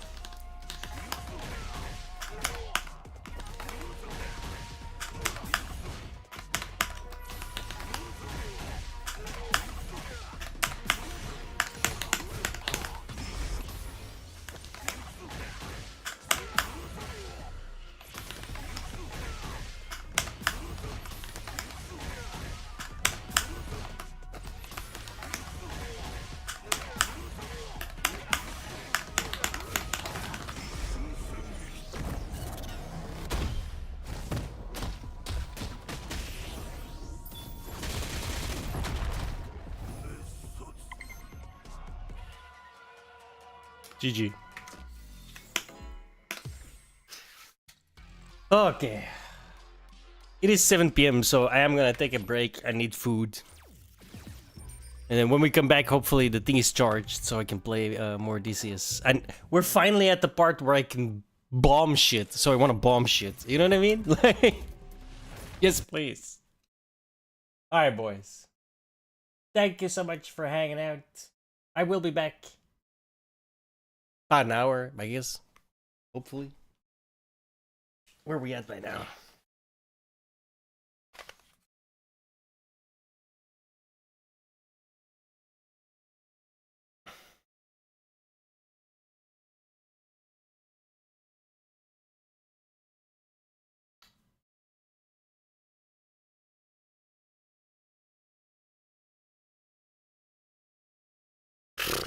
%56%. Rip.